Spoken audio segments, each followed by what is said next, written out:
Introduction. Transcending into the world of Game of Thrones, I have become the slumbering dragon, Viserys Targaryen.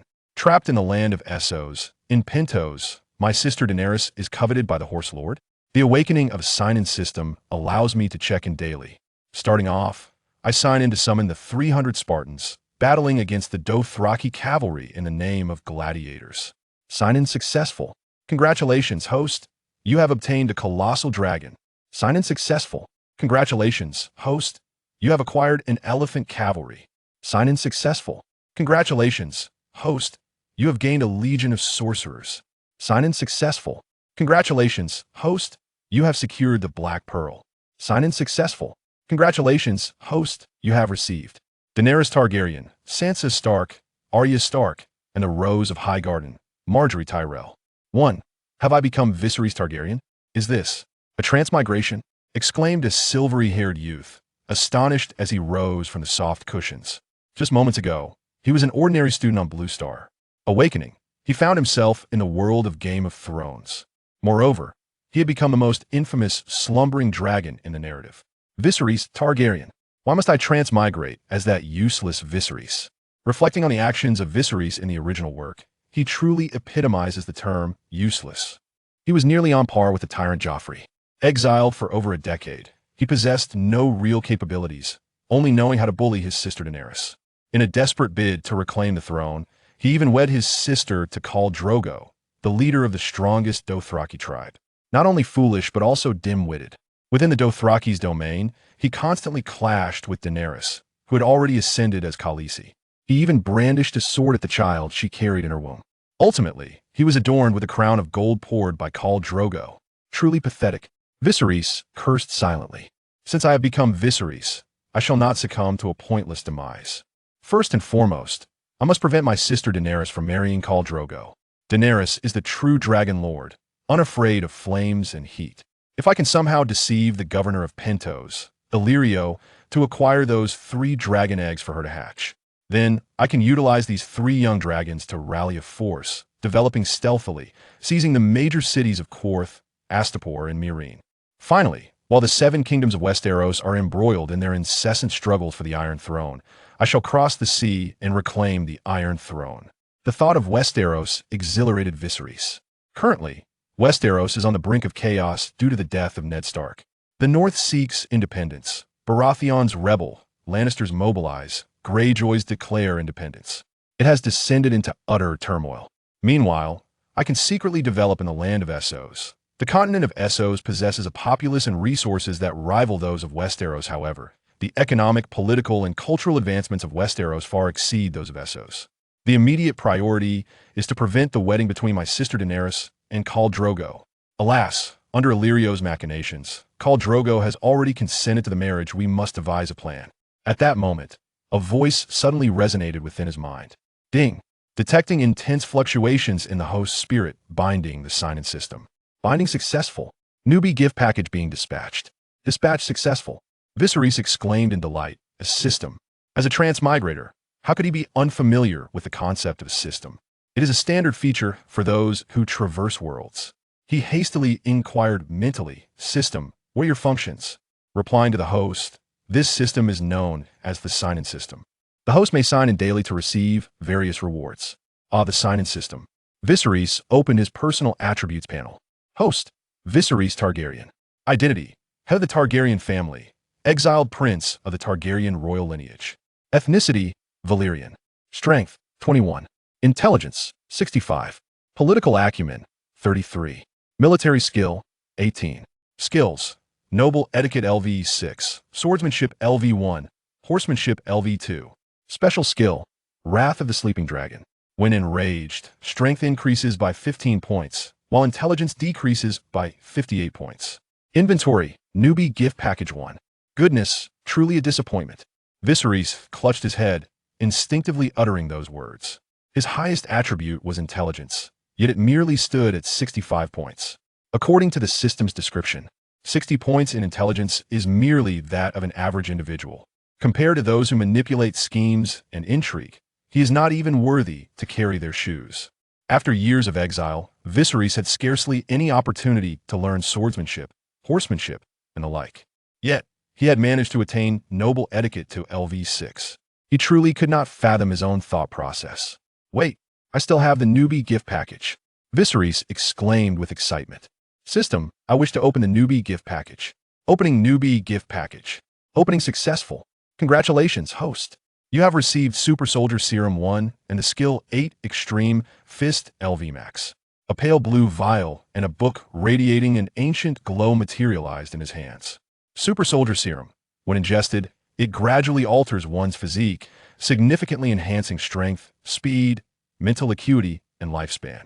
8 Extreme Fist LV Max. Upon use, the host will acquire the maximum level of 8 Extreme Fist. Viserys inhaled sharply. These two rewards were indeed a boon, akin to timely assistance in dire straits. Without the slightest hesitation, he immediately injected the Super Soldier Serum into his body. Simultaneously, he chose to employ the art of bagwazang. In no time, Viserys felt an intense warmth surging through his body, coursing through his limbs and vital points. His exposed skin and muscles began to transform. The frail physique and bones that once characterized him now felt robust and solid. An almost inexhaustible power surged within him. Concurrently, a plethora of knowledge regarding bagwazang flooded his mind, which he absorbed and assimilated in an exceedingly brief span of time. This is the sensation of power. He gritted his teeth, enduring the profound changes within him, drenched in sweat. Uncertain of how long it had been, the searing heat within him finally dissipated. Initial absorption of the Super Soldier Serum successful. Host combat power increased to 100 points. 100 points of combat power. Viserys felt an exhilarating thrill. The once thin robe draped over him now appeared inflated. He removed the robe and approached the grand copper mirror. Reflected in the mirror was a striking figure, approximately 6 feet tall, with silver hair and violet eyes, possessing delicate white skin yet adorned with formidable muscles, breathtaking man. His physique was not akin to that of a bodybuilder, rather, it exuded a beauty of strength. Viserys, known for his handsomeness in the original text, found his allure rivaling that of his sister Daenerys. Now, enhanced by the Super Soldier Serum, his beauty transcended any semblance of frailty, brimming with strength and confidence. System, I wish to sign in. Sign in. The 300 Spartans. Pay homage to your king. Sign in successful. The system's notification resonated once more. Congratulations, host. You have received a sign-in reward. The 300 Spartans. The 300 Spartans. Viserys exclaimed in astonishment. Could it be the valiant warriors who stood against the Persian army of 500,000 at Thermopylae? He inquired, System, where are the 300 Spartans? They are living men. Their sudden appearance would surely raise suspicions. Rest assured, host. All rewards obtained will seamlessly integrate with this world. The current identity of the 300 Spartans is that of loyal warriors of the Targaryen family, pledging lifelong allegiance to the host. Vassal warriors? Splendid. Viserys quickly exited the chamber. Indeed, at the stairs flanking the entrance stood several elite warriors clad in crimson cloaks, their muscular forms brandishing long spears and bearing round shields upon their backs. Leading them was a man with a thick beard, deep-set eyes, and an imposing stature. As Viserys emerged, the man promptly bowed respectfully and proclaimed, Your Majesty. Viserys nodded, his gaze shifting as the attributes of the Spartan warrior materialized before him. Host, Leo Danny. Identity, commander of the Spartan warriors, King's Guard of Viserys Targaryen. Ethnicity, Spartan. Strength, 96. Intelligence, 88. Politics, 63. Military, 91. Skills, Noble Etiquette LV4, Swordsmanship LV8, Archery LV7, Spear Technique LV9, Horsemanship LV3. Special Skill 1, Guardian of the Realm. In the face of foreign adversaries, personal strength increases by 25 points and military capability by 13 points. Special Skill 2, Protector of the Sovereign. When the Sovereign is threatened or harmed, personal strength increases by 5 points for 3 minutes. Loyalty, 100. Strength of 96. Intelligence of 88. Military prowess of 91. Such attributes are truly formidable. Viserys exclaimed, a blend of intellect and martial prowess, a talent worthy of a commander. There's no need for such formalities. Leo Danny, rise, he instructed. Thank you, Your Majesty. And what are the others? Leo Danny replied, Your Majesty, the others are stationed outside the city of Pentos. Another squad, is safeguarding Princess Daenerys. Viserys nodded, formulating a plan in his mind. Pentos, a port city located at the far western edge of Essos, faces the continent of Westeros. It thrives primarily on maritime trade and commerce. The governor of Pentos, a merchant by the name of Illyrio Mopatis, specializes in spices, gems, dragon bones, and other dubious dealings. He is also an audacious opportunist. He has sheltered Viserys Targaryen and his sister Daenerys Targaryen, merely intending to utilize them as pawns to exploit the Targaryen lineage. His ambition is to reap greater benefits once Viserys reclaims the throne. The three dragons of Daenerys hatched from fossilized dragon eggs gifted by Illyrio. A schemer indeed. Viserys, now wise to Illyrio's deceptions and machinations, had devised a more profound strategy. He inquired, "Leo Dany, has anything transpired?" "Your Majesty, Governor Illyrio has sent an attendant bearing a silken scarf," Leo Dany reported. "It is said to be a precious silk purchase from the Bay of Westeros, intended as a gift for Princess Daenerys." "I understand. Bring it forth," Viserys commanded, realization dawning upon him. "At once, Your Majesty." Following his recollection, Viserys entered the chamber where his sister Daenerys was temporarily residing. In the stone fortress, a vase taller than a man held the unique smoke flowers of Essos. Behind it loomed a rough mural depicting sailing vessels upon the ocean. The entire room was suffused with a rugged, exotic ambience. Alas, on the balcony stood Daenerys Targaryen, a breathtaking beauty with silver hair and violet eyes, where innocence and allure harmoniously coalesced. Despite being merely 15 or 16 years old, she possessed a face of unparalleled beauty and perfection. Coupled with her youthful vitality, veiled beneath delicate fabrics, she appeared even more enchanting and enticing. The scenery of Pentos was undeniably dull and uninspiring. A look of sorrow and vexation adorned Daenerys' exquisite visage. Her brother, her entire existence. Viserys, her brother, intended to marry her off to a barbarian, the nomadic Dothraki. In her eyes, were they not savages? From a tender age, Viserys had led her on a path of escape. She had always regarded him as both her only kin and father.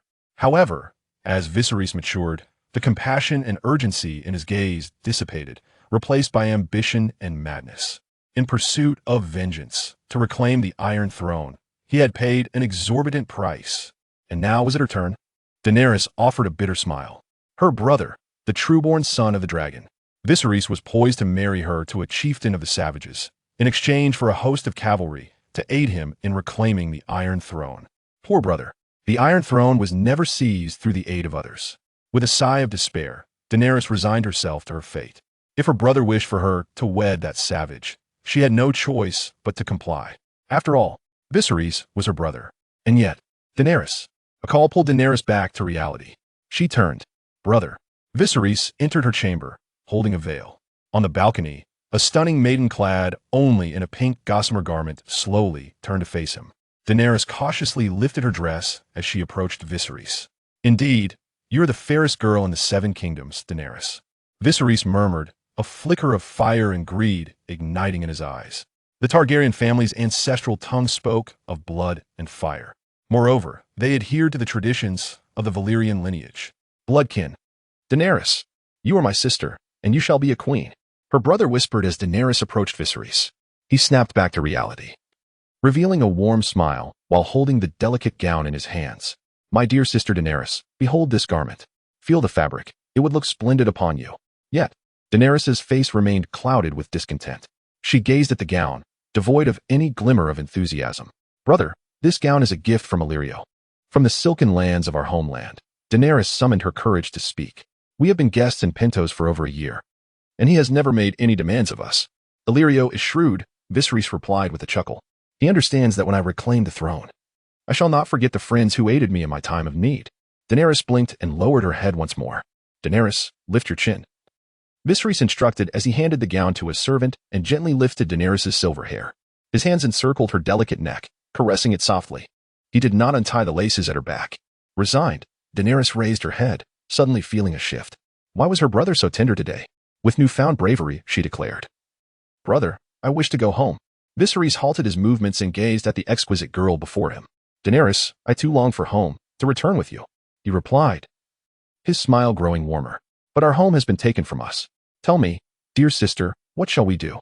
Taking a deep breath, Daenerys clenched her teeth. Brother, I wish to return with you, not to that cold iron throne. Instead, I dream of a beautiful place where we can live as ordinary people, as farmers or merchants. Anything but this life of turmoil. I do not wish to marry a savage. Her cheeks flushed crimson, her chest heaving with emotion. This was her first act of defiance against Viserys. He tenderly stroked her cheek and asked, "Is this truly how you feel?" Daenerys lowered her gaze, affirming, "Yes, brother." Viserys withdrew his hand, and with sincerity, he replied, "Very well, I promise you, my sister Daenerys." What? Daenerys exclaimed, her face a picture of astonishment. She could hardly believe her ears. Did he just agree to live as ordinary people? As she stared, her mouth agape, Viserys felt a surge of impulse but maintained. "I promise you, Daenerys, I shall not wed you to a savage." However, Daenerys hails from royal lineage, possessing an innate understanding and sensitivity towards the realm of politics. She stammered, "But we have already pledged ourselves to Khal Drogo of the Dothraki, and Illyrio has made extensive preparations at a great cost." Viserys replied softly, "Khal Drogo indeed presents a predicament, yet I have my own means to handle it. As for Illyrio, he is merely a petty opportunist. I do not regard him as a significant threat. His intentions in orchestrating your union with Khal Drogo extend beyond mere speculation concerning me, the true son of the dragon." Daenerys tilted her head, gazing at her brother with fervent eyes, her cheeks flushed as she instinctively lowered her gaze. She murmured, "Brother, what ulterior motives does Illyrio harbor?" "The Dothraki," Viserys explained, "rank among the most formidable tribes on the continent of Essos. Regrettably, they are nomadic, existing as numerous disparate clans without forming a cohesive nation. Khal Drogo is the mightiest of the Dothraki, commanding 100,000 souls and 40,000 elite cavalry. If Illyrio were to align himself with Khal Drogo, whether in the trade of horses, fodder, or in the management of the spoils of their raids, it would be an immense boon for him." Daenerys gasped. "So that is his intention. Brother, you are truly remarkable." Her eyes sparkled, and her cheeks reddened, as if seeing Viserys in a new light for the first time. Viserys grasped Daenerys' chin, directing her gaze to meet his. "Fear not, Daenerys, I shall protect you. No one shall harm you. You are my sister and the future queen." Daenerys trembled slightly, whispering, "Yes, brother." Viserys laughed heartily as he departed, while Daenerys felt a surge of excitement, her entire being flushed with warmth. She instinctively retreated into the steaming, scalding bathwater. "Ah," exclaimed a maid, "Your Highness, the water is still very hot." "What, Your Highness? Do you intend to go against the agreement with Khal Drogo of the Dothraki? To cancel this wedding?" Within the opulent castle, Illyrio, adorned in gold and silver, gasped in disbelief. Surrounded by his entourage, Viserys spoke coldly, "Indeed, my friend, your ears have not deceived you." "How is this possible?" Illyrio stammered. "Khal Drogo is the most powerful Khal among the Dothraki, commanding 40,000 fierce warriors." Illyrio gritted his teeth. "Your Highness Viserys, you are a prince, a noble. How can you go back on your word and betray your oath?" "Go back on my word? Betray my oath?" Viserys sneered. "When have I ever broken my promise? Did Khal Drogo of the Dothraki consent to the marriage? We have not even laid eyes upon him.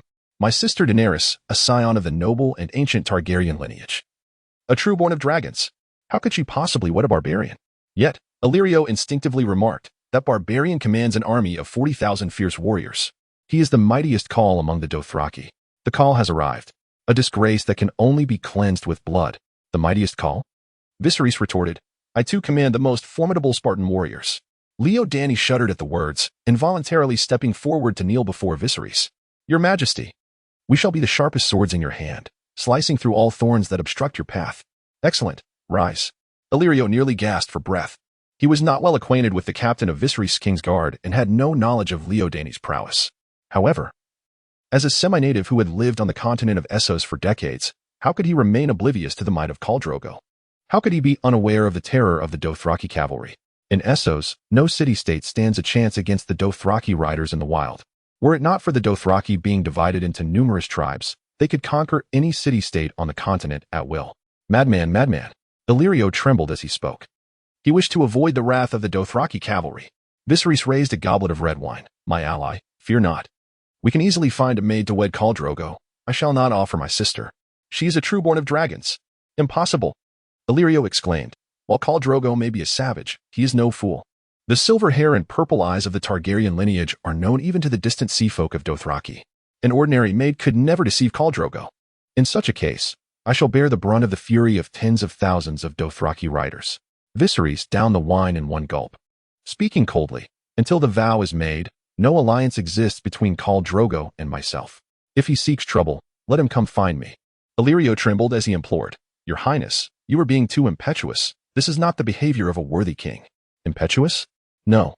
The significance of Daenerys far surpasses that of 40,000 Dothraki riders. It is not merely her beauty, but her identity, child of the true dragon, mother of dragons, Daenerys. Should you truly refuse Khal Drogo, what awaits you is a relentless duel to the death. Viserys replied calmly, Leo Dany coldly stated, "Your Highness, I willingly offer my life for you." Madness, madness. Illyrio, do not forget, we are but grasshoppers on the same string.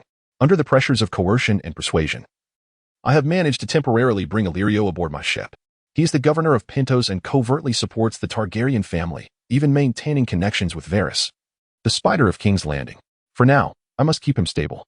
Once the matter with Khal Drogo is resolved, I shall devise a means to present those 3 dragon eggs to Daenerys, allowing her to hatch them with fire. With 3 young dragons, alongside the valiant Spartans, he will have the foundation he needs. Given time to cultivate his power, he could rise through the system. Moreover, he possesses methods to deal with Khal Drogo and his unruly followers. Within Illyrio's estate, as the sun descended, the crisp sound of galloping hooves echoed from outside. Several merchants and nobles summoned by Illyrio instinctively turned their gaze toward the source of the sound. As merchants of Pentos, their ties to the Dothraki were strong. The Dothraki required salt, iron goods, and clothing, while they sought horses, medicinal herbs, and slaves. "They have arrived," Illyrio announced. Viserys looked in the direction of the sound. "Sister." Daenerys stood behind him, taking a deep breath. "Perhaps I should marry." "Impossible." Viserys immediately rejected Daenerys' suggestion. His decisions were unalterable by any hand. "You may leave now." Gazing into Viserys' violet eyes, Daenerys felt a shiver of reassurance. "Yes, your grace." Accompanied by her handmaidens, Daenerys obediently retreated to her chamber.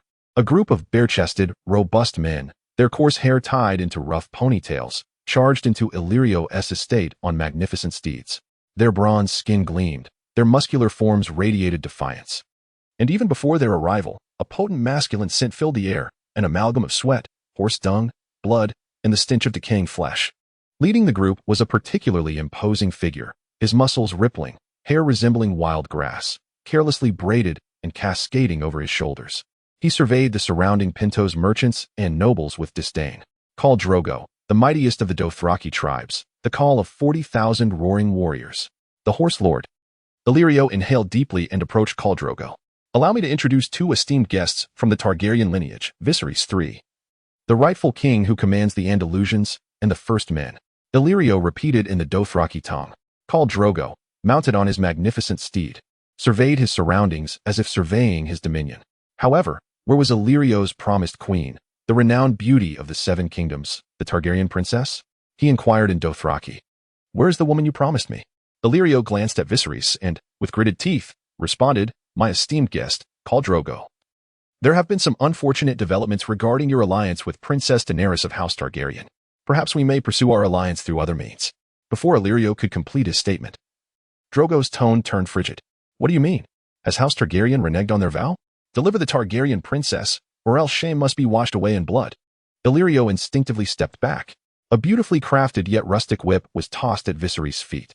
"Either become my slave, or pick up the whip and become my enemy." Drogo's voice resonated like the chill of midwinter frost, echoing in the ears of all present. The merchants and nobles of Pentos fell silent, retreating in fear. None dared to approach the sound of Khal Drogo.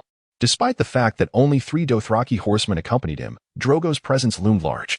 His gaze fell upon the steps, where stood a silver-haired youth with violet eyes, radiant and mysterious under the setting sun. His violet gaze emitted an unsettling glow.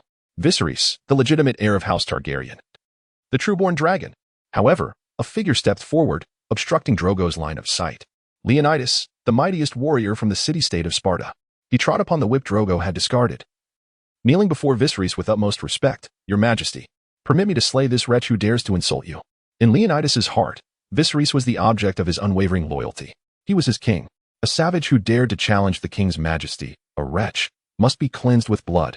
To Leonidas, no matter how formidable Drogo's strength or the number of his followers, he remained merely an uncivilized wretch unworthy of the king's rule. Viserys nodded lightly. Leonidas possessed a combat prowess of 96, enhanced by his royal attributes. In this world, he ranked among the strongest. Even if he was not a match for the Khal, he was certainly not far off. Leonidani held a gun in his right hand and a shield in his left. Peasant, state your name.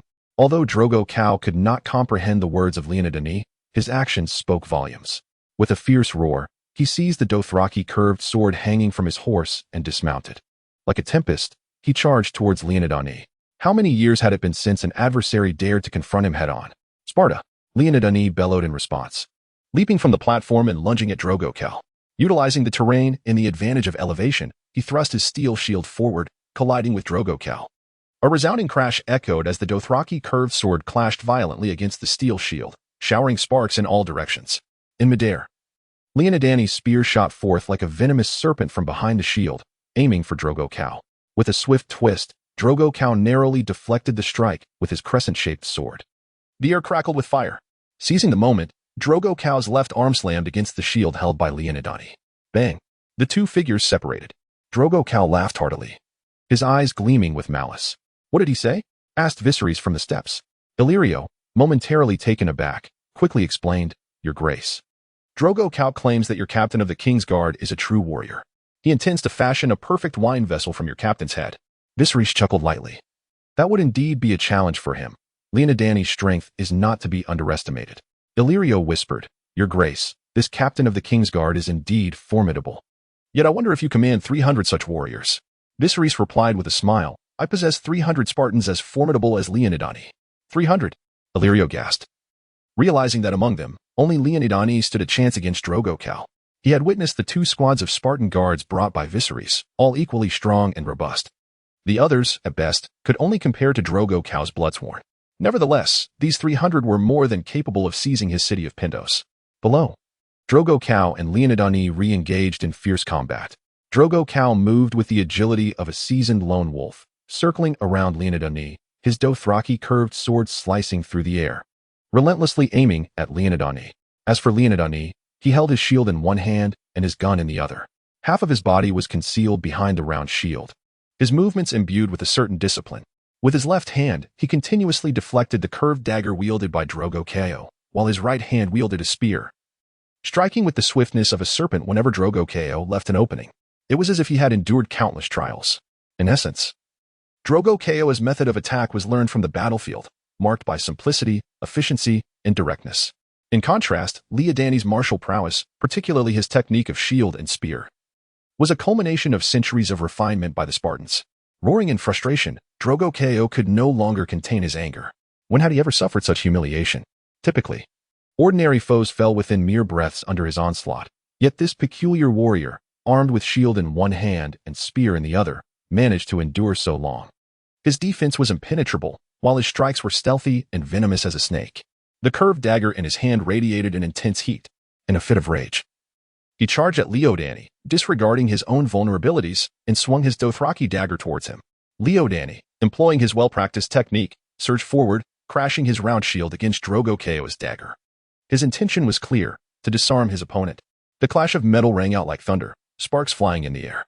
Astonishingly, the dagger was sent flying from Drogo Cow's grasp. A surge of joy erupted within Leonidani, but in the next moment, an overwhelming force surged through his left arm. Wait, he had thrown the weapon himself. Drogo Cow had seized the shield with one hand and yanked it away with alarming strength. How could this be? The steel shield was securely fastened to his arm with leather straps. How could this savage possess such might? With a primal roar, Drogo Cow clenched his fist and aimed a devastating blow at Leonidani's head, intent on crushing his adversary's skull. In the face of this onslaught, Leonidani's fervor ignited. He let out a fierce shout, disregarding the impending attack, and thrust his spear towards Drogo Cow's chest without a moment's hesitation. A moment of conflict ensued, both warriors bearing the brunt of their ferocity. On the second floor, Daenerys, accompanied by her handmaidens, observed the spectacle below. Gone was her earlier vexation. She now radiated warmth and brightness, her violet eyes alight with excitement as she watched the fierce duel unfold. The Dothraki are indeed ferocious, their skin so dark. And they carry an unpleasant odor, remarked the maid. Yet, they boast 100,000 tribesmen, with 40,000 elite roaring warriors. Among the surrounding city-states, none stand a chance against them. Daenerys' beautiful eyes glistened as she clasped her hands over her chest, draped in a nearly transparent pink silk gown. She appeared utterly pure and sacred. My brother will surely triumph.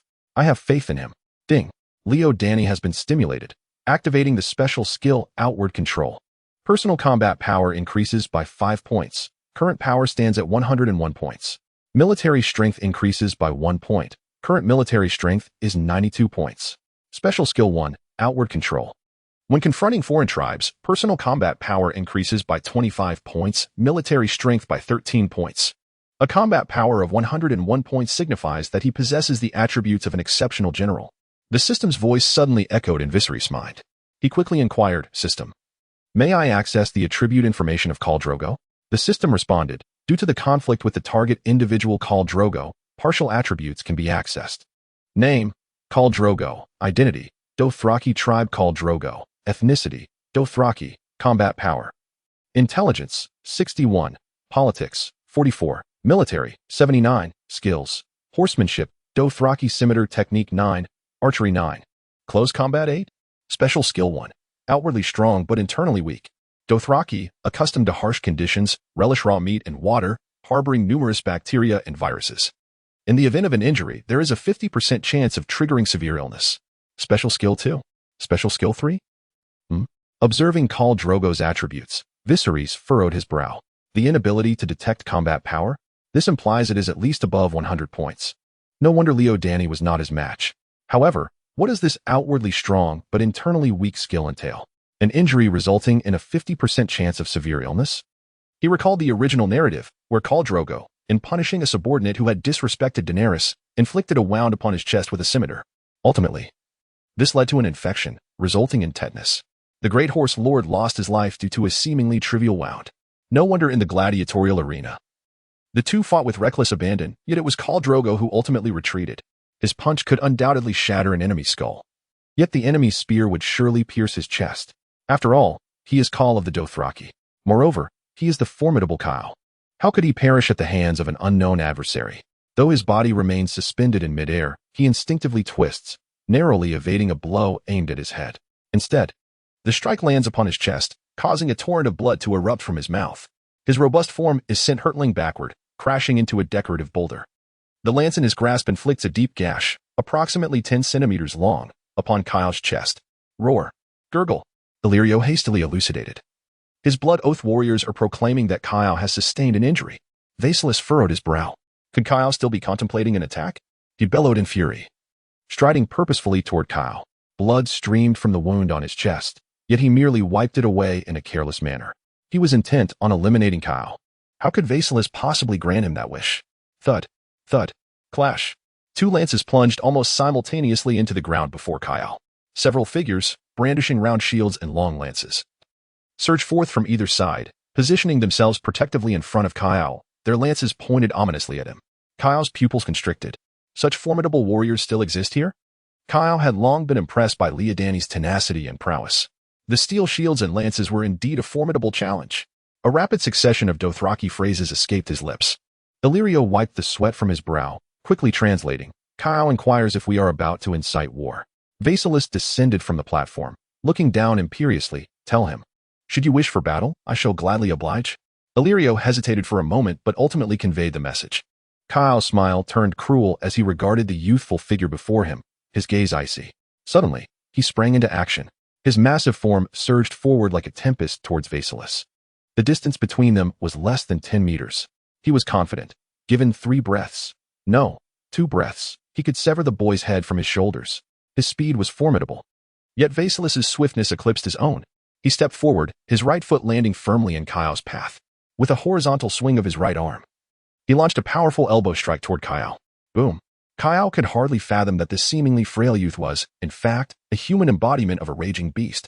In the heat of the moment, he was caught off guard.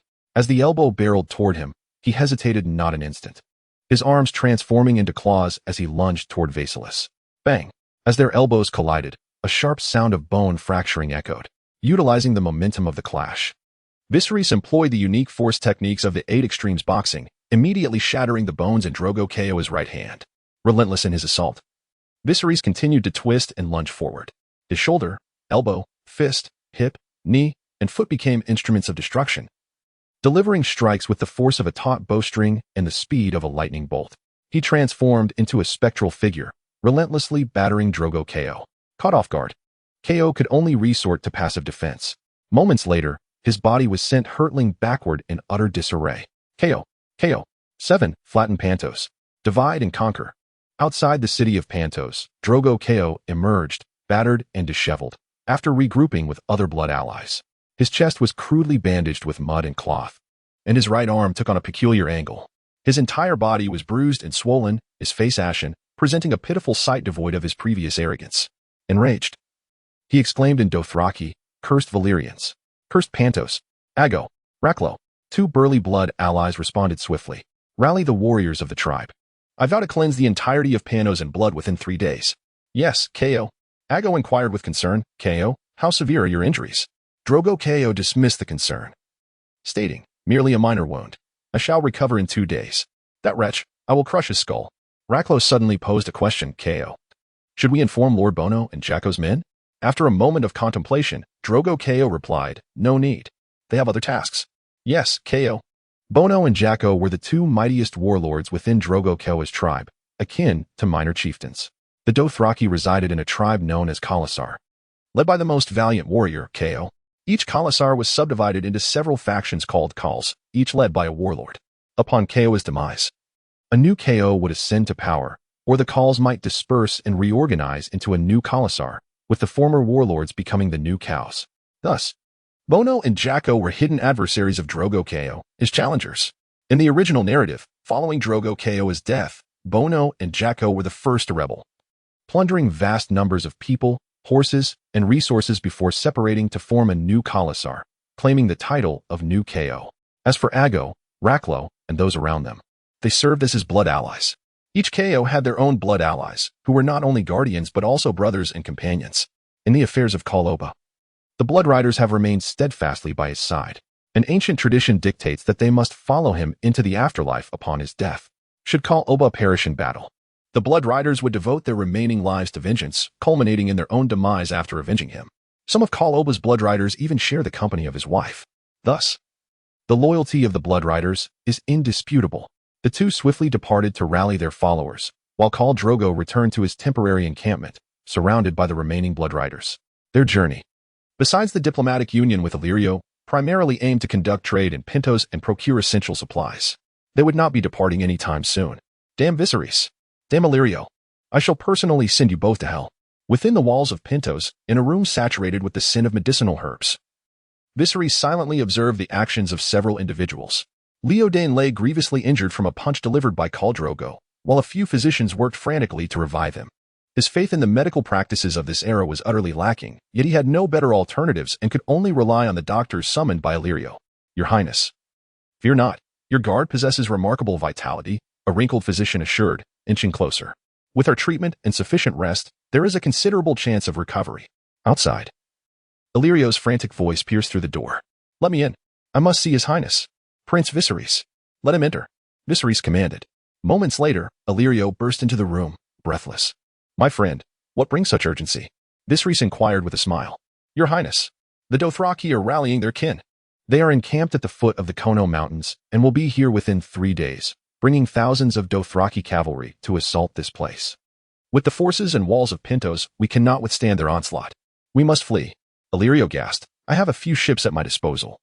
I can transport you to Bravos or Volantis, even to the island of Loras, Tylos. Anywhere, as long as we leave Pentos." Viserys chuckled. "Would you have us flee like a hound bereft of its master? Better a hound than a man who has lost his life, my prince." Illyrio retorted, exasperated. "Rest assured, my friend, I have plans concerning the Dothraki," Viserys replied. "Your Highness, your Spartan warriors are indeed valiant and match the strength of Khal Drogo's Blood Riders. However, do you not realize? Khal Drogo commands 40,000 roaring warriors. We stand no chance against them." 40,000 roaring warriors? Viserys' eyes glimmered with intrigue. Did all 40,000 roaring warriors belong to him? Impossible. Illyrio instinctively remarked. Khal Drogo's Khalasar is the most formidable among all Dothraki. Yet it is divided into several smaller groups led by other Khals. As he spoke, Illyrio's voice trailed off. He gazed into Viserys' eyes and suddenly understood. "Your Highness, is this the scheme you devised?" "But Khal Drogo is the mightiest of Khals. The other Khals would never dare to oppose him." "That was in the past," Viserys replied. "Now, with Khal Drogo gravely injured and absent, if we disseminate this news and offer the other Khals gold, spices, and salt." Illyrio hesitated. "I see. I have some connections with Yora and Khal Drogo's Khalasar, and he is not far from Pentos.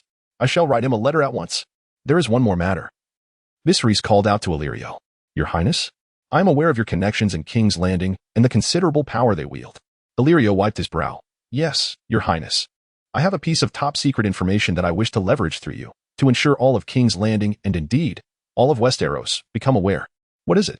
The death of Jon Arryn, and the scandal involving King Robert Baratheon and his queen, along with his brother Jaime Lannister. The children born of their illicit union, Joffrey, Myrcella, and Tommen. Since Westeros is on the brink of chaos, I shall stoke the flames further. In King's Landing, amidst the Game of Thrones, the newly appointed hand of the king, Eddard Stark, felt as though he had plunged into a vortex. Whether it was Robert Baratheon's words before his arrival, the altercation between Arya and Sansa, or the death of his own direwolf, Lady, all served as grave warnings. He sensed that the entire King's Landing was ensnared in a vast and secretive web. At the small council meeting, seated from left to right were Grand Maester Pycelle, Master of Coin Petyr Baelish, hand of the king Eddard Stark, the king's brother Renly Baratheon, and the spy master, Varys the Spider. My Lord Stark. The tournament has stirred numerous concerns, the captain of the City Watch remarked. Eddard, feeling exasperated, replied, I assure you, the king has no interest in the tournament. As you wish, Lord Stark, the captain continued. The fact remains, subjects from all corners of the realm are flocking to King's Landing. Last night, a tavern riot erupted. A brothel caught fire, there were 3 stabbing incidents, and an intoxicated horse race charged into the Street of Sisters. It is quite alarming. In the land of House Baelish, the handsome Lisa Baelish disdainfully remarked, if you cannot maintain order in King's Landing, the City Watch should appoint someone more capable to take charge. I require manpower. Would Lord Baelish allocate 50 men? Is that so? Petyr Baelish paused in his writing. Eddard Stark bluntly stated, you have already gathered the prize money for the tournament. Maintaining order should pose no challenge. This man, daring to approach Catelyn, was truly irksome. The previous day, Catelyn had arrived in King's Landing to investigate the assassination attempt on their youngest son, Bran. It was Petyr Baelish who greeted her. His reach extended far too far. Baelish cast a glance at Eddard, falling silent. I shall reassign 20 of my personal guards until the crowds dissipate. Thank you, my lord, he assured. They will be utilized to their full potential. The captain of the City Watch retreated. Eddard spoke. I hope this tournament concludes swiftly. Such events, my lord, are what showcase the prosperity of the realm, Varys interjected. The upper echelon seizes this opportunity for glory, while the common folk forget their sorrows. The inns of King's Landing were completely full. The women of the night were overwhelmed with clients. Eddard decisively interrupted Baelish. I believe this tournament will allow someone to profit handsomely. If there is nothing further to discuss, my lords, you may take your leave, he added, as the gentlemen smiled and bowed politely before departing. However, Eddard felt a sense of foreboding among them. Archmaester Pycelle slowly rose. It is indeed warm, in such weather. I long for the north. Until tomorrow, Lord Stark. I have long wished to discuss the death of Jon Arryn. Eddard interrupted Pycelle. Lord Arryn? Pycelle paused. Lord Arryn's death has grieved the entire nation. I attended to him personally, yet I could not save him. His illness struck swiftly and fiercely. The night before he passed, he visited my chambers. Lord Jon often sought my counsel on matters of state. Eddard was troubled. What sort of individuals had Robert entrusted to him? The muddled Archmaester Pycelle, the avaricious master of coin, Baelish, and the shadowy, capricious Varys. Eddard inquired, why? I have served as Archmaester for many years, providing counsel to various kings and prime ministers. What did Lord Jon seek before his passing? He wished to borrow a book. A book? What sort of book? I fear it may not interest you, my lord. A hefty tome. No, I wish to see it. At Eddard's insistence, Pycelle retrieved a large, weighty book from the cabinet and placed it upon the table. It was a compendium detailing the genealogies and histories of the principal noble houses of the 7 kingdoms, replete with descriptions of numerous lords, ladies, and their progeny. Eddard opened the book, finding it dense, intricate, and brimming with information, chronicling the lives, appearances, complexions, hair colors, and causes of death of numerous nobles and other notable figures over the millennia. This tome, as I have asserted, is rather dull. Did Jon Arryn ever disclose to you the purpose of consulting this book? No, my lord, I lack the authority to inquire. The death of Jon is profoundly sorrowful. Did he leave behind any final words? Merely trivial remarks, my lord, Pastry replied, though there was one phrase he incessantly repeated, seemingly a form of resilience. Resilience? What significance does that hold? Can you be certain he passed away naturally due to illness? What other reason could there be? Such a notion is indeed unsettling. The Prime Minister need not be revered. Pastry suddenly lowered his voice. As far as I know, poison is a woman's weapon, indeed, women, and also eunuchs. Are you aware that Lord Varys is a eunuch? That is a well-known fact. Yes, it is natural. Pastry remarked. How such a person is able to hold a position in the King's Council has long perplexed me. I have taken too much of your time already. Ed interrupted Pastry. Are you evading responsibility once more? It is my honor to offer you my humble assistance. Thank you. There is no need to see me off. Ed grasped the book and turned to depart. In the following days, Ed, relying on the intelligence gathered, discovered several of Robert Baratheon's illegitimate offspring. Since ascending to the throne, Robert had indulged himself in wine and women, engaging in debauchery throughout the day. Moreover, he had appointed his Queen's brother, Jaime Lannister, as his guard. The royal finances were in utter disarray, with debts owed to House Lannister exceeding 3 million gold coins. It was impossible to ascertain how many of Robert's bastards existed prostitutes. Merchants' daughters, noblewomen, commoners, there were simply too many. Ed was bewildered. Why had Jon Arryn, before his death, sought to investigate Robert's bastards? What was his intention? A guard hurriedly approached. My lord, there is trouble. What has you so flustered? The guard said anxiously. While I was drinking at the tavern, I overheard a message. Prince Joffrey, Prince Tommen, and Princess Myrcella are not the biological children of the king and queen, but rather the result of the incestuous union with the king's lair, Jaime Lannister. What? A flash of lightning struck Ed's mind. Resilience. Knightly honor? The king lair. Riverrun. This is the domain of House Tully, also considered the ancestral home of Catelyn Tully. Within a tavern, Catelyn, draped in black veils, sat opposite Ser Roderick. She is the Duchess of Winterfell, and without special orders, she cannot leave Winterfell at will. Thus, throughout this journey, she traveled with a minimalistic approach, moving swiftly to avoid detection by others, lest she invite unnecessary troubles. May the gods bestow their blessings upon you. Good sir. The tavern was bustling with patrons. A wandering minstrel approached, his demeanor cheerful. May the gods bless you as well, Catelyn replied casually. The discord between Sansa and Arya, along with Bran's grievous injury, cast a shadow over Catelyn's tone. Oi, bread, meat, ale, hurry up. Ser Roderick called out. A splendid idea. Old man, I feel as if I might perish from hunger. The minstrel laughed, clearly seeking a free meal. How about a tune while we wait for the dishes? I would rather leap into a well, retorted the old man. If you pamper them, they are bound for the north. This may very well be their last chance. The minstrel bluntly remarked, the only melody the Northmen understand is the howl of wolves. Ha ha. Suddenly, the tavern door swung open. Heavens. Apologies, good sir. But this humble establishment is at capacity, the tavern keeper said politely. Catelyn turned to see, could it be? The imp, Tyrion Lannister? He was indeed present. Exchanging a glance with the guard, she nodded slightly. All full is it? My men might as well sleep in the stables, Tyrion said. I do not require a grand chamber. After the arduous journey from the wall, I am utterly fatigued. I must find a warm bed to rest properly. If there is fine wine and lovely company, that would be even better. Indeed, it is true. There is no room left, the tavern keeper lamented. Tyrion stepped inside. Is there no possibility for a turn of fortune? He pinched a gleaming gold coin between his fingers. I shall relinquish my room to you, a rosy-faced mercenary volunteered. Bronn. A man deeply entwined with the Lannister brothers. A clever fellow, Tyrion remarked, tossing the gold coin to Bronn. I trust your larder holds something suitable. Yoren. Join me for a meal. My lord. Lord Lannister, while you indulge in your feast, may I offer you a song? The avaricious minstrel stood, eager to ingratiate himself. I can sing of your father's victories in King's Landing. Tyrion bluntly replied, nothing could be more distasteful to me. He shook his head, his gaze suddenly ignited. What had he spotted? Lady Stark. What an unexpected honor, he exclaimed. Catelyn furrowed her brow, having long dismissed Eddard's advice against impulsiveness. I lament not encountering you in Winterfell. Tyrion greeted. The relationship between Winterfell and the Lannister family was not particularly cordial, yet given the grievous state of their child, she remained. Lady Stark. The tavern's proprietress bowed with palpable excitement. This is indeed the realm of the Riverlands, the territory of House Tully. Catelyn, in her own right, is their lady. The other mercenaries and knights, who were indulging in their drinks, turned their gazes toward her.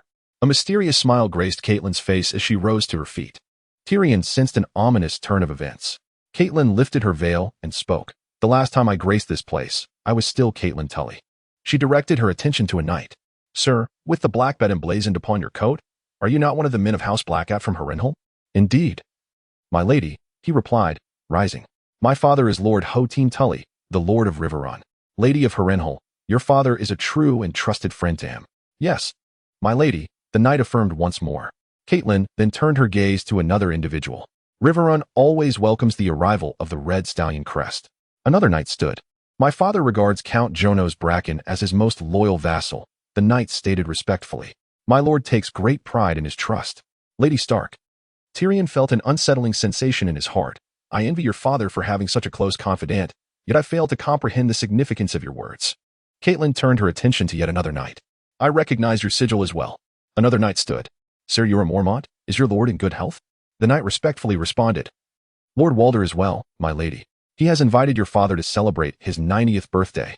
He plans to take another wife. Catelyn turned back and approached Tyrion. Pointing at him without reservation, her voice icy. This man has entered my home as a guest, conspiring to assassinate my son. He is but 10 years old. Tyrion felt as if he had plunged into an icy abyss. He recalled the peculiar behaviors of his sister and brother back in Winterfell. Why must I bear the consequences of their misdeeds? In the name of King Robert and all the lords, I beseech you to seize him. Help me escort him to Winterfell to await the king's judgment. Tyrion's complexion darkened further. Clang, clang, clang. Almost simultaneously, in the tavern, a dozen sharp swords were drawn. All aimed at Tyrion Lannister. King's Landing, the Red Keep. Within a concealed castle, Cersei frantically clutched Jaime's book, her once noble visage now marred by panic. My handmaiden has learned that our affair is the talk of King's Landing. Dear sister, there is no need to fret, Jaime reassured, wrapping his arms around Cersei. Cersei gritted her teeth. I am deeply concerned that Robert will discover this matter. He already harbors grievances against our family. He possesses no affection for me whatsoever. Jaime reassured. Do not worry, my dear sister. Our sovereign is now inebriated daily. This matter will not reach his ears. As long as we manage the rumors outside the city and offer a few incentives to those cunning old foxes, Robert will remain oblivious to this affair. Cersei hesitated. There is still one more person. Who? Jaime inquired. Eddard Stark. I understand now, sister, Jaime replied coldly. Lady Stark has captured Tyrion, which conveniently provides us with a pretext. The Lannisters must settle their debts. Cersei abruptly raised her head. And Robert, the truth cannot remain concealed forever. He will eventually learn of this. Find a way to eliminate him. A regicide. In King's Landing, a great upheaval was afoot. Have you heard? Our Prince Joffrey, Prince Tommen, and Princess Myrcella are the illegitimate offspring of the Queen and her brother. What? Is that true? Absolutely. The entire city is abuzz with the news. No wonder the two princes and the princess share golden locks, while our King Robert has dark hair. Huh. I always thought Prince Joffrey bore a striking resemblance to that regicide. Moreover, I heard the former hand of the king, Jon Arryn, was also slain by the Lannisters. What? How could that be? Do the Lannisters plot treason? Remember a month ago, when Lord Arryn was investigating King Robert's bastards? Oh, now it makes sense. In King's Landing, countless taverns, brothels, and gambling dens were ablaze with discussions about this maddening affair. Each voice resonated with excitement, fervor, and wickedness. The royal family, the Lannisters, the siblings, the princes. This scandal was destined to be etched in history. Breaking news. Breaking news. Someone suddenly shouted, their tone brimming with exhilaration. In their haste, they even lost a shoe. Lord Eddard Stark has been captured by the regicide Jaime Lannister. What? What does the regicide intend to do? Are they plotting treason? Lord Stark, the Warden of the North. Eddard Stark. How could he be captured? It is said that Lady Stark apprehended Lannister's Tyrion, and Jaime Lannister seized this opportunity to arrest Lord Stark. The imp, Tyrion? How did he come to be captured? He conspired to assassinate the youngest Stark. The evidence is irrefutable. Are the Starks and the Lannisters on the brink of war? What of our king? Where is his majesty? What are his thoughts? Our king is out hunting. He left King's Landing 2 days ago and has yet to be seen. In a certain hidden chamber within King's Landing, the spider Varys gazed upon the majestic city of King's Landing as his subordinates reported intelligence. You may go, he commanded. Yes, my lord. Varys, known as the Master of Whispers in King's Landing, held many secrets in his possession. Once a slave, he was sold to a troop as an apprentice, only to be sold again to a mysterious figure who conducted a blood magic ritual upon him. Once the magic was completed, he was abandoned, left to fend for himself. Wandering to the free city of Myr, he became a renowned thief, but his exceptional skills soon led to his expulsion by fellow thieves. Subsequently, he arrived in Pentos, where he befriended Illyrio. In time, Varys recognized that the value of intelligence surpassed that of gold and jewels, prompting him to train a network of informants, dubbed Little Mice, to gather information for him. Ultimately, he caught the attention of the Targaryen heir, Aegon II, and became a significant figure in the realm. All that he orchestrated aimed to restore the Targaryen bloodline to the Iron Throne. Was this the idea of his grace, Prince Viserys? By inciting chaos in Westeros, he could ensure safety in Essos. King Robert was not the true lord of Westeros. He was merely a fortunate gambler. And the Lannisters, their reach extended too far. Westeros would eventually witness the return of its rightful king. Your grace, Please be cautious, you are not armored. In a dense thicket, King Robert Baratheon, flanked by his squire Lancel Lannister and several King's Guard, struggled to ascend hillside. Do you know, your mother is a fat and foolish harlot? Robert incessantly cursed. A fool. Lacking courage and wit. Clad only in a tunic, his years of excessive drinking and gluttony had rendered him over 200 pounds. His corpulent form struggled to fit into armor, far removed from the formidable conqueror he once was. Useless. Fetch me wine. Lancel hastily handed his flask to Robert. Oh, what a potent drink. Robert sighed contentedly, slapping Lancel on the shoulder.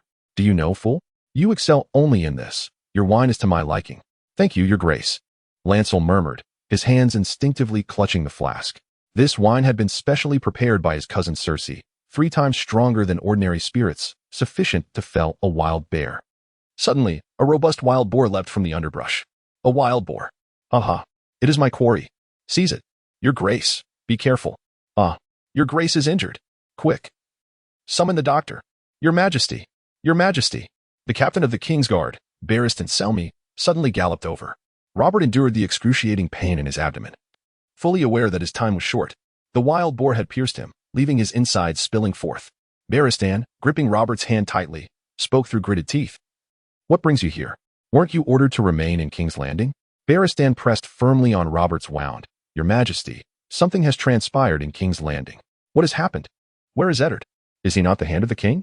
Barristan clenched his jaw. Lord Eddard has been arrested by Jaime Lannister. What? Why? It is said that Lady Stark has captured Tyrion Lannister, and Jaime's actions are in retaliation. Damn it, Robert roared, the agony in his abdomen causing his vision to blur momentarily. Does Jaime seek to rebel? There is one more thing, your majesty, that I believe you should be informed of. Barristan hesitated. Speak. There are rumors in King's Landing regarding Prince Joffrey, Prince Tommen, and Princess Myrcella. It is said they are the offspring of the queen and her brother, Jaime Lannister. What? Blood and fire entwined. Meanwhile, in Essos, in the city of Pentos. Late at night, my brother, have matters been resolved? Asked Daenerys, approaching with concern in her lavender eyes.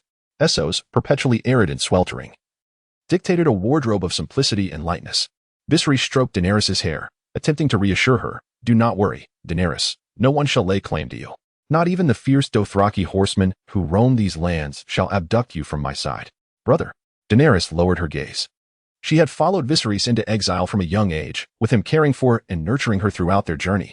As he matured, his thoughts became consumed with reclaiming the Iron Throne, which at times rendered him cold and impatient towards her. Yet, she bore it all silently, for he was her only remaining kin. At present, Daenerys remained innocent, kind-hearted, and easily trusting, naively sweet.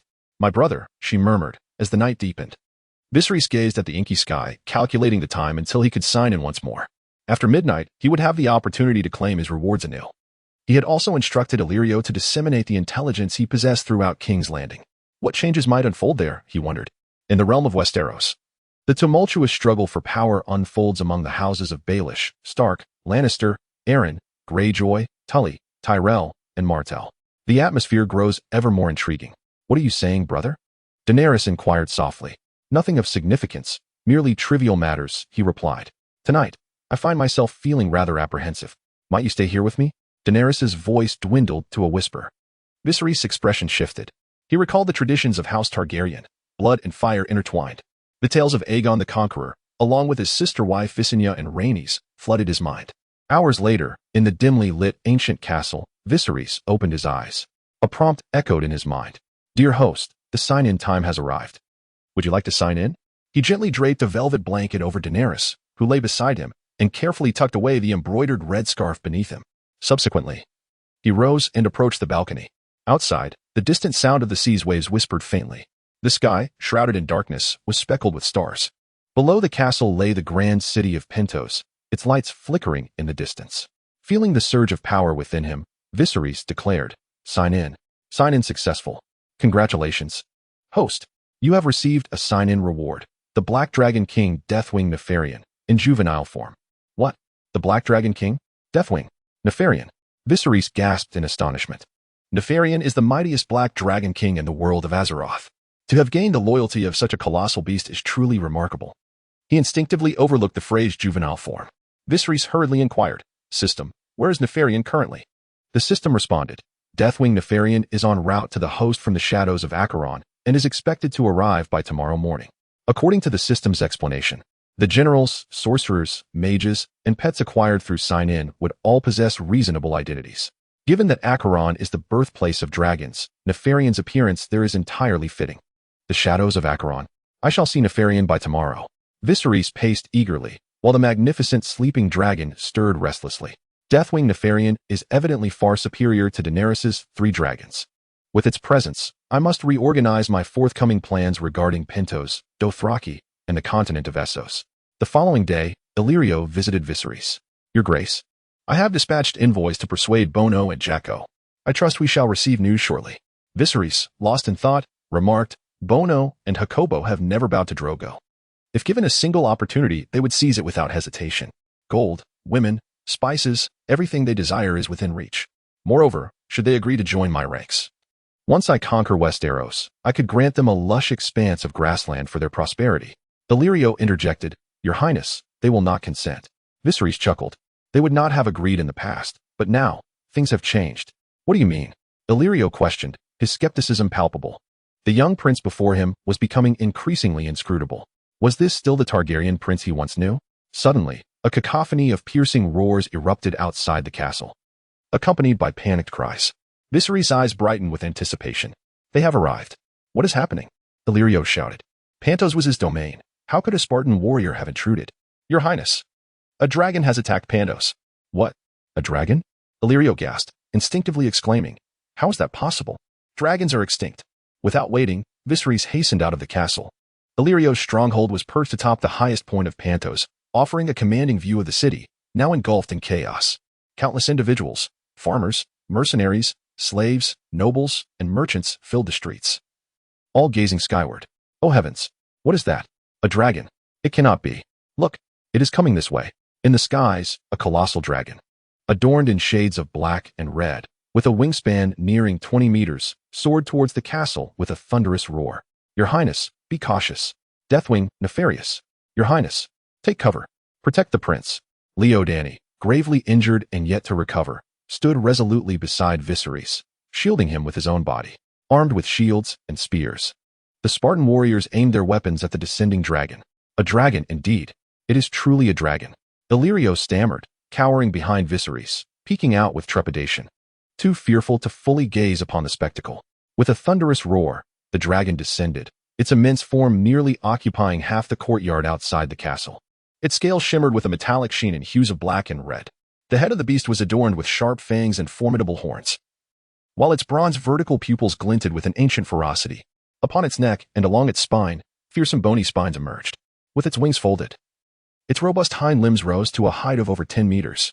The colossal beast exuded an aura of sheer terror. This marked the first encounter of the people of Pentos with the great dragon. Before them stood a dozen Spartan warriors, gripping their round shields and long spears with unwavering determination. Though fear coursed through their veins, they did not retreat. Behind them stood their sovereign to whom they pledged their loyalty. To harm their sovereign would mean to tread over their fallen bodies. They were resolute. The soldiers of the Pentos city guard, however, were paralyzed by fear, some so terrified that they were rendered incapable of standing upright. The livestock confined beneath the castle were in utter disarray, excreting in their fright. Some animals, utterly petrified, foamed at the mouth and fell silent.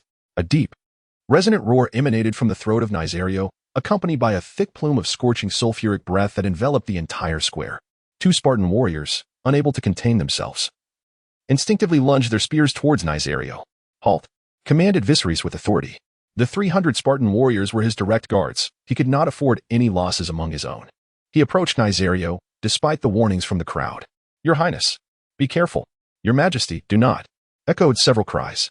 His brother, Daenerys, stumbled forth, having just emerged from the battle the night before, still unsteady on her feet. Yet, she rushed out regardless. Viserys commanded, Do not move. This dragon has come for me. He stood before Nysario and extended his right hand. The once fierce gaze of the dragon softened, and it lowered its fearsome head, allowing Viserys to caress its horn. After a brief moment, the square erupted with cheers. Long live the king. Long live his majesty Viserys I, the son of the true dragon, tamer of the great dragon. Long live. Spartans, city guards, nobles, farmers, and merchants all joined in the jubilant celebration. Notably, the governor of Pentos knelt in the square, trembling as he beheld Viserys tending to the dragon. As a figure of considerable influence connected to Varys, the Master of Whispers from King's Landing, he was acutely aware of the significance that dragons represented. Though merely a juvenile dragon, it was enough to instill awe in countless hearts. Trembling, he spoke, "Your Majesty. Illyrio Mopatis offers you his loyalty." Viserys extended his hand toward Daenerys, elegantly inviting her forth. Dany's cheeks flushed, yet she gracefully bent slightly, lifting the hem of her gown to execute a perfect noble curtsy. The two mounted Nissarion, the Black Dragon King, Deathwing. With a resounding roar, Nissarion unleashed an earth-shattering cry. His immense leathery wings flapped powerfully, stirring a tempest in the square. He galloped forward, soaring into the sky with the help of the winds. Beneath them, the entire city of Pentos, with its thousands of inhabitants, erupted in jubilant cheers. "Long live! Hail to his majesty! Long live King Viserys I!" The winds danced wildly. Viserys embraced Dany, allowing Nissarion to beat his colossal wings.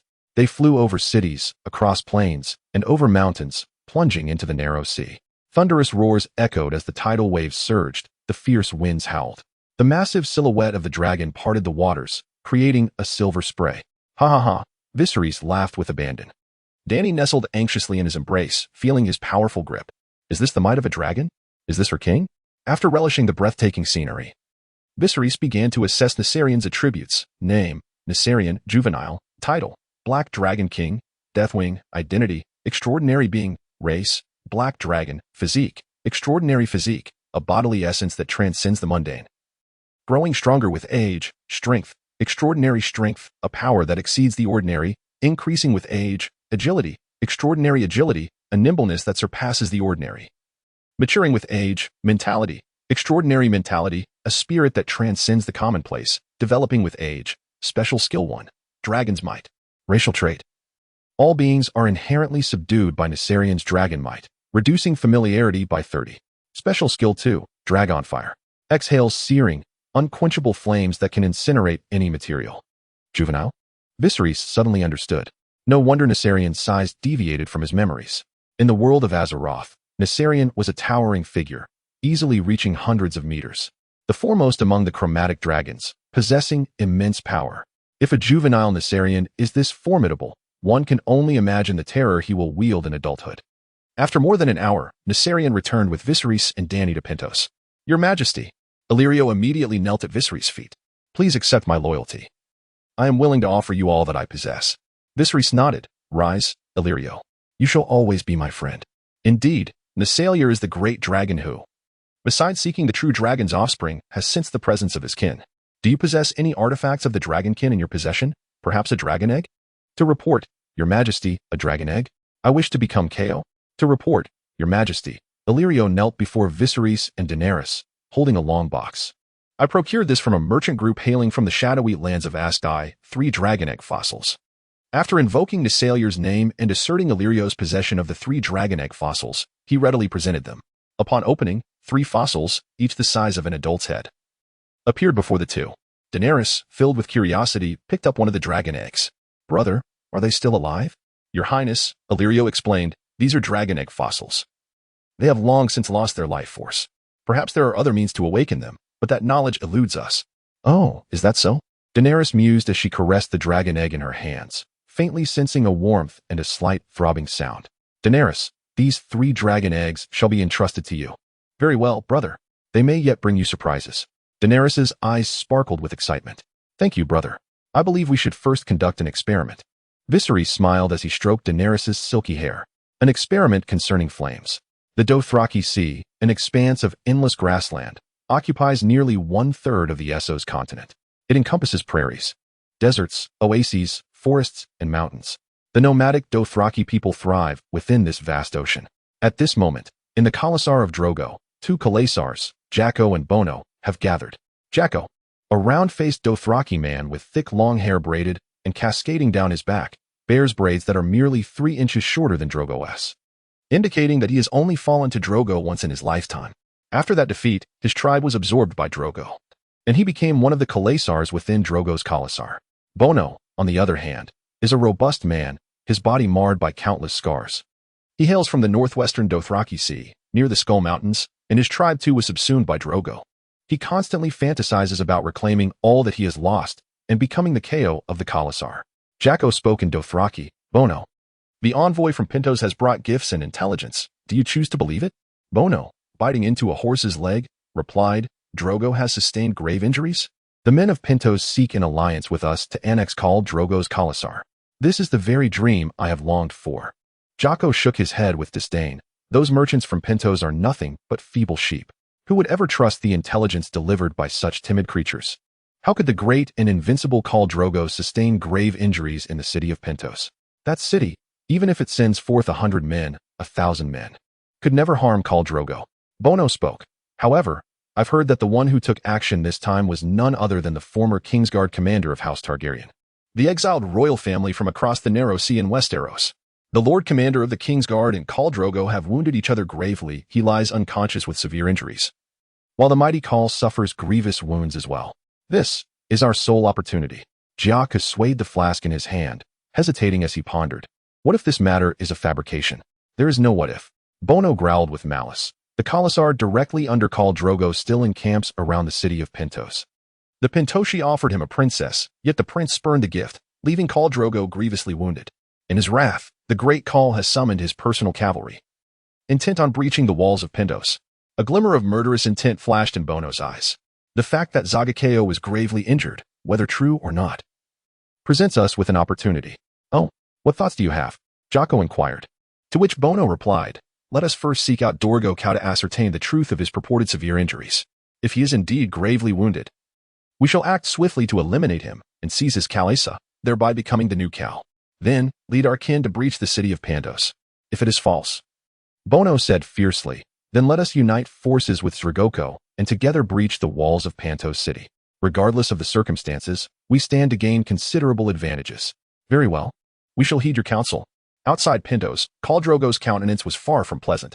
His face had taken on an ashen pallor, lips drained of color.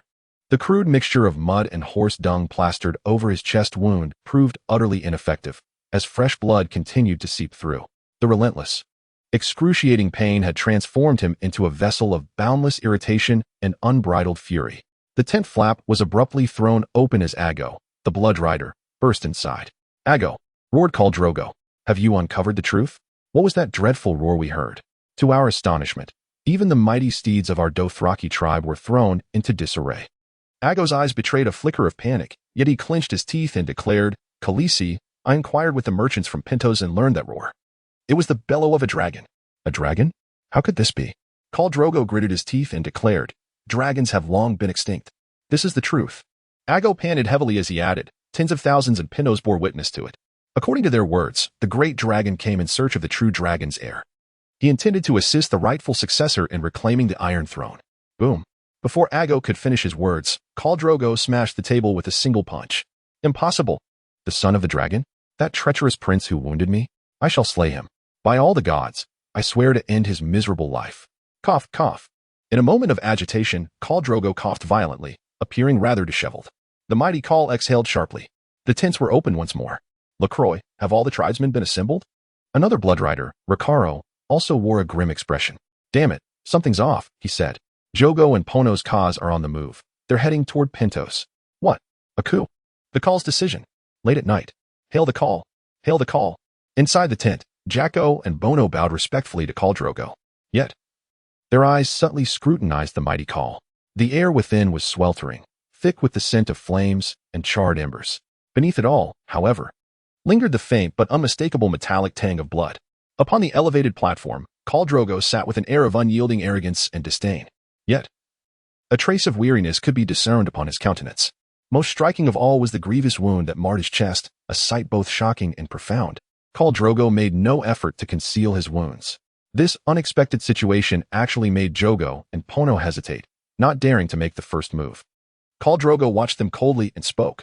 Jogo, Pono, what brings you here? My command was for you to guard the entrance to the Dothraki Sea. Yet you dare to defy my orders. The two men trembled slightly. It was Bono who gritted his teeth and spoke first. Khal Drogo, we received word that you were gathering your people, preparing to attack the city of Pentos. We feared you might encounter overwhelming forces in Pentos. So we hasten here with our personal troops. At the entrance to the Dothraki Sea, there is also... You mean to say, Khal Drogo interrupted Bono's words, that I am afraid? No. The two men immediately spoke. Khal Drogo sneered coldly. These two still refused to submit to him. Had he not been injured, he would have surely taught them a lesson. But feeling the lingering pain in his chest, he gritted his teeth and said, "Forget it. Since you've come, you shall not leave. I have gathered over 10,000 roaring warriors. Tomorrow, you shall lead them to besiege the city of Pentos. Do you understand?" "Yes, yes." "Cal, depart now." "Yes." The two hastily retreated. Even severely wounded, Khal Drogo was not someone they dared to challenge. Jiki whispered anxiously, "Pono, what shall we do?" Bono gritted his teeth and declared, "I am certain he has sustained grievous injuries. However, we Dothraki have a proverb, a grievously wounded lone wolf becomes more perilous than a mighty tiger. We shall wait." "Wait." "Indeed." Bono cast a sidelong glance at Khal Drogo's tent. Even tigers have moments of distraction. Tomorrow when we storm Pentos, he will inevitably make his move. That would be an excellent opportunity. Inside the tent, Ago, the Blood Rider, inquired with concern, "Khaleesi, why must we retain their presence? Would it not suffice to command their return to the Dothraki Sea?" "Humph." Khal Drogo let out a disdainful snort. "Had I not spoken thus, would they have departed so readily? The wolf's treacherous ambition. Were it not for my fear of inciting rebellion within the Khalasar, I would have slain them with my own hands. Tomorrow, you shall oversee them with the Blood Riders by your side. Should any hint of treachery arise, slay them without hesitation." "As you command, my call." Drogo tore open the wound on his chest, enduring excruciating agony as he gritted his teeth and growled, "Come. I am Khal." Argo grasped the glowing curved blade from the fire pit with a pair of tongs and approached Zagakeo. Observing Cal, drenched in sweat from the pain, he could not help but exclaim, "Cal, take action." "Yes." With a clenched jaw, Argo pressed the glowing, red-hot scimitar against the chest of Zagakeo, producing a hissing sound. The acrid scent of charred flesh and the unmistakable aroma of burnt meat swiftly permeated the entire tent. The muffled cries of anguish could be faintly heard in the background. This was the most common method employed by the Dothraki to tend to their wounds. Several minutes later, a perspiring Zhuge collapsed onto the soft couch. On his chest, a horrifying, charred wound emerged, resembling a massive centipede coiling around him. However, at that moment, Zhuge eyes sparkled with clarity. His injuries had significantly improved, and the fog that once clouded his mind had dissipated. The weakness within him vanished entirely. Ago entered with a flask of strong liquor. "Cal, are you all right?" Zhuge downed the drink in one gulp and discarded the flask carelessly. "My strength has returned. Though there remains a slight inadequacy, your recovery brings me solace." "Ah, Chow." Drogo the Khal reclined upon the cushioned dais, his gaze as fearsome as a ravenous wolf. He shifted his mighty frame with deliberate motion. His right arm hung broken and useless, yet his left remained whole and unblemished, a limb still pulsing with formidable strength. "Dispatch the order to the Blood Rider guards. Tonight we infiltrate Pentos and assassinate that prince." "What?" Ago let out a startled cry. "Khal. You. Khal Drogo responded with a cold sneer. "Though I know not why Pono and Jacko have come here, their presence has already served as a warning to me. Shame is an offering that demands the crimson tribute of blood. It is the cow." Zhuge coldly remarked, "I have conducted an investigation. The prince's personal guard, the Spartans, consists of 300 warriors. However, he has only brought 2 squads into the city. The rest remain stationed outside the outer city. The captain of the Royal Iron Guard has been gravely injured and is unable to move. In the entirety of Pentos, no one shall pose a challenge to us." Aji excitedly exclaimed, "Indeed, Cal, I shall summon your Blood Alliance guards immediately." Within the castle of Pentos, Daenerys leaned against Viserys, allowing his large hand to caress her. She held 3 dragon egg fossils, their presence enhancing the rosy hue of her fair skin. "Brother, can these 3 dragon egg fossils truly hatch?" Viserys replied, "Of course. Did you not mention that you often dream of dragons? This is the essential basis for our Targaryen lineage's ability to raise dragons and communicate with them. Furthermore, today's experiment." Daenerys recalled the knowledge Viserys had imparted to her earlier that afternoon. The scalding hot water, the burning flames, and even the dragon fire spewed by the black dragon named Nisalier. In her perception, all felt immensely warm, devoid of any danger. Viserys gently stroked Daenerys' silken hair. "True dragons are unafraid of fire. You are the natural mother of dragons, a genuine descendant of dragons. As long as you hold these 3 dragon eggs amidst the flames, they shall bring forth 3 young dragons." Daenerys' lavender eyes sparkled ever more brightly. "Brother, I shall heed your words." As night deepened, a low growl echoed. "Tomorrow, 10 chapters shall be released in abundance." Thank you. 15. The Dragon Dream. "Do you wish to battle? Then I shall fight." Roar. In her dreams, Daenerys found herself within a pitch-black cavern. "Where is this? Brother. she called out loudly. In her tumultuous life of exile, she often experienced nightmares. At merely 14, she had endured far too much suffering.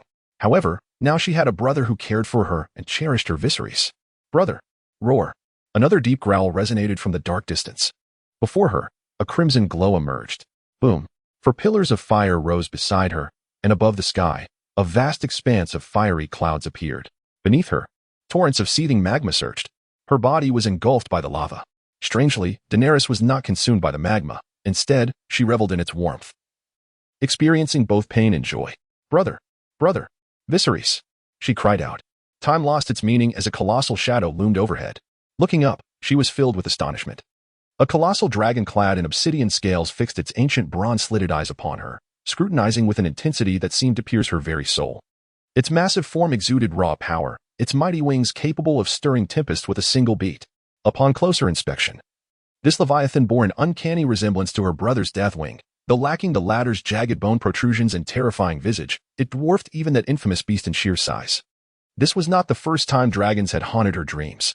In past nightmares, they had always been fleeting phantoms or mere silhouettes. But now, a true dragon stood before her in the realm of slumber. Who are you? Daenerys managed to whisper, her voice trembling as she fought to suppress the terror coiling in her chest. The dragon responded with an earth-shaking roar that reverberated through the dreamscape. The obsidian dragon before me suddenly let out a thunderous roar. Roar. Roar. At the same time, two colossal silhouettes emerged behind the black dragon, one azure, one alabaster. Equally terrifying. Equally immense. Three mighty dragons? Could it be related to the three fossilized dragon eggs that Brother Wong entrusted to me?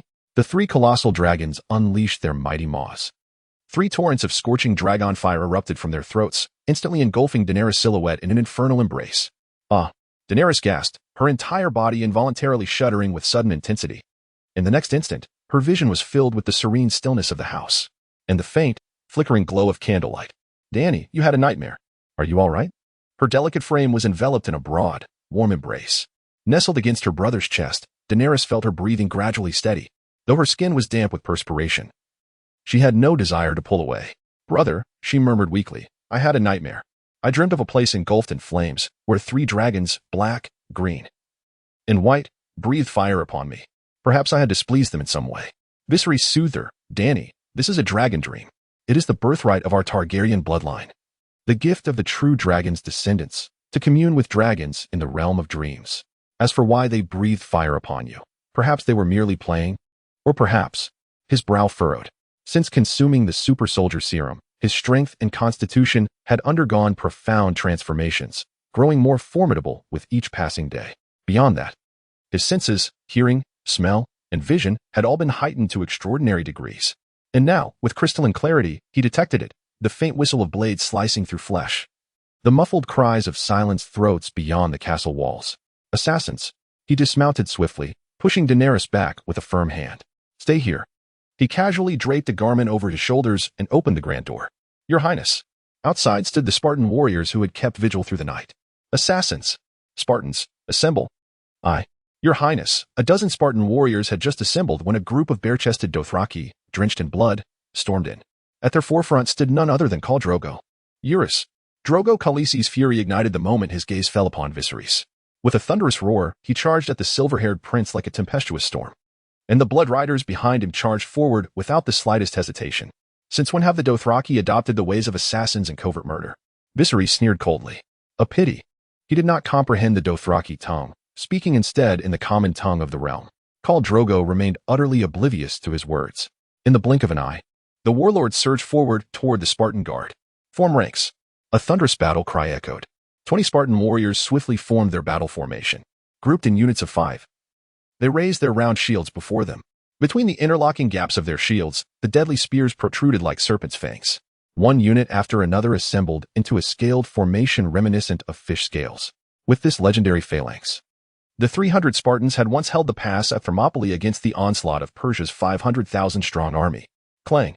Drogo the Khal charged at the forefront, wielding his blade in his left hand.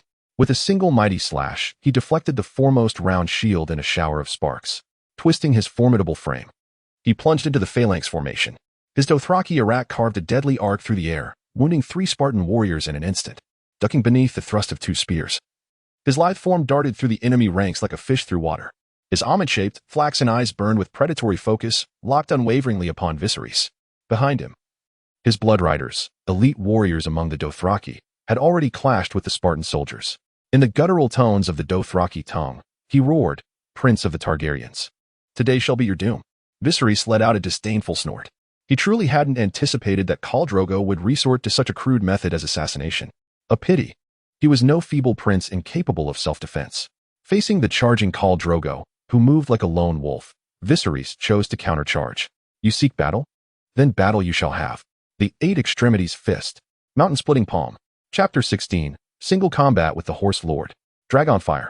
Baji Quan, between heaven and earth, across the 9 provinces and 8 directions, embodies the philosophy that its explosive power can reach the farthest extremes in all directions. As a close combat martial art, Baji Quan is characterized by its vigorous, unadorned movements and swift, powerful strikes. In terms of combat techniques, it emphasizes precise blocking and seizing, striking with unyielding force. It truly manifests the distinctive features commonly described as intercepting, assisting, pressing, leaning, bursting, and shaking. The power of Baji Quan originates from the heels, flows through the waist, and culminates at the fingertips, thus generating tremendous explosive force, embodying the quintessence of martial striking. Its might is likened to shaking the heavens with a sway of the shoulders and quaking the 9 provinces with a stomp of the feet. Hence, in the realm of traditional martial arts, it is said, for civil harmony, there is Tai Chi to pacify the world. For martial prowess, there is Baji to stabilize the universe.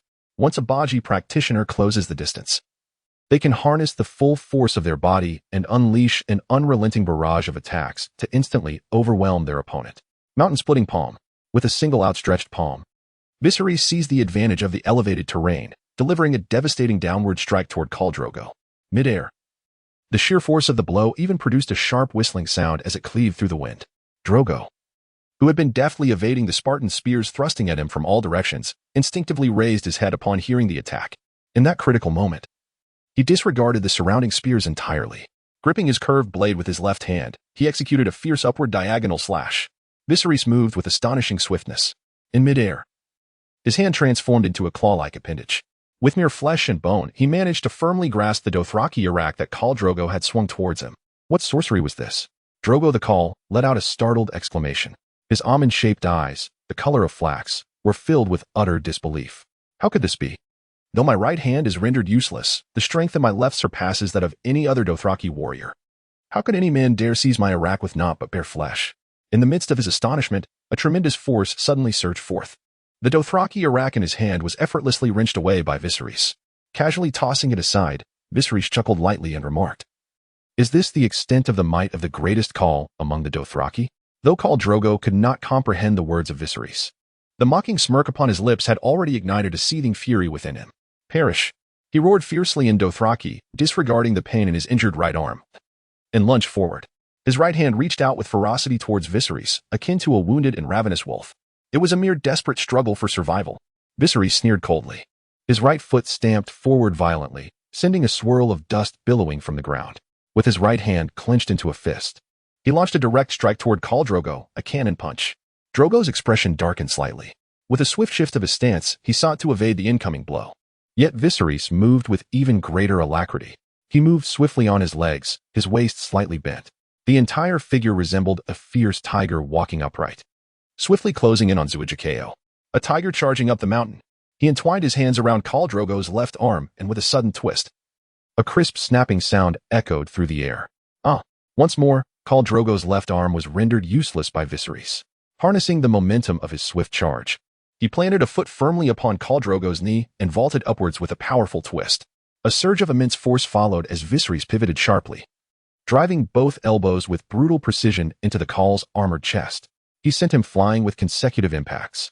Yet, even in this advantageous position, he showed no mercy. Swiftly closing the distance, he harnessed the power of his waist, abruptly propelling himself forward like a drawn longbow, launching fiercely towards Khal Drogo. Iron Mountain crash. Boom. Though Viserys' physique was not as burly as Khal Drogo's, the sheer power he possessed far surpassed that of the Khal. With this single collision, he sent Khal Drogo flying over 10 meters away, slamming him violently against the stone walls of the castle before he collapsed onto the ground. A mouthful of blood sprayed forth uncontrollably from the Khal's lips. "Khal, blood of my blood! Khal Drogo!" Several blood riders gasped in alarm, instinctively shielding Khal Drogo with their bodies. They were his sworn brothers, blood of his blood. Loyalty should never be questioned. Yet they simply could not believe it. Among their Dothraki people, the undefeated Khal Drogo had actually lost to a mere boy, not once, but twice. The Blood Alliance warriors who remained alive and wounded all stood protectively before Zejikeo, their unwavering gazes fixed upon the encroaching Spartan warriors. These formidable fighters, similarly bare-chested and wielding round shields and long spears, proved to be exceedingly tenacious adversaries. They are indeed the blood-sworn warriors of the mightiest Khal of the Dothraki. How could they possibly not be a match for them? Where on earth did these individuals emerge from? They shielded Zargo Khal, shouting loudly.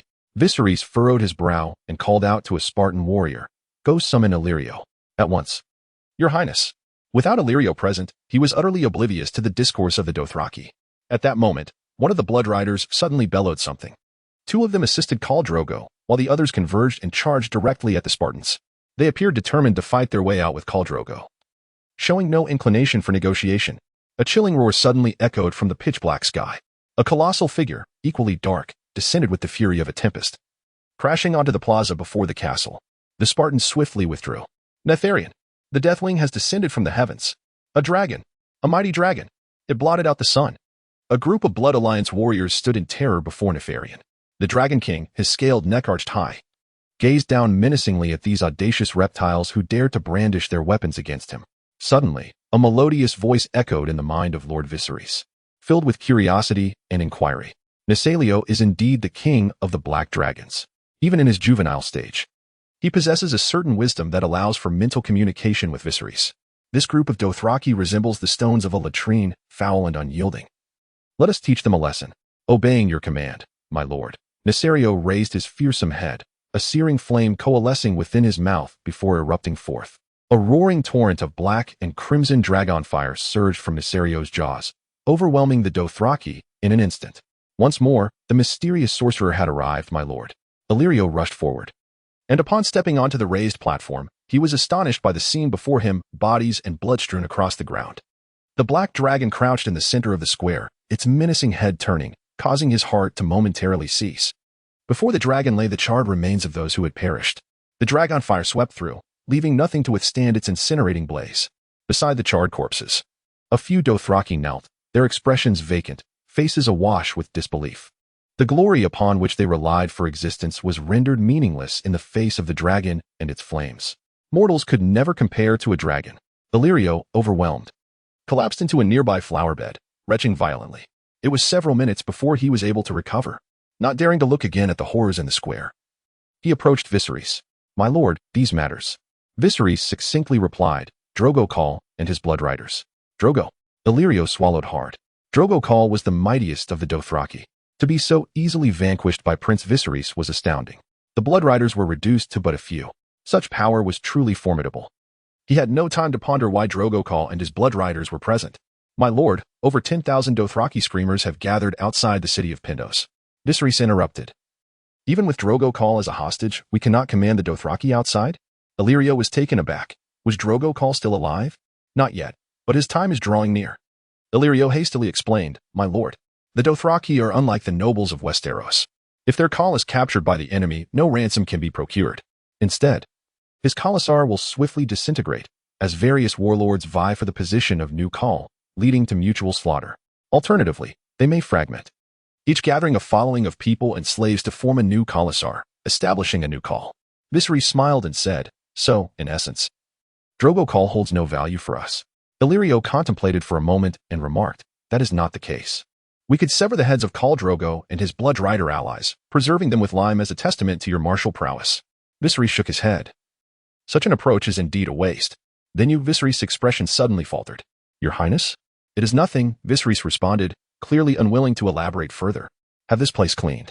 I shall handle the matter of Khal Drogo. Yes, Your Highness. Illyrio respectfully withdrew, promptly summoning a number of slaves and guards to clear the battlefield and dispose of the corpses.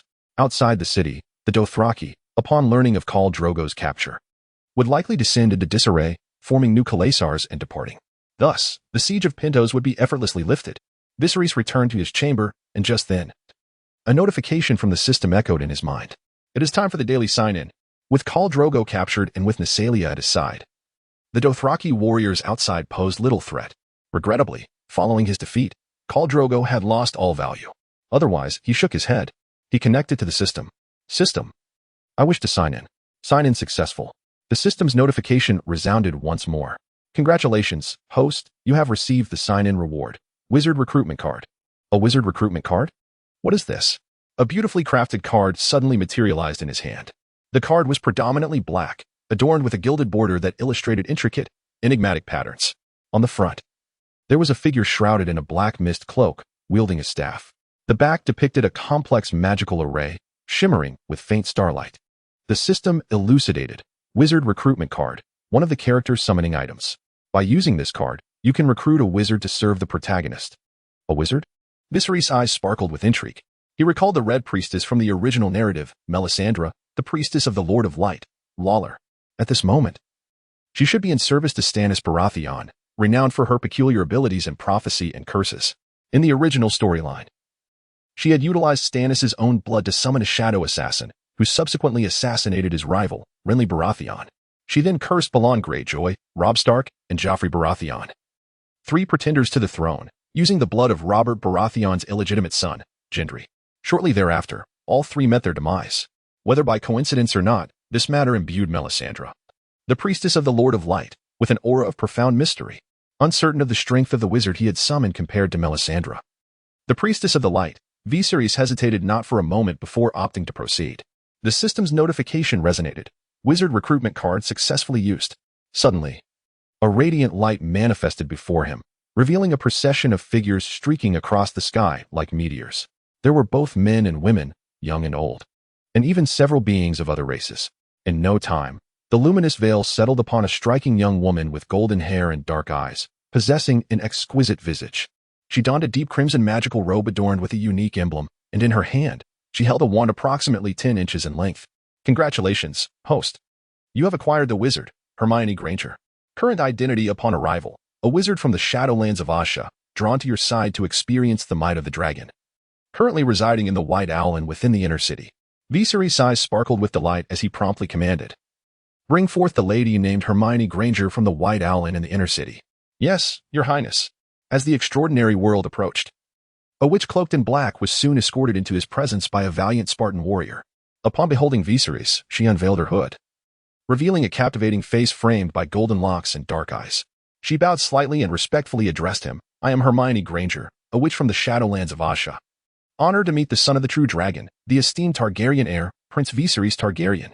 Viserys inclined his head gently, responding, no need for formality, esteemed witch. Despite his admiration for the extraordinary beings of the Game of Thrones realm, wizards, sorcerers, priests, and soothsayers, he held a degree of apprehension. Whether it was Melisandre, who had birthed shadow assassins using Stannis' blood, the resurrecting Red Priest, Thuras, or the enigmatic male sorcerers of Karth, each posed formidable challenges. Although Hermione Granger appeared enchanting, who could ascertain the authenticity of her visage? Esteemed Prince Viserys Targaryen, how did you come to know of my identity? The witch inquired curiously. Do you have other wizards, diviners, or seers in your company? Not at all, Viserys replied, shaking his head, as a sudden thought emerged in his mind. In my dragon dreams, my dragon revealed to me that a mysterious and powerful wizard would come forth to pledge allegiance to me, becoming my shadow. Before he could finish his thought, he distinctly sensed Hermione's breathing grow heavier before him. She exclaimed eagerly, Your Grace Viserys, the prophecy in your dragon dream is truly astonishingly accurate. I distinctly sensed the aura of a transcendent creature, a mighty dragon, and thus journeyed across vast distances from Asshai to arrive here. I pledge my unwavering loyalty to you. Viserys inquired. What must I offer in return? Hermione swiftly replied, Nothing at all. I merely need to remain by the side of the true dragon's heir. Your majestic draconic aura alone can bestow strength upon me. Viserys furrowed his brow. Truly a witch, speaking in such cryptic riddles. Why do you say such things? Hermione explained with grace. Your Highness Viserys, you are not one of the transcendent beings, thus incapable of perceiving the mystical energies that are currently awakening in this world. Oh, she continued, because of the dragon's emergence. Dragons have vanished from this world for centuries. The entire realm slumbers, oblivious to the presence of the extraordinary. Yet with the emergence of your dragon, the mystical essence of this world shall gradually awaken. As time unfolds, more arcane powers, supernatural energies, and mythical creatures will manifest across the lands. Ah, now Viserys comprehends. He recalls the warlock of Karth, who schemed relentlessly to imprison Daenerys and her 3 young dragons within the House of the Undying, all in pursuit of supernatural might. The catfish effect, perhaps? Or perhaps some peculiar containment entity? Viserys recalled certain legends from his past life. The resurgence of spiritual energy? The awakening of the extraordinary? This world underwent a transcendent metamorphosis as he, through the system, acquired the Black Dragon King, Deathwing Neltharion. It appears that Neltharion's power and extraordinary aura far surpassed those of Daenerys' 3 young dragons. Hermione then spoke, "Your Grace? Prince Viserys, might I have the honor of gazing upon your mighty dragon at closer quarters?" "Very well, wait a moment." Viserys utilized his spirit to establish contact with Neltharion. As the system's reward, he could effortlessly connect with the ancient dragon. Swiftly, an immense silhouette descended from the heavens, alighting upon the plaza beyond the castle walls. Hermione's countenance brightened with exhilaration. She lifted her gaze, beholding Neltharion's colossal form, her eyes shimmering with awe. The juvenile dragon had already surpassed its infancy. In but a century's time, it would reach full maturity. What an overwhelming aura of a supernatural creature. I could sense the surging, oceanic power of the extraordinary. Hermione kept murmuring something under her breath.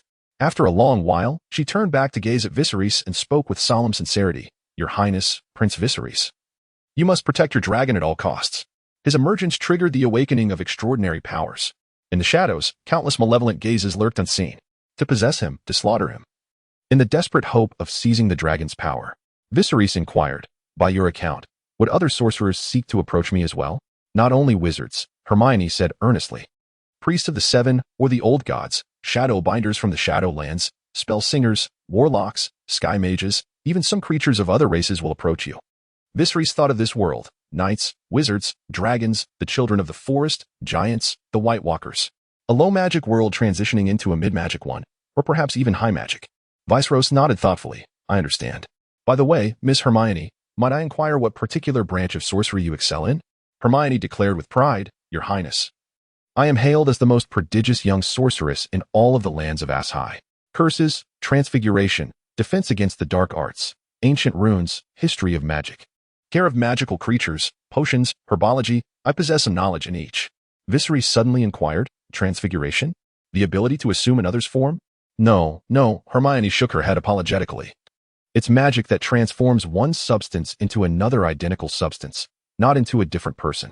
So, is there a kind of magic that can control someone's mind, turning them into a puppet who obeys your commands?" Hermione said nonchalantly, "This magic is quite elementary. The imperious curse would suffice." "Whom do you require to be controlled? And for what duration?" "Under the influence of the imperious curse, the victim's mind becomes an empty void, overwhelmed by an ineffable euphoria, compelled to obey my every command. The duration of control varies depending on the strength of the target's mental fortitude. However, excessive use of this curse upon a single individual may breed resistance, thereby diminishing the potency of the magic." "Excellent." Viserys nodded approvingly. "I require you to dominate 19. The Dothraki siege. The dragons shall demonstrate their might." At the break of dawn, when the sky had yet to brighten, upon the boundless wilderness beyond the walls of Pentos gathered over 10,000 Dothraki screamers. At their forefront stood Drogo and Pono, their figures commanding amidst the sea of warriors. In order to conquer the city of Pentos, the two remained sleepless throughout the night. Unexpectedly, as soon as they stepped outside, disaster struck. "Where is Khal Drogo? Why has he yet to appear?" Giaco rode his warhorse and bellowed loudly. Bono's expression was also rather peculiar. "Ago. Where is Khal Drogo? Why is he not making an appearance? Shall we proceed to the royal tent to extend our greetings?" Argo gripped the curved blade with trepidation. "Where is Khal? You have no right to inquire. Simply obey his commands and lay siege to Pentos City. Is that understood?" Giaco furrowed his brow slightly, and his hand made an almost imperceptible movement. Bono cruelly smirked, then swiftly swung his weapon towards Ago. The sharp Dothraki curved blade sliced through the air, swiftly toppling Ago to the ground. "Eliminate them." The Blood Alliance warriors of Bonoko and Giacoco swiftly brandished their curved blades, charging towards the Blood Alliance warriors of Zagakeo. "Ah, what are you doing?" "Slay them. Pfft. Kill them all. In the blink of an eye." The Blood Riders of Pono and Jacko clashed fiercely with those of Khal Drogo. The Blood Riders of Khal Drogo were the mightiest warriors within his Khalasar. Alas, he had taken most of his elite forces to assassinate Viserys. Though the remaining Blood Riders possessed formidable combat experience, they were vastly outnumbered. Within mere minutes, they were struck down by the Blood Riders of Pono and Jacko. Having dispatched Khal Drogo's Blood Riders, the two groups swiftly turned their blades upon one another, poised for battle. Among the Dothraki, such treachery and internecine warfare were commonplace. Brothers in one moment, sworn enemies the next, such was their way. Perhaps only in Vaes Dothrak, the capital of the Dothraki, are they brothers bound by blood, where not a single drop may be spilled, nor a blade drawn in anger. Ha ha ha ha. Bono Quo and Jacko exchanged hearty laughter, each eyeing the other with wary suspicion. To the great Khaal's tent. Within the grand tent of Khal Drogo, not a soul remained. Even his weapons had vanished without a trace. So it's true, sneered Pono, his voice dripping with scorn. Khal Drogo lies gravely wounded, aware that lingering here would seal his fate. Thus, he has fled. Mago, Jacko, go. Spread the word of Khal Drogo's escape. His Khalasar shall be ours. Yes, my lord. Bonoko inquired. Jacoko, shall we proceed with the siege of Pentos? Indubitably, Jacoko declared. Jacko licked his lips, a cruel smirk twisting his features as he declared. The city of Pentos dares to defy the will of the Dothraki? They shall receive a lesson they won't soon forget. And Jacko continued. We have slain the blood riders of Khal Drogo to claim his Khalasar. This battle must be fought. We shall demonstrate with Pentos as our testament. Proving our might surpasses even that of Khal Drogo. I comprehend now. The news of Khal Drogo's escape indeed caused a wave of turmoil among the Dothraki. He was widely regarded as the mightiest Khal among their people. Who could have imagined that such a formidable leader would abandon his Khalasar and flee? Some die-hard warriors stubbornly refused to believe, but when they beheld the empty royal tent, their hopes perished. A worthy sight indeed. Others, the roaring warriors, bellowed curses at Khal Drogo's cowardice and madness. A Khal without his Khalasar is nothing. Swiftly, over 10,000 Dothraki screamers assembled in full force. A vast, ominous sea of cavalry surged forth, howling as they charged towards the city of Pentos. The over 10,000 Dothraki warriors represent the elite forces of Khal Drogo, comprising a quarter of the Khalasar. The remaining 30,000 roaring warriors continue to be stationed amidst the Dothraki Sea. In times of necessity, the Dothraki can transform every individual into a warrior, capable of assembling a cavalry force of 100,000. Such an army, upon stepping onto the shores of Westeros, would be sufficient to sweep across the land. In the city of Pentos, atop its towering walls, Viserys, surrounded by a throng of admirers, gazed out at the surging tide of Dothraki cavalry. Behind him, Daenerys, Hermione, the pale-faced Leonidas, and the trembling Illyrio were all astonished by the sight of the cavalry formations outside the city. This was their first encounter with such a formidable display. Moreover, behind Hermione stood a tall figure, with bronzed skin and thick braids, Khal Drogo. Under the influence of Hermione's spell, Khal Drogo fell into a stupor, easily brought under control. Viserys gently stroked Daenerys' hair. My dear, you shall have to endure a slight inconvenience. Brother, Daenerys exclaimed with admiration, in order to return to our homeland. Daenerys is willing to join your noble plans. Viserys chuckled. Khal Drogo has become a mere shadow of his former self. When the time is right, I shall allow him to return to the embrace of the fiery stallions. Brother, I will follow your lead. Leonidas, whose injuries had just begun to heal, rasped. Your Highness, the Dothraki are indeed the fiercest warriors of Essos. Viserys inquired with a smile. Leonidas, can your Spartan warriors withstand the charge of these cavalry? Leonidas shook his head. On open plains, it is simply impossible to resist. Unless we find ourselves in specialized terrains, narrow passes, steep hills, or dense forests, our Spartan warriors would not be inferior to the Dothraki. Illyrio, anxious, interjected. Your Highness, the Dothraki are almost upon the city. We must hasten to command Khal Drogo to halt their advance. They will not breach our walls while Drogo is here. Viserys replied, shaking his head. Not yet. This is not the moment. The foremost among them are Jaqen and the Khalasars of the Boner. They perceive Pentos as a weak lamb, and the first to penetrate will reap immense wealth. These individuals are a hidden threat. What I desire is an obedient army, not a mere private force for some. I intend to teach the Dothraki a lesson they shall never forget. Leonidas, at your service. Lead your Spartan warriors to guard the entrance of Pentos. I shall unleash the flames of the dragons to engulf the entire cavalry. Yes, your Highness. Nesario, roar, roar. With a series of thunderous roars, a colossal shadow suddenly soared into the sky from within Pentos. Fiery flames surged like a tidal wave toward the Dothraki cavalry. This marks the first step in subjugating the Dothraki. Roar. In the moment of the emergence of the King of Black Dragons, Deathwing Nefarian, the entire realm seemed to descend into a shroud of darkness. The vanguard of over 10,000 Dothraki roarers immediately plunged into chaos. Waves of Dothraki exclamations surged forth, as if echoing through the air. Heavens! What is that? A dragon! A dark dragon! A black dragon! Flames that veil the sky! Flee! Get away! Get away! At the forefront stood Bonocho and his bloodbound warriors, the Dothraki roars, who, as leaders of their kind, were compelled to lead the charge at the onset of battle. Yet, when faced with Nefarian, they found themselves devoid of any courage to resist. The leading Dothraki roarers frantically pulled at their reins, attempting to evade the dragon-s assault. However, their speed was no match for the proximity of the threat. With a thunderous roar, an inferno of dragon fire surged forth like a tidal wave, crashing down upon the Dothraki warriors. In an instant, the searing flames consumed dozens of knights at the forefront, reducing them to charred remains.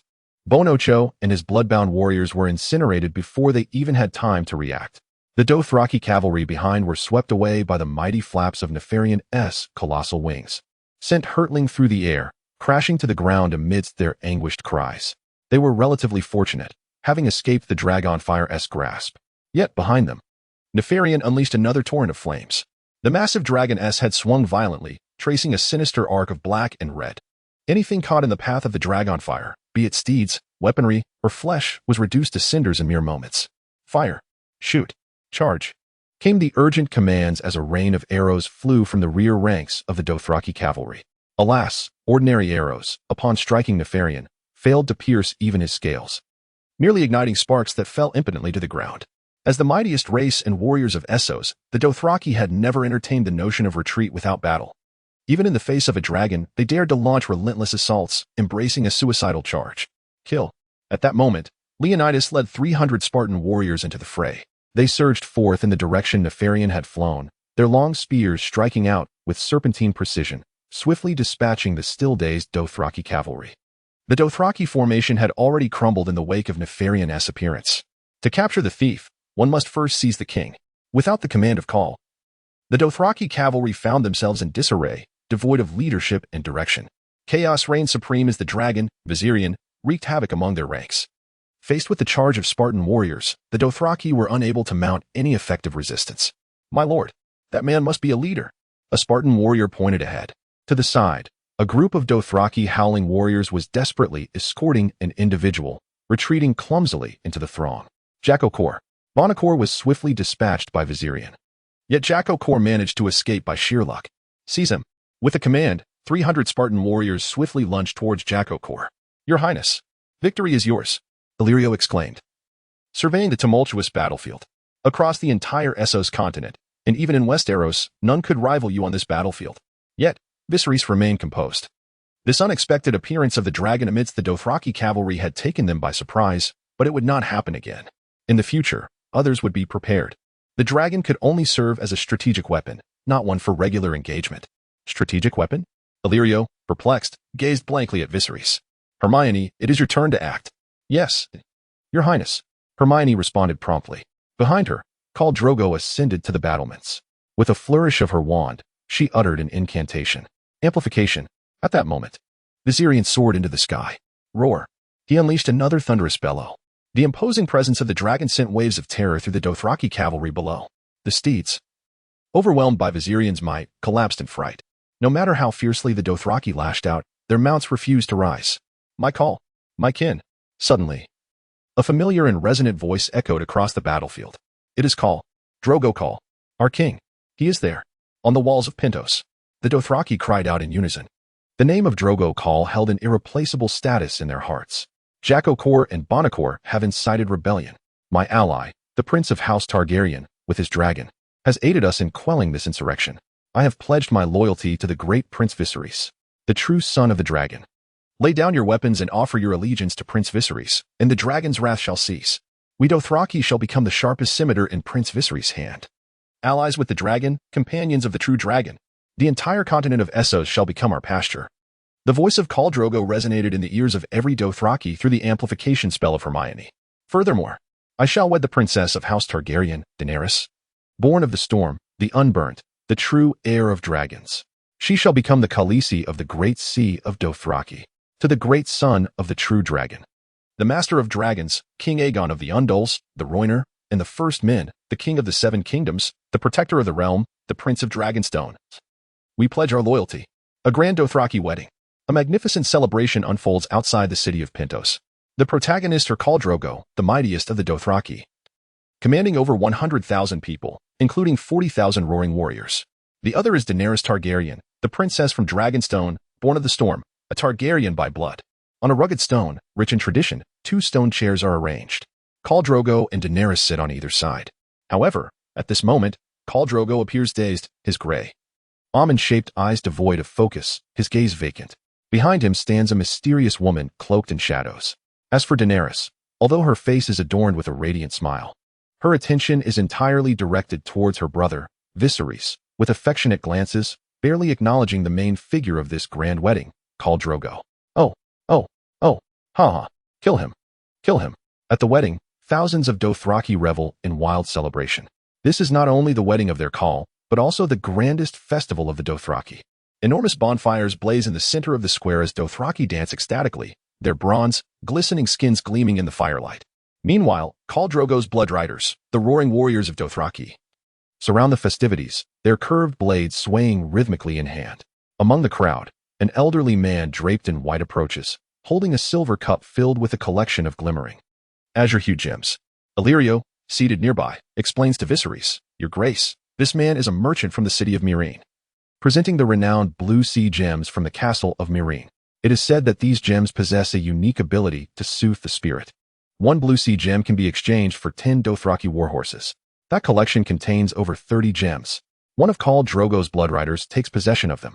Soon after, a man adorned with a tall hat and a flowing cloak approaches. In his hand, he held a jade box, within which coiled 2 serpents with silvery bodies adorned with blue and purple patterns, exuding an aura of profound terror. Illyrio further elucidated. He hails from Volantis, a slave master whose domain borders the shadowy lands of Askhai, predominantly breeding male and female sorcerers. In his grasp was a crimson python, rumored to possess the bloodline of dragons. One by one, merchants, nobles, and slave masters from the 9 great free cities presented their congratulatory gifts to Khal Drogo. Even numerous city-states from the heart of Essos, such as Myr, Qohor, Volantis, and Pentos, all neighbors of the Dothraki Sea, contributed their offerings. As the most powerful Khal of the Dothraki Sea, Drogo's impending union commanded their respect. Viserys remarked with keen interest, "Drogo's wedding has indeed attracted a considerable assembly." Illyrio explained, "As the mightiest Khal of the Dothraki Sea, these cities have long been subjected to Dothraki incursions. For the sake of their lives and the safety of their goods, they are compelled to pay tribute to the Dothraki. Should they fail to attend Drogo's wedding, well..." Illyrio's insinuation was unmistakable. There would be consequences for their absence. Dany, approaching with a look of disgust, remarked, "The air here is foul. The Dothraki customs are truly revolting." Following her gaze, one could see charred horse hearts and raw meat carelessly discarded on the ground, swarmed by buzzing flies. Every sight was enough to induce nausea. Illyrio awkwardly responded, "Princess Dany, the horse lords are indeed a nomadic people, lacking any refined culture or tradition." Suddenly, a commotion erupted in the square as 2 Dothraki warriors engaged in a fierce battle. It appeared that during one warrior's coupling with a woman, another warrior had intervened. Without a word, they drew their curved Dothraki swords and clashed. The surrounding crowd, brimming with excitement, cheered loudly. Illyrio continued, "This is a rite of passage for the Dothraki, a test of strength. At a Dothraki wedding, if at least 3 lives are not claimed, it is deemed a failure." The 2 entangled Dothraki warriors eventually settled the score. One was grievously wounded, his abdomen slashed open, spilling intestines, blood, and entrails upon the ground. Yet this only heightened the excitement of the Dothraki onlookers. As the festivities continued, Illyrio waved his hand, summoning 3 young girls clad in simple garments. "Your Majesty, these are gifts for the princess. They will attend to her needs with utmost care." Viserys cast his gaze upon the trio before him, the very handmaidens of Daenerys from the original tale, Irri, Jiki, and Doria. A figure clad in chainmail, adorned with a cloak and bearing a knight's longsword at his side, emerged before the dais. Drogo remained silent, yet at that moment, one of the blood riders behind him spoke. "Step forth, Undul Yora." The esteemed Caer Yora Mormont, with both hands cradling several hefty tomes, approached with a respectful demeanor. Viserys' eyes glimmered with intrigue. Yora Mormont, a character of considerable significance in the original narrative. Alas, he was but a sycophant, left with naught in the end. Nevertheless, as a knight of Bear Island, Yora Mormont's prowess was indisputable. Presently, however, he was merely a spy under the command of King's Landing. An idea sparked within Viserys' mind. This Yora Mormont could be swayed. With his keen eyes and eloquent tongue, he could disseminate falsehoods to King's Landing. Most importantly, his lineage, the heir of Bear Island, with his father being none other than the current Lord Commander of the Night's Watch, Jorah Mormont. A modest offering was presented to the new Khaleesi. Jorah Mormont bowed, extending the volumes to Daenerys, his eyes reflecting a hint of astonishment. The new Khaleesi was truly enchanting. This collection encompassed the history and legendary ballads of the Seven Kingdoms. Daenerys, with her violet eyes, accepted the tomes, replying, "Thank you, Ser Jorah." The devoted sycophant stood before the only queen of the Dothraki, marveling at her beauty and purity.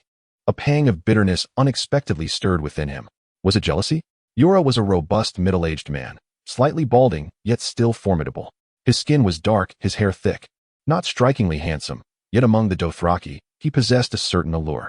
After reaching adulthood, his father, Jorah Mormont, willingly joined the Night's Watch to ensure Jorah would become the Lord of House Mormont. During his nearly decade-long marriage to his first wife from House Glover, she suffered 3 miscarriages and tragically perished during the third due to complications. In the midst of the Greyjoy Rebellion, Jorah was among the first to scale the walls during the defense of Pike, earning the title of Knight for his valor in battle.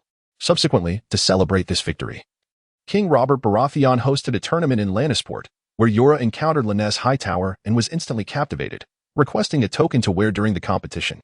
He triumphed in an almost impossible contest, crowning Lynesse as the Queen of Love and Beauty. That night, he sought the hand of Lord Leighton and secured his consent. Initially, they led a blissful life until their return to Bear Island, the domain of Jorah. Lynesse regarded Bear Island as a mere pitiful shack to bring joy to his wife. Jorah squandered all of his wealth, leaving him destitute. In a desperate bid to earn money, he sold poachers into slavery to the Tyroshi, an act that was deemed illegal in the north. As a consequence, Eddard Stark sentenced him to death.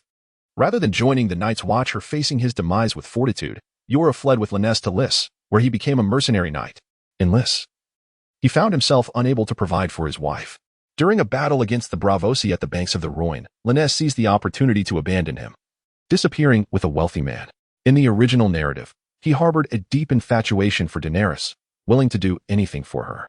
Alas, Daenerys is but 13 years of age now, while Jorah Mormont is at least in his 40s, a veritable case of a middle-aged man enamored with a young girl. Regrettably, his devotion led him to lose everything.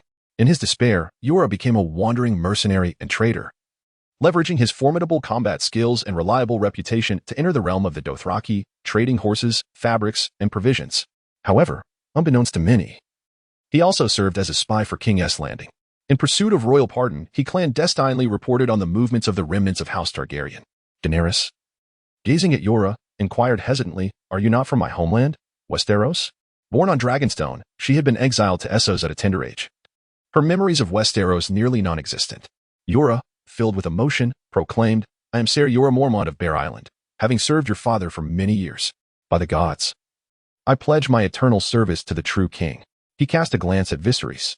Though captivated by the presence of Daenerys, he remained steadfast in his mission to restore the honor of Bear Island and cleanse his name. Viserys nodded subtly, understanding the unspoken bond. Now, with but a single word, he could enlist Jorah Mormont into his ranks. Despite being merely a spy from King S. Landing, he beckoned Leonidas over. "My lord, at nightfall, let Jorah Mormont be summoned to meet me." "Yes, my lord," he replied. "What offense did you commit against Eddard Stark?" That night, within the walls of Pentos, Viserys pondered Jorah Mormont's situation. "I have heard it involves dealings with slave traders?"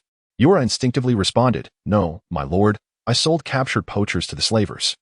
Viserys chuckled and reassured, "Rest assured, under my reign, no one shall face punishment for such trivial matters." "Many thanks, your highness," Viserys decreed. "From this day forth, you shall serve as one of my king's guard. May you prove worthy of this noble title. Once I restore my kingdom, the meager Bear Island as the domain of House Mormont is far too insignificant." Jorah's heart stirred with a sudden realization. Yet Viserys granted him no further opportunity for discourse. "You are dismissed. As you command, your grace." Jorah Mormont withdrew. Daenerys, Illyrio, and Leonidas entered in succession. "Brother," Viserys acknowledged with a slight nod, clasping Daenerys' delicate hand. "Your grace," Illyrio began, "the Dothraki are prepared.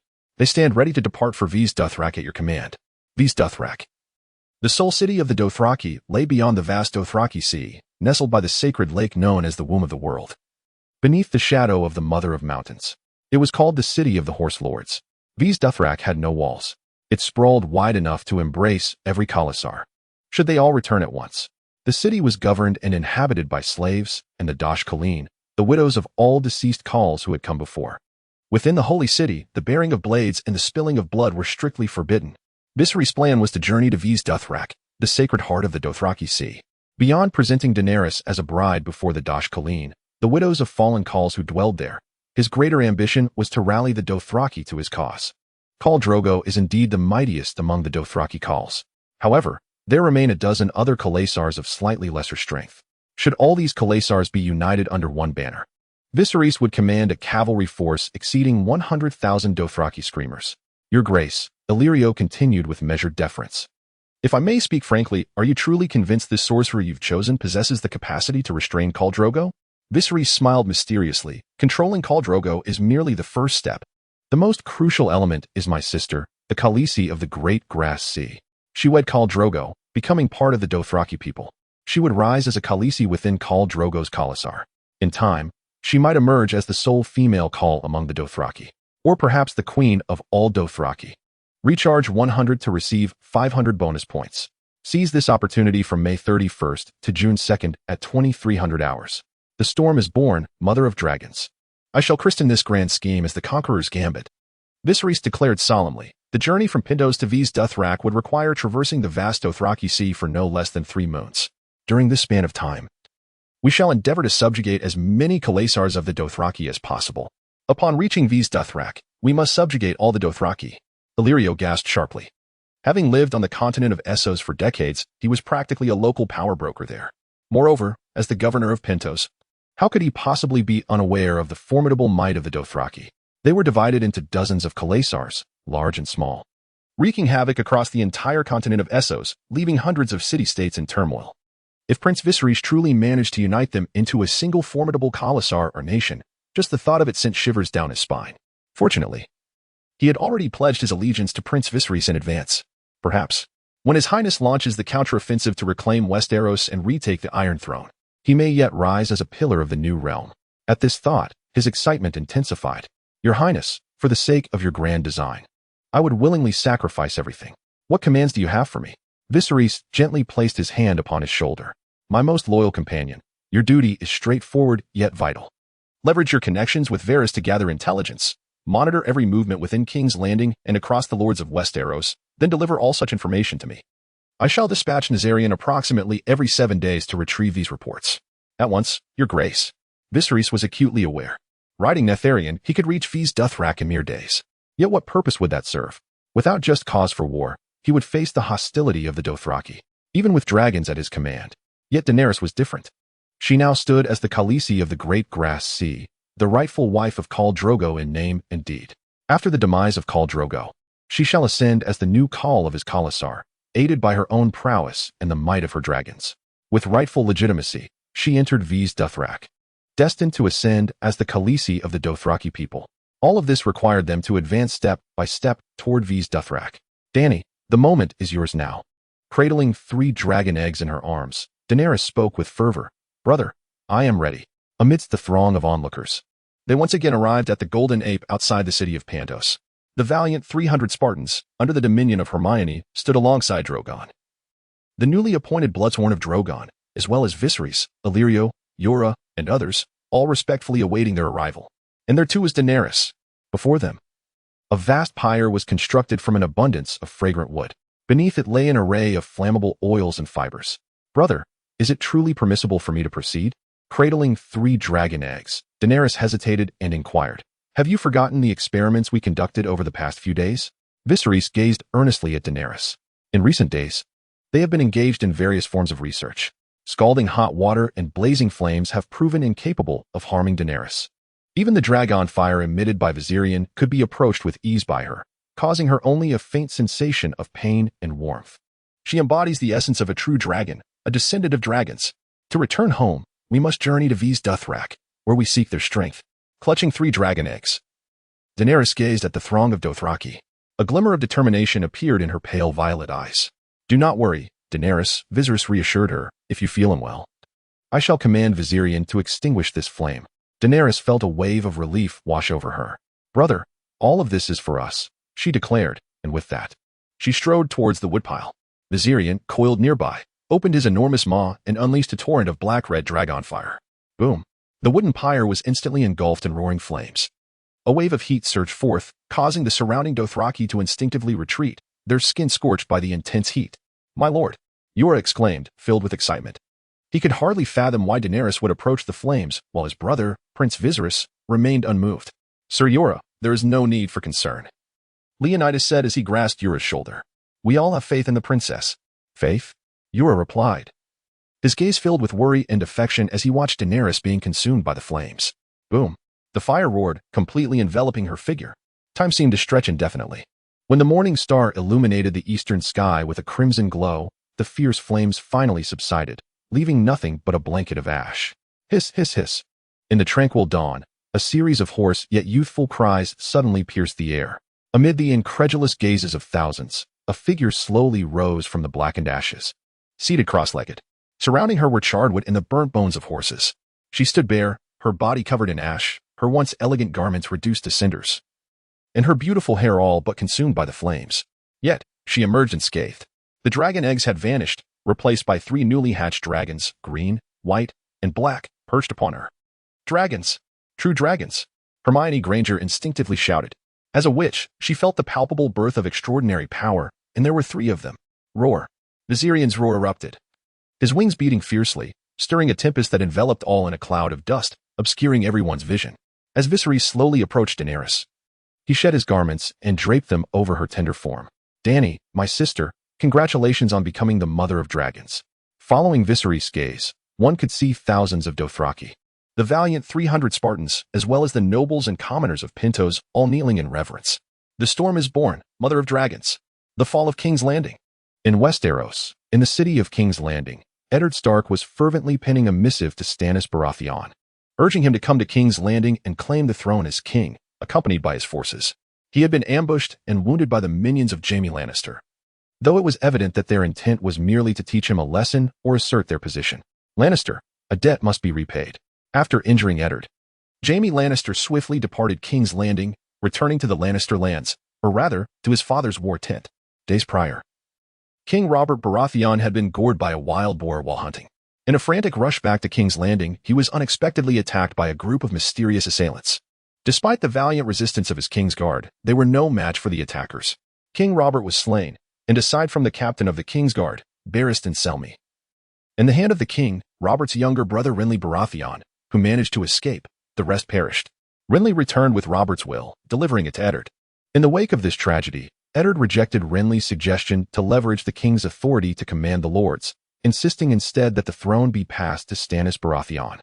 In a fit of rage, Renly, alongside the Knight of Flowers, Loras, hastily vacated King's Landing. "You shall depart for Dragonstone tonight," delivering this letter to Baratheon.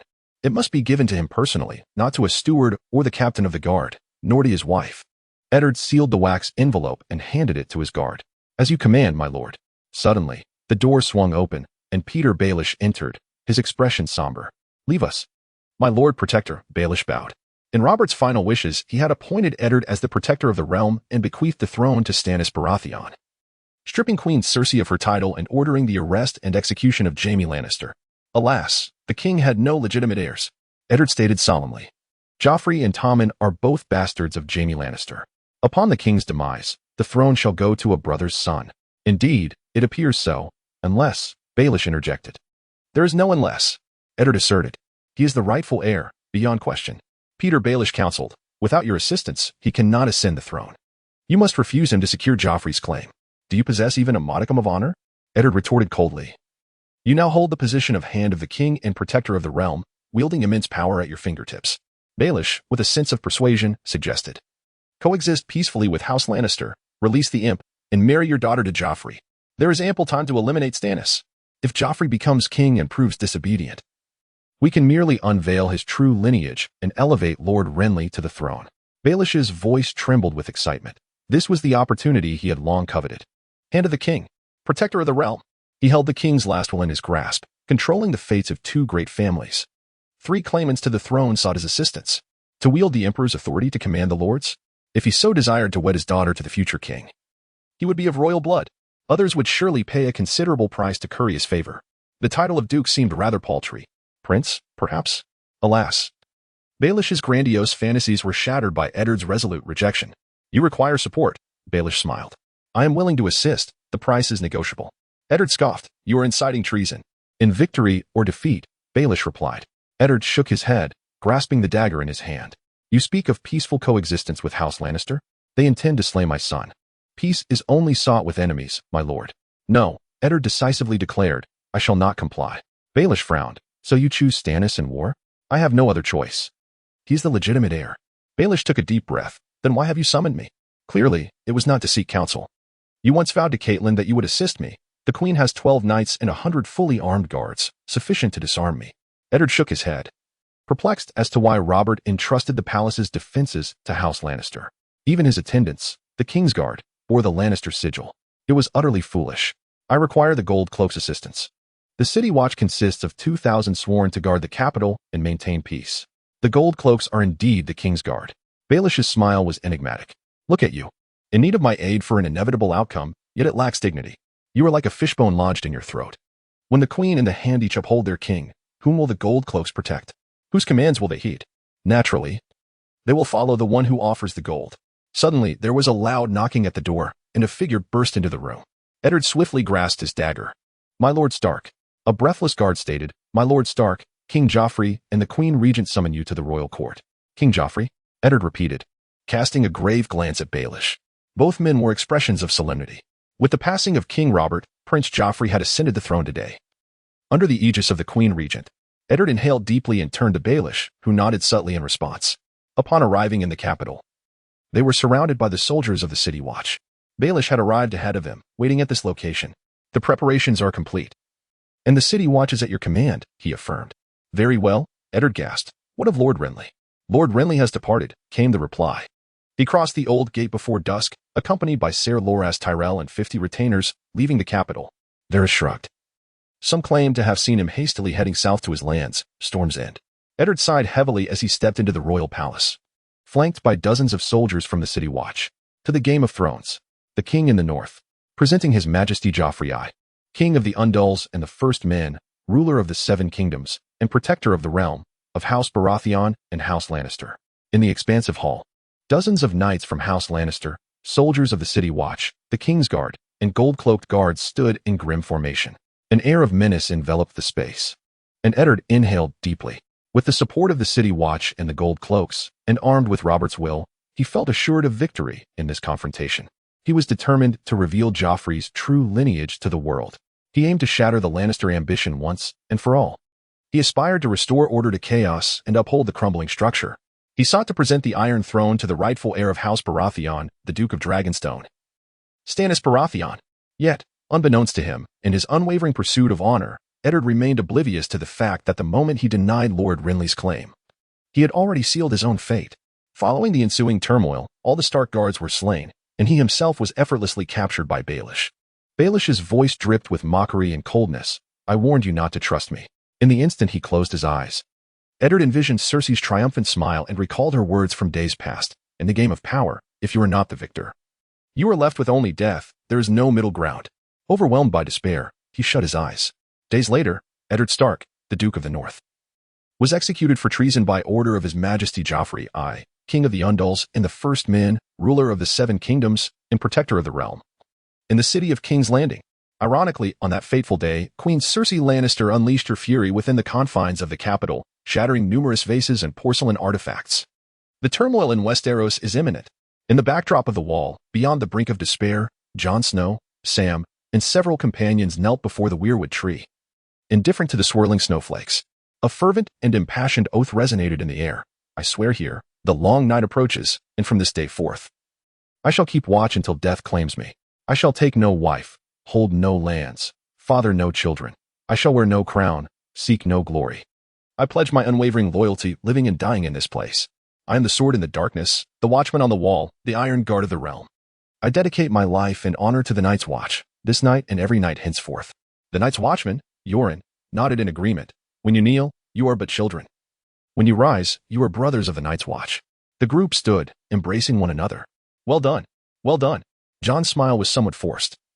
He had not become a ranger, but rather served as the commander's aide. Although Sam's explanations had brought him some clarity, he still harbored unfulfilled aspirations, particularly concerning the rangers of the Night's Watch and news of his uncle, Benjen Stark, Feeling a stirring within, Jon turned to see his dire wolf, Ghost, trotting towards him with something clutched in its mouth. "What have you got there, Ghost? Bring it here." At Jon's command, Ghost dropped the object at his feet, a severed hand. Hours later, they retrieved 2 bodies from the snow-laden woods, the corpses of Night's Watch Rangers. In the north, the lords summoned by the raven from the young wolf, Robb Stark, gathered in earnest. The families of Bolton, Karstark, Umber, Manderley, Hornwood, Mormont, Dustin, Reed, Flint, and Locke, over 30 counts, barons, and knights, engaged in heated discussions. Catelyn Tully, her face etched with sorrow, walked alone upon the grass. My lady, respectful knights acknowledged her with bows. The news of Eddard Stark's murder had reached the Stark family and their encampment. Slay them.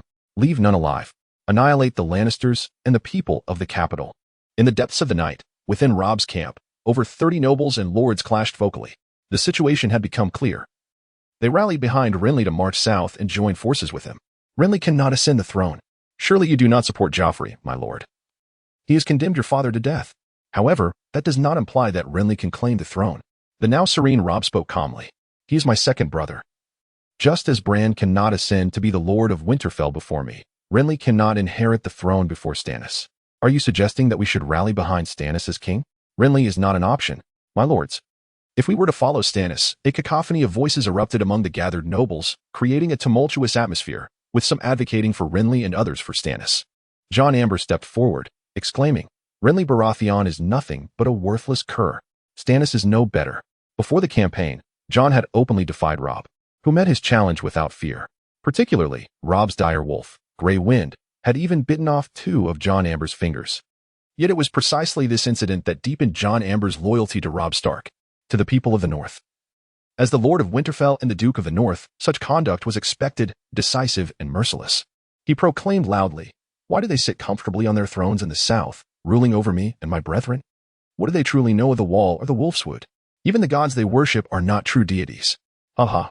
Jon Amber's words elicited laughter from many of the lords present. Why can't we declare ourselves kings? Jon Amber's tone shifted abruptly. We once submitted beneath the true dragon. But now that dragon is dead. Clang. He suddenly drew his knightly sword and pointed it at Robb Stark. Here stands one whom I am willing to serve as king. The king in the north. Accompanied by Jon Amber's furious shout and his kneeling, another lord rose. I concur. Let them keep their red keep and their throne. Clang. Another knightly sword was drawn. Long live the king in the north. Theon Greyjoy stood up. From this day forth, am I still your brother? Forever. Clang. From this day onward, regardless of success or failure, I vow to serve you unto my last breath. Long live the king in the north. Clang. Long live the king in the north. Clang. Long live the king in the north. 26. The stars weep blood. Is this an omen of great fortune? That night, upon the ground of shattered stone and red sand, a brilliant red comet appeared in the sky. Under the illumination of the blood-crying star, the entire earth was suffused with a crimson hue. All beings across the continents of Westeros, Essos, Sithorios, and Althos beheld this celestial phenomenon. The Dothraki Sea, the Valyrian Peninsula, the Slavers' Bay, Karth, Lys, and the great island of Morek, among countless other islands, were no exception. This bizarre celestial event stirred the ambitions of various lords and power-hungry individuals across the continents. King's Landing. The newly appointed Emperor, Joffrey I, under the persuasion of the chief scholar, Pycelle, heralds the comet as a sanguine messenger, proclaiming the birth of a new king destined to lead the continent of Westeros into a new era of glory. Indeed, the new king speaks of himself. However, due to the rebellion of the 5 great houses, Stark, Tully, Tyrell, Baratheon, and Greyjoy, the prices in King's Landing and its surrounding cities have surged uncontrollably, leaving the populace in dire straits. Meanwhile, Queen Cersei Lannister and her brother, Jaime Lannister, have been embroiled in scandal, giving birth to Joffrey Baratheon, a fact disseminated wildly at the behest of Viserys through Illyrio. The entire continent of Westeros is now largely aware of this tumultuous situation. These factors have culminated in a swell of discontent among the citizens of King's Landing and its neighboring towns, many of whom refer to it as the Blood Sword. The Blood Sword, drenched in blood and fire, is seen as a divine omen of retribution against Cersei, her son, and the Lannister family. Following a decisive victory in the Whispering Woods, where the eldest son of the Lannister family, Jaime Lannister, was captured, the young wolf lord, Robb Stark, is acclaimed by his vassals as the king in the north, his sword aimed directly at King's Landing, aspiring to claim the Iron Throne. Jon Snow, regarded as a confidant by Robb Stark, stepped forward with a hearty laugh, exclaiming, Look, That comet and its trailing tail resemble a banner stained with blood. Our northern wolf pack shall surely rend asunder the Lannisters of King's Landing and their puppet Baratheon, painting the earth red. In the Tully domain, within the Trident River Basin, Edmure Tully, the young lord of Riverrun, exuberantly believes that the comet symbolizes a white fish upon a blue field, leaping from the river's surface. As Robb Stark declares himself king in the north, it is only fitting that the Tully family, being relatives of Robb, align themselves with the king in the north. The Tully family has held sway over Riverrun for nearly a millennium, serving various kings without ever claiming the title for themselves, merely tending to their modest domain. Edmure Tully, as the current heir of the Tully lineage, yearns to achieve something for his family. With his nephew Robb Stark proclaiming himself king in the north and setting his sights on King's Landing and the Lannister territories, Edmure perceives this as a prime opportunity. On the Iron Islands, the proud and audacious Balon Greyjoy, a pirate by birth, exclaims boldly to his vassals, "This is an omen for us Ironborn. A burning torch akin to our ancient heroes. The drowned god brings forth a torch from the sea, heralding the rising tides. The Greyjoy family, once again in rebellion, proclaims their own kingship and prepares to march against the capital. They seek to unleash swords and fire upon the world, Ironborn. Meanwhile, in the ancestral lands of House Targaryen, the birthplace of Daenerys Targaryen, lies Dragonstone, amidst the Storelands. The Red Priestess Melisandre, surrounded by flames, proclaims to the current Duke of Dragonstone, Stannis Baratheon, "This is the fire's breath, the prophecy of the bleeding star, destined to be fulfilled through you."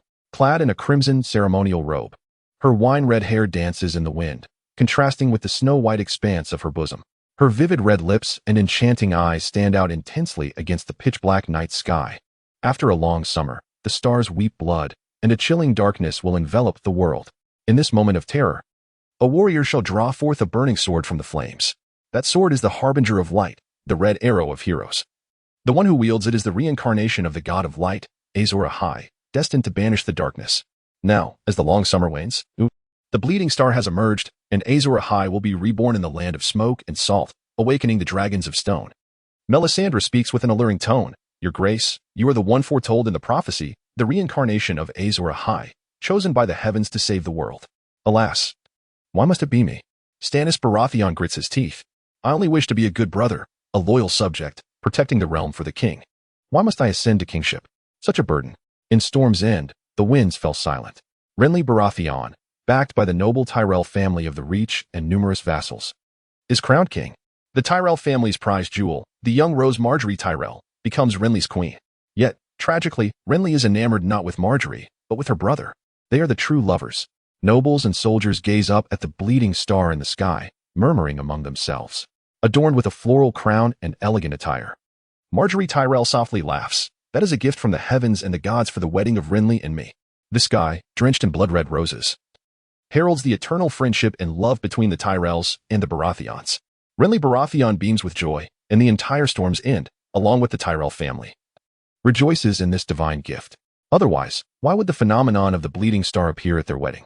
The Martells of Dorne, the Night's Watch on the Wall, and Braavos seem to provide a plausible explanation for this blood-red comet. A good omen. At this moment, chaos reigns in the realm, the War of the Five Kings. In the vast expanse of the Dothraki Sea, within a spacious tent, Viserys laughs heartily upon receiving new intelligence. Since departing from Pentos, more than half a month has passed. Their company, the 100,000 Khalasar of Drogo, has already entered the Dothraki Sea. The realm of the Dothraki stretches across endless grasslands, concealing beneath its surface relics, swamps, and caverns. Bandits, Dothraki warriors, and mercenaries traverse this vast expanse, driven by the pursuit of precious ores, the pelts of rare creatures, unique herbs, and the acquisition of slaves. Yet, none dare provoke the formidable Khalasar of the Dothraki, particularly that of the most powerful Khal Drogo.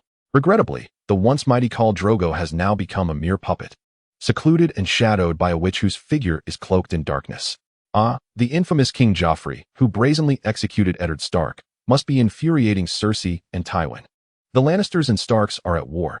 Jaime Lannister has been captured, while Robb Stark has declared himself king in the north. Furthermore, Stannis and Renly have garnered a following of nobles to claim their crowns, alongside the Greyjoys of the Iron Islands, who also aspire to kingship. One wonders how much wine they have consumed. The War of the Five Kings has left Viserys in a state of bemused disbelief. The Stark family has ruled the north for millennia, with countless nobles and peasants recognizing only the Stark sigil. Stannis and Renly are rightful heirs to the throne. backed by their own vassals and nobles. Their self-proclamation as kings seems a natural progression. However, the Greyjoys, lacking noble lineage and emerging from a pirate background, with their meager territory of the Iron Islands, possess no grounds for claiming kingship. Indeed, while Robb Stark's forces seized Winterfell during its vulnerability, what ultimately did it avail them? In the end, when Ramsay Bolton led the Northern Army back to Winterfell, the Ironborn could do naught but flee in disarray, surrendering their young lord, Theon Greyjoy. Brother, what is there to laugh about? As the tent flaps were drawn back, Daenerys entered, cradling 3 dragons. Behind her, Jorah followed closely. Viserys chuckled. It is nothing, Dany. Merely some intelligence from Westeros. Though Jorah's countenance betrayed concern, he instinctively tightened his grip on his sword. Daenerys, unfazed, exclaimed with excitement, Brother, my dragon can fly now. Alas, only Drogon can soar, while Rhaegal and Viserion merely glide. Is that so? Viserys did not alter the names of the 3 dragons, allowing things to unfold naturally. He gently stroked Drogon's small head, and Drogon responded affectionately. These 3 young dragons typically reserved their affections for Daenerys, yet they did not shy away from Viserys, who bore a strong scent of dragonkind. The 3 young dragons, having been born for over half a month, have astonishingly grown in size. Their voracious appetites particularly astonished Viserys. These tiny creatures could consume goats significantly larger than themselves at each meal. It remains a mystery where they managed to store such quantities. Fortunately, Viserion, the eldest, ventures out daily to hunt for sustenance. Otherwise, the cost of feeding him would be astronomical. Moreover, Daenerys' 3 little dragons exhibit a fondness for Viserion, eagerly rushing towards him whenever he returns from his foraging or brings tidings from Pentos. Alas, Viserion has never shown any interest in the trio, rendering them mere sycophants. No. 3 devoted dragon companions. Come on, brother, let us play, Daenerys exclaimed, tugging insistently at Viserys as they exited the tent. The 2 mounted their extraordinary steeds, both of which were far from ordinary. The stallion beneath Viserys was a magnificent crimson beast, its body a deep crimson hue, with a tail and mane that flowed gracefully, emanating a soft luster. Strikingly pale red scales adorned its hooves and neck, while 2 sharp dragon horns sprouted from its head. Daenerys' horse bore a resemblance, yet its coat was a shimmering silver, almost translucent like her hair. Both steeds were rewards obtained through Viserys' diligent efforts, each possessing the bloodline of dragons, Bloodmare and Silvermare. In terms of size, endurance, and speed, these creatures far surpassed the steeds of the Dothraki, eliciting exclamations of divine equine presence from even the elders among them. Perhaps only these 2 horses could perform normally under the imposing aura of Viserion. Viserys named his crimson steed Bloodfire, while Daenerys referred to her silver mount as Silverlight. Let us depart, Daenerys cried excitedly, racing forth. Viserys, along with Jorah and a dozen Spartan warriors, swiftly followed, accompanied by a horde of roaring Dothraki warriors. Over the past half-month, he had also reaped numerous rewards through his endeavors. The 2 dragon steeds were merely among them. He had also acquired a massive sword forged from a blend of Valyrian steel and star steel, along with bloodsteel. This magnificent sword, radiant and fiery red, was adorned with the images of 2 fearsome dragons on the hilt. Viserys named this formidable weapon Dragon's Breath.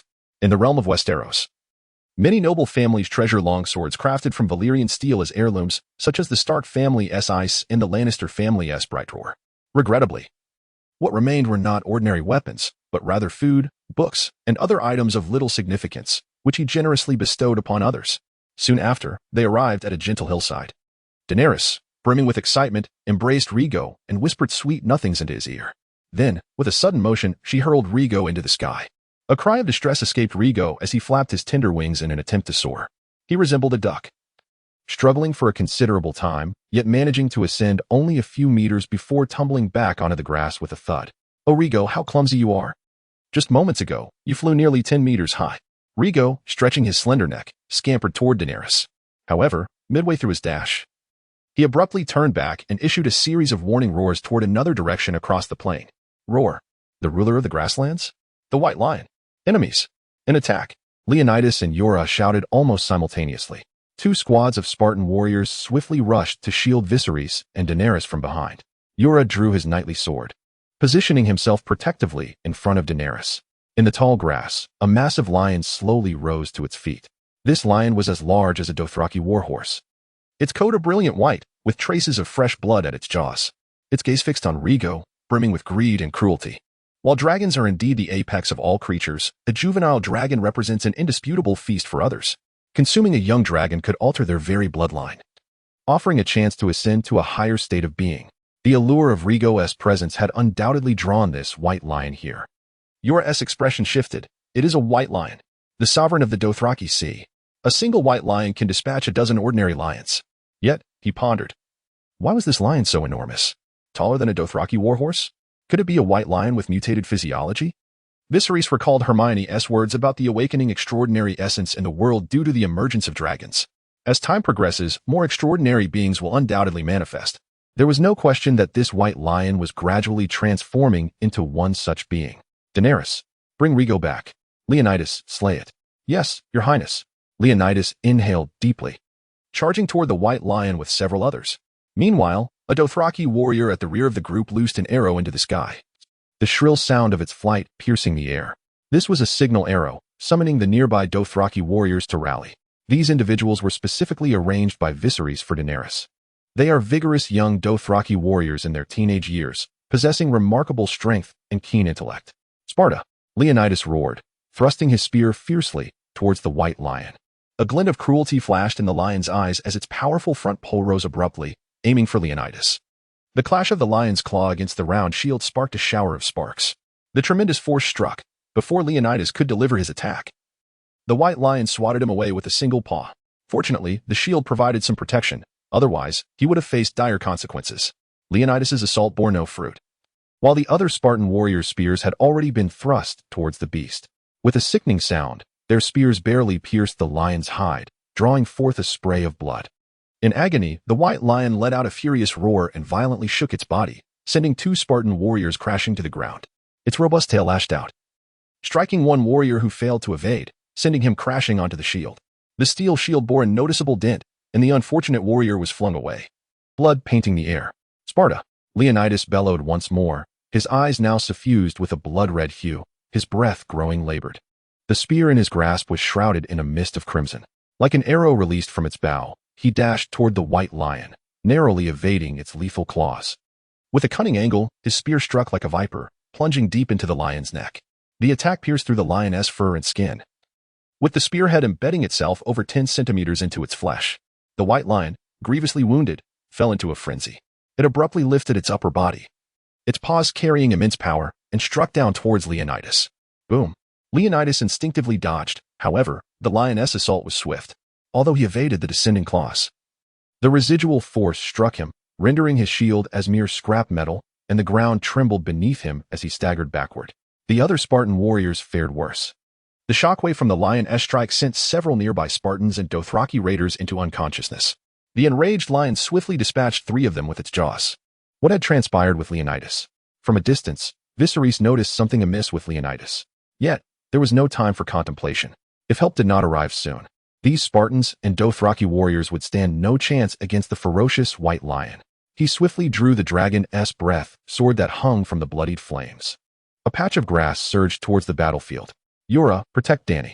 Brother, Dany exclaimed, but Viserys had already leaped into the fray of the white lion. The blade of his dragon steel glimmered, and a crimson light transformed into a radiant flash, striking forth. Thud, roar. The white lion's forepaw was severed in an instant. In excruciating pain, the beast let out an instinctive roar of fury. What a magnificent sword. Viserys' eyes sparkled with excitement. This was his first true engagement in battle wielding the dragon steel. With his first strike, he had incapacitated one of the lion's claws. The Spartan warriors and Dothraki roars glimpsed the dawn of victory. Leonidas discarded his spear and seized the shield of a fallen comrade, charging forward. He served as bait, creating an opportunity for Viserys to attack. Clang. Predictably, Leonidas was sent flying once more. Meanwhile, Viserys seized the moment to dart to the side of the white lion, his dragon steel slicing upwards from a diagonal angle. Thud. The sword met only the slightest resistance before cutting through effortlessly. Long live the king. The Spartan warriors and Dothraki roars shouted in unison. A powerful leader was indeed worthy of their allegiance. Leonidas skinned the white lion, intending to present its pelt to Daenerys. Yes, my prince. The sanguine aura surrounding Leonidas dissipated, and he appeared somewhat diminished. Viserys felt a stirring within. The system's notification echoed in his mind just then. Tap, tap, tap, tap. In the distance, a battalion of Dothraki roars was racing toward this direction. General Viserys. Trouble awaits. There are 29 Dothraki military units. Extraordinary professionals. The title of general was one Viserys had specifically designated for himself among the Dothraki. Moreover, he had instituted several military reforms for the 40,000 Dothraki roars. Within each Khalasar tribe, they were referred to as Khal. Among the various Khal, the strongest was titled Khal, akin to a Khan in Mongolian or Hunnic culture. However, this system was exceedingly chaotic, often comprising several Khal or a dozen mixed together to form a formidable Khalasar. In battle, they would primarily operate under the command of their respective Khal. Consequently, Viserys initiated preliminary military modifications. 10 men formed a squad, led by a squad leader. 100 formed a company, commanded by a centurion. 500 constituted a battalion, overseen by a commander. 1,000, a regiment, led by a colonel. And 3,000 formed a separate unit, equivalent to a Khal among the Dothraki. 10,000 men were designated as a division, representing a powerful Khal. The demise of Jakaka, akin to a rebellion, parallels that of Benoko's standing. Within the ranks of the Dothraki warriors, Viserys appointed 4 centurions. To enforce this military structure, he, with the authority of Drogo, eliminated numerous dissenters. Naturally, he also employed various strategies to win over several warlords. Under the sway of his personal charisma, and through intimidation and inducement, both great and small warlords acquiesced to his command, implementing military reforms. However, Viserys perceived that their fear of Nysario far surpassed their apprehension of him.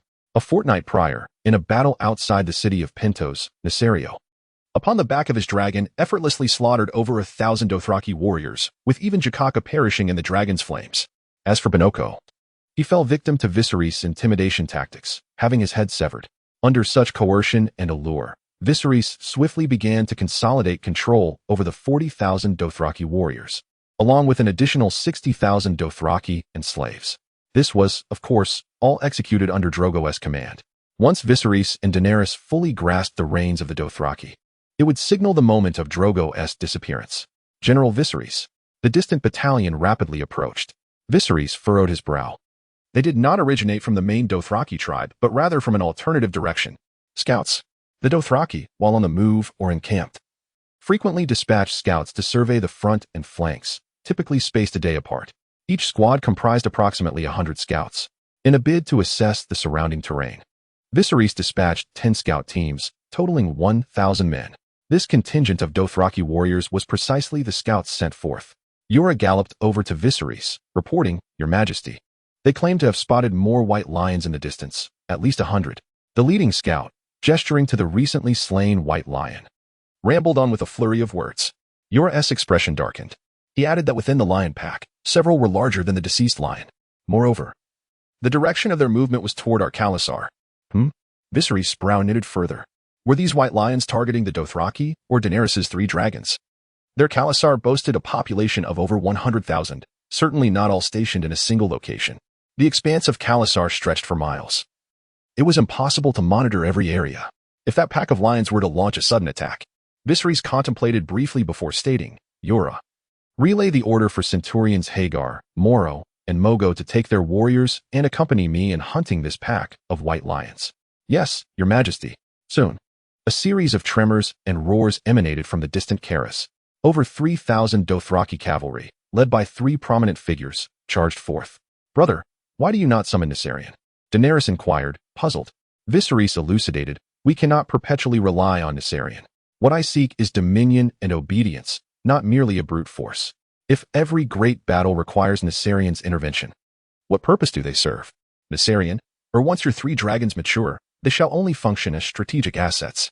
Unless faced with formidable adversaries, I shall refrain from unleashing the dragons." "Ah, so that is it." Daenerys understood, enlightenment dawning upon her. With the passage of time, her dragon dreams grew increasingly adept. Under the extraordinary presence of the 3 dragons, her spirit, physique, insight, and even wisdom were significantly enhanced. She was gradually transforming into the true mother of dragons. The Targaryen queen, perched upon Bloodfire, the more than 3,000 Dothraki roared as they swiftly surged toward the white lion pack, guided by scouts. Seizing this opportunity, Viserys also had the chance to peruse the messages conveyed by the system. "Your subordinate Leodani has been influenced by extraordinary presence and awakened an extraordinary profession, gladiator." Gladiator, one of the extraordinary professions, also known as sword fighter. In ancient times, warriors who fought relying on their physicality and instincts can enhance oneself through the power of vitality.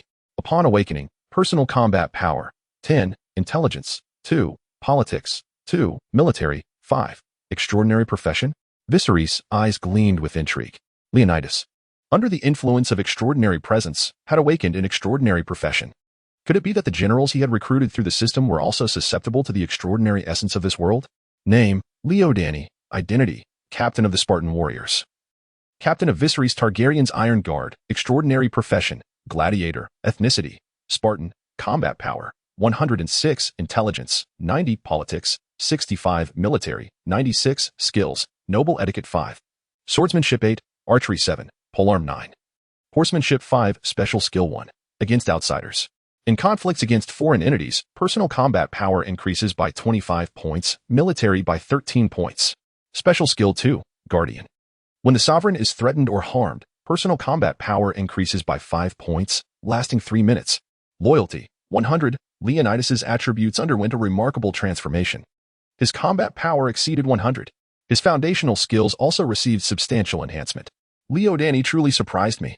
Before long, as the Dothraki roared warriors drew near, they beheld their target, a pack of over 300 white lions. The leading white lion stands majestically upon the grass, towering at least twice the height of a man. Roar. The Dragon Boat Festival reading. Recharge 100 and receive an additional 500 points. The time for this promotional event is from May 31st to June 2nd. An extraordinary gathering. A fierce battle with the white lions. Roar. This group of white lions quickly sensed the presence of the Dothraki roaring warriors. They all stood up, crouching low to the ground, their throats emitting deep, resonant growls. It seemed both a warning and a threat. Within the ranks of the Dothraki roaring warriors, a wave of anxious murmurs arose. Viserys inquired, "What are they saying?" Yura, with a hoarse voice, replied, "They are saying they have never seen so many and such large white lions. Your Majesty, although white lions are social creatures, they typically number no more than a dozen at once. Yet here, there are at least 300. How can there be so many white lions?" Viserys was not surprised. Extraordinary awakenings, what strange entities might emerge? Merely a group of white lions. Roar. Suddenly, a powerful roar resonated from afar. The largest white lion let out a thunderous bellow. Hiss. Hiss, hiss. Instantly, chaos erupted among the Dothraki roaring warriors. Dozens of war horses at the forefront reared in fright, collapsing to the ground. The unfortunate roaring warriors were trampled into a bloody mess by the galloping steeds behind them. Only the dragon horses beneath Viserys and Daenerys remained unaffected. Shoot. Kill. Roared the centurion. Hagar. The Dothraki roaring warriors swiftly drew their bows and nocked their arrows. In the next moment, a torrential rain of arrows descended, enveloping the group of white lions. Thud. Thud. Roar. Among the lion pack, the smaller white lions were immediately pierced, becoming like hedgehogs. Yet, many of the white lions, undeterred by the hail of arrows, charged directly at the Dothraki roaring warriors. Roar. The white lions lunged fiercely, taking down several war horses. With their powerful jaws, they easily crushed the heads of the steeds, blood gushing forth. The entire military formation was plunged into chaos. Behind the pack of white lions, over a dozen well-fed white lions guarded the younger ones, retreating in a panic. These were the cubs within the pride, the offspring of the adult white lions. Howl! Howl! Yura! The Dothraki roaring warriors erupted in furious roars, drawing their curved Dothraki araks and charging forward with great ferocity. They were the elite warriors of the Dothraki, the finest fighters of the sea. They are devoid of fear, unswervingly drawing their blades against any foe that confronts them. Charge! Charge! Thrust! Ah! Slay that white lion! It is my quarry! One after another. The Dothraki roar warriors plunged into the midst of the white lions. One by one, adult white lions fell to the ground, their lifeblood staining the earth and saturating the grasslands. Yet, countless Dothraki warriors met their demise at the jaws of the white lions. The most deadly arena was dominated by a colossal white lion, towering over 2 men in height. With a single bite, it could devour both rider and steed whole. A swift swipe of its paw could reduce an entire Dothraki warhorse to mere pulp. Its tail, harder than tempered steel and more supple than spider's silk, could cleave a warrior and his mount cleanly in two. Hundreds of elite Dothraki roar warriors encircled this white lion, showing no inclination to retreat. "Let me take this one," Leonidas bellowed. Fresh from his encounter with the white lion, he seemed to grasp some profound truth. His eyes brimmed with the spirit of battle, turning a vivid crimson. Drawing forth his Spartan spear from his back, he inhaled deeply, crimson mist coiling around the weapon as he exhaled. He sprinted a dozen paces, then hurled the spear with ferocity. Whoosh! The piercing sound of air being sliced open echoed. Almost simultaneously, the spear in Leonidas's grasp struck the side of the white lion's abdomen like a bolt of red lightning. Roar! The immense creature let out a haunting cry. The spear had penetrated barely halfway into its body, and blood gushed forth like a fountain. The surrounding Dothraki warriors' eyes lit up with fervor. Seizing their araks, they surged forward, landing blow after blow upon the massive lion. Even if their strikes only severed a few strands of mane, they showed no sign of retreat. Thud. The colossal white lion suddenly whirled around, its strong and flexible tail instantly severing 7 or 8 Dothraki roar warriors in half. Its eyes, the size of a man's fist and filled with a crimson aura, fixed intently on Leonidas. This human had inflicted injury upon it. It would show no mercy. Leonidas, undeterred, retrieved a steel-round shield and spear from a comrade's hands. A surge of red mist enveloped him once more. Sparta, he roared, charging towards the immense white lion like a locomotive. Brother, where are we going? At the edge of the battlefield, Viserys had unexpectedly led Daenerys away from the main force. Hush, Viserys said mysteriously, I will take you to find some treasures. Soon, another pack of white lions appeared before them, a dozen lionesses, accompanied by several dozen adorable juvenile white lions, present an enchanting sight. The fully grown white lions are notoriously fierce, capable of crushing the skull of a warhorse with a single bite. Yet, in stark contrast, their youthful counterparts are undeniably charming and exquisite. Adorned with fluffy fur and round bodies, complete with irresistibly cute faces that evoke a desire to cradle them lovingly. Suddenly, the group of white lions spots Viserys and his companions, roaring ferociously as they charge forward. Quickly, be cautious not to engage them. Capture every last one. Yes, your majesty. The Spartans and Dothraki warriors behind him roar in unison and spring into action, while the adult white lions are formidable adversaries. The juvenile ones are akin to wild wolves and can be easily subdued. Viserys draws his dragon's breath sword and launches himself into the fray, simultaneously calling upon Nazarian in his heart. His intent is clear, to tame this pack of white lions. Extraordinary creatures possess intelligence, if they wish to survive. Submission is their only option. Roar. 31. Tame the white lions. Imperial guards. The lionesses, fiercely protective of their young, charge forward without hesitation. With a swift movement, Viserys evades the attack of the leading lioness, countering with a strike to the back of her skull. The lioness, towering over a person in height, collapses with a roll of her eyes, rendered unconscious. The super soldier serum has significantly enhanced Viserys' physical capabilities, allowing him to effortlessly handle a mere lioness. As he raises his dragon's breath sword, the tall dry grass before him ignites rapidly, sending flames swirling and forcing the charging lionesses to retreat. On the flank, the Spartans storm in, often working in pairs. One uses a round shield to knock a juvenile lion to the ground while the other swiftly binds it with rope. In no time, all the juvenile lions are securely captured by the Spartans. Meanwhile, several lionesses lie incapacitated or injured, groaning in pain on the ground. Upon initial assessment, this group of juvenile lions numbers an astonishing 56. In the distance, a massive white lion, surrounded by Dothraki warriors, seems to sense the peril threatening its offspring. Shaking off its attackers, it charges madly towards Viserys. Despite its injuries and bloodied body, particularly the neck where Leonidas' spear is pierced, the enormous white lion shows no inclination to retreat or flee. Your Majesty. Behind the colossal white lion, Leonidas pursues with relentless fervor. If the sovereign were to sustain any injury, he could never forgive himself. Suddenly, a colossal shadow loomed over the ground. The great white lion, in its frantic rush, seemed to sense something amiss and instinctively looked up. Above in the sky, a black and crimson dragon, nearly 20 meters in length, spread its magnificent wings. Its scales and bone spines glistening in the setting sun like polished metal. With a roar, it instinctively halted its massive form. The great dragon, Nesario, crashed heavily to the ground. Its broad wings and neck, shimmering with metallic hues, shielded Viserys and Daenerys.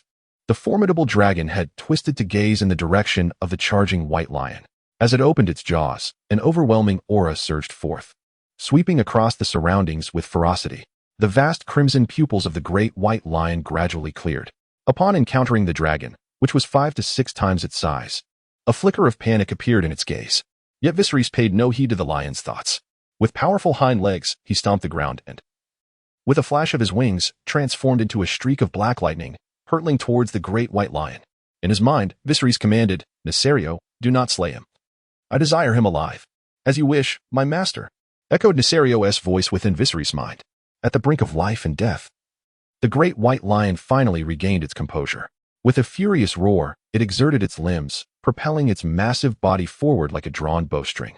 The two titans collided midair, fiercely engaging in a brutal struggle. Viserys' sharp fangs, claws, and bone spines carved multiple wounds upon the great white lion's form. Conversely, the lion's fangs and claws, when they struck Viserys, merely left pale imprints upon his scales and spines, unable to breach Viserys' formidable defenses. In a mere span of seconds, the great white lion began to whimper in terror. It no longer dared to resist and lay supinely on the ground, exposing its soft underbelly and slightly writhing, a signal of submission typical of felines. Surrounded by Spartan warriors and Dothraki raiders, Viserys approached the great white lion. Gazing into its fearful and submissive eyes, he proclaimed, "Creatures influenced by extraordinary presence possess a measure of intelligence. Serve as my steed, and I shall spare your life, as well as that of your kin." Nearby, Viserys emitted a dissatisfied roar. As a dragon, he could not permit any other creature to become his master's mount, with the exception of Bloodfire. Within him flows the bloodline of a dragon. The colossal white lion sensed the goodwill emanating from Viserys and, in a graceful motion, rose to its feet. Lowering its massive head slightly, it rested its chin upon its forepaws, signifying submission. Viserys approached, while his brother, Daenerys, expressed her concern. "This is a white lion, the most ferocious creature of the Dothraki plains. No one could be certain of its potential for violence." Viserys waved his hand dismissively and stepped before the enormous white lion, placing his hand upon its forehead. "In the name of Viserys Targaryen, the son of the true dragon, I bestow upon you a new position, that of the Targaryen family as Kingsguard." The great white lion lay prostrate on the ground, emitting a series of low growls from its throat. "Leonidas, he is yours." "What?" Leonidas, standing behind him, wore a look of astonishment and quickly replied, "Thank you, your majesty. I pledge to follow you until my last drop of blood." "Rise." Viserys gestured gently. "There are still surviving white lions for you to oversee. Those young white lions should be entrusted to the Dothraki herdsmen for proper care. Within a year at the latest, they shall be ready for battle." "Yes, your majesty." The Dothraki not only rear warhorses, cattle, and sheep but also keep a multitude of hunting dogs and wild wolves. White lions, too, can be domesticated. With the leader of the white lions already choosing to submit, the other ordinary white lions can be easily tamed. Leonidas, filled with excitement, instructed his men to gather the white lions. Once matured, a white lion stands taller than a man, serving not merely as a steed but as a formidable weapon, far superior to warhorses. "My lord, while surveying the skies, I discovered that our third tribe is under attack by unfamiliar Dothraki." "The third tribe, you say?" Viserys initiated numerous reforms among the Dothraki, one of which was the reform of military structures. His actions aimed to establish a hierarchy among the Dothraki, facilitating a swift transition to a feudal, centralized society. In his view, the Dothraki and most peoples of Essos remain entrenched in a system of slavery, while Westeros has already advanced into a feudal monarchy. The superiority of this system surpasses the slavery of Essos, whether in terms of economy, military, or politics, outshining the city-states and peoples of that continent. However, this world possesses the productive forces sufficient to develop a feudal system. Viserys sought to manipulate Khal Drogo as a puppet while elevating Daenerys to the throne of Karth, driven by a singular ambition to forge a golden dynasty centered around Daenerys. Or rather, around himself. The Dothraki of this world bear a striking resemblance to the Mongols of Earth, both being nomadic peoples and horse-riding tribes, engaged in mutual slaughter and conquest. Naturally, they revere strength above all. The strong are referred to as Khal, with the mightiest among them designated as Khal. Khal Drogo, indeed, stands as the most formidable Khal of the Dothraki Sea. Yet beyond Khal Drogo, numerous other powerful Khals exist, commanding legions of fierce warriors. Though their numbers may pale in comparison to Drogo's 40,000. Still, there exist at least a dozen other formidable Khalasars within the Dothraki Sea, each boasting 10 to 20,000 warriors. By uniting these Khalasars under Khal Drogo's leadership, Viserys envisioned the establishment of a powerful nation dominated by the Dothraki. On Earth, prior to Genghis Khan's rise, anyone could claim the title of Khan across the vast steppes, analogous to the Dothraki Khals. Bloodlines mattered little. The Mongols of that era valued personal valor and strength above all. They lacked a refined system of lineage, surnames, and power inheritance, much like the Dothraki today. In essence, they were devoid of notions of bloodline. When a Khal perished, his Khalasar would fragment, dissipating into several smaller factions. Should his son fail to surpass his peers in strength, he would likely be slain by another Khal, who would then ascend to become the new Khal. To Viserys, this was utterly intolerable. The realm he had toiled to conquer could easily be seized by others due to age and the inadequacy of his heirs. Thus, he conceived the notion of establishing a golden lineage centered around Daenerys. After Genghis Khan unified the northern steppes and founded the Mongol Empire, only those with the surname Borjigin or their descendants could rightfully be called Khan. No matter the strength or valor of an individual, without this bloodline, one could not claim the title of Khan. The system of bloodline inheritance had firmly taken root, akin to royal authority, unless one could marry a woman of Borgian lineage. Only then could they be recognized as Khan. This embodies the essence of the bloodline system and the legacy of royal succession. From that time forth, the Borgian name would resonate with grandeur, the Golden Family. Viserys' preliminary plan was to elevate the Targaryen family to the status of a golden family among the Dothraki. When the time comes, they would march westward and set foot on the continent of Westeros, expanding the dominion of the Golden Family across the entire world. The military and political reforms of the Dothraki could not be halted. Military reform was merely the initial step. The subsequent endeavor was to obliterate and annex other Khalasars. The Khalasar of Drogo Khal, being the mightiest in the vast expanse of the Dothraki Sea, would pose no threat to others if it remained unchallenged. Other Khalasars would not dare provoke them. To entice or rather absorb other Khalasars, Viserys deliberately divided his army of 100,000 Dothraki into 10 segments, advancing in unison. They entered the Dothraki Sea. The 100,000 warriors of Drogo Khal were partitioned into 10 Khalasars, with each led by 4 chieftains commanding over 1,000 Dothraki warriors. The distance between these 10 Khalasars was approximately a 3-day walk, allowing Viserys to maintain a central command. This arrangement enabled him to survey the area within a day. Given the flight speed of Nasario, should any of the Khalasars require assistance, they could reach him within a day's frantic ride. With Nasario patrolling the skies, none dared to defy his commands. Such a force in the Dothraki Sea was equivalent to a medium-sized Khalasar and could easily be vulnerable to attacks and raids from larger Khalasars. Viserys' aim was directed at those commanding Khalasars with a strength ranging from 5,000 to 10,000 warriors, while he dismissed the smaller Khalasars or raiders entirely. Thus, after traversing the Dothraki Sea for over half a month, the anticipated large Khalasars finally emerged. Viserys inquired, "Nasario, are you certain that the third tribe has come under attack? How many foes are there?" Nasario replied solemnly, "Indeed, my lord. I do not know the exact number." Viserys' eyes sparkled with interest. "You previously observed the 100,000-strong tribe of Drogo Khal. How do the attacking Dothraki compare in number?" Nasario hesitated. "Perhaps 1/5, roughly that." 1/5, mused Viserys. "That equates to around 20,000 warriors. It appears this Khalasar is indeed substantial." Just then, Leo Dany rushed over excitedly, "My lord, the allied White Lion clan has been accounted for. 126 White Lions remain operational. The rest are either disabled or severely injured." Viserys commanded, "Leave a portion behind to escort the wounded and the severely injured White Lions back to the Khalasar. Others, command tribes 1, 2, 4, and 6. Follow me to rescue tribe 3. Yes, your majesty. Morocco, conquer this Khalasar." In the Dothraki Sea, a lush expanse of verdant grassland. The ground is littered with fierce Dothraki warriors locked in brutal combat. Both sides, adorned in red and bearing sun-kissed bronze skin, don identical painted leather vests. In their hands, they wield the same Dothraki Arak blades, striking mercilessly at one another. Throats are sliced, heads severed, as headless corpses and dismembered bodies are trampled into a bloody pulp by the thundering hooves of Dothraki war horses. Yet, despite the carnage, neither side shows any sign of retreat. The valiant warriors engage in relentless slaughter. As Dothraki, they have never known the concept of retreat. On a hillside beyond the battlefield, the imposing figure of Morocco, his hair adorned with braids and his bronze skin marked with distinctive purple patterns, gazes upon the fray with exhilaration. "Ha! This Khalasar seems to have been severed from that fool Drogo's Khalasar. Has he lost his mind? To dare separate from another Khalasar is to present us with an opportunity." He laughs heartily. Behind him, his son Ragalo, a Dothraki youth bearing clear claw marks across his chest, exclaims with fervor, "Father, grant me another 1,000 men. No, 500. By sunset, I shall subjugate this Khalasar."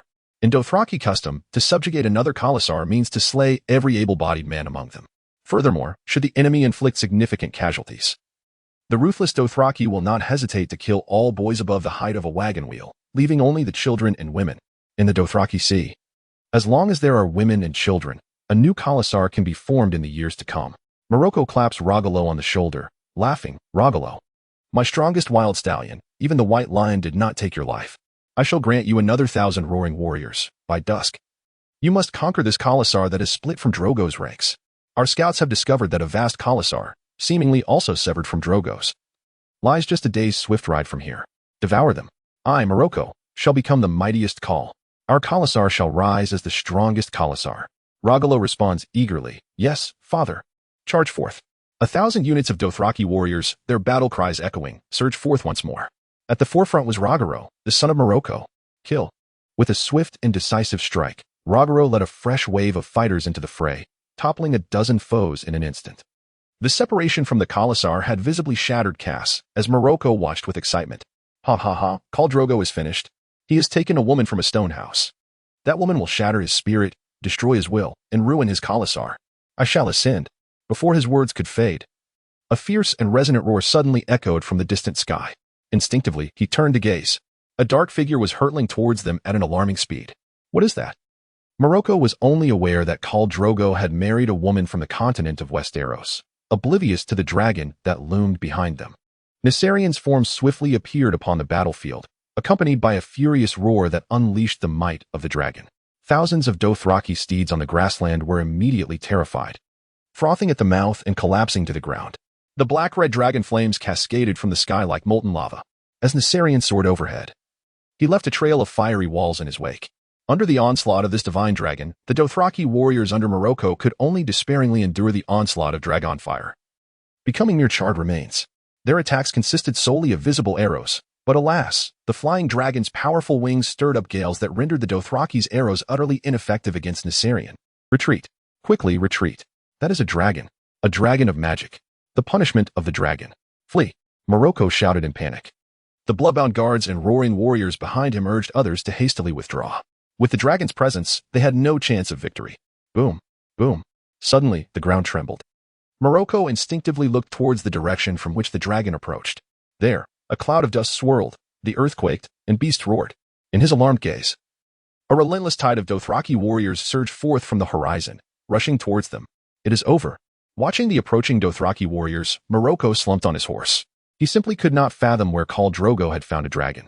Moreover, it is utterly disgraceful to employ such despicable schemes. In the eyes of the Dothraki, the use of cunning is synonymous with treachery and is unforgivable. The Dothraki have always believed in the strength of brute force. Tradition dictates it so. Regrettably, he would never have the opportunity to comprehend the reasons why. Roar. The 100-headed white lion bellowed, and under the thunderous charge of the war horses, the roaring warriors under Morocco initially resisted but soon crumbled like melting ice and snow. As night fell, the battlefield regained its eerie tranquility. Among Morocco's roaring warriors, some were slain, while a greater number, under the threat of dragon fire, cast down their weapons. Approximately 10 kilometers away, the stronghold of Morocco was overtaken by Viserys, engulfing Morocco's Khalasar entirely. Within the tent, Viserys awaited the reports of casualties and battle outcomes when the voice of the system echoed once more.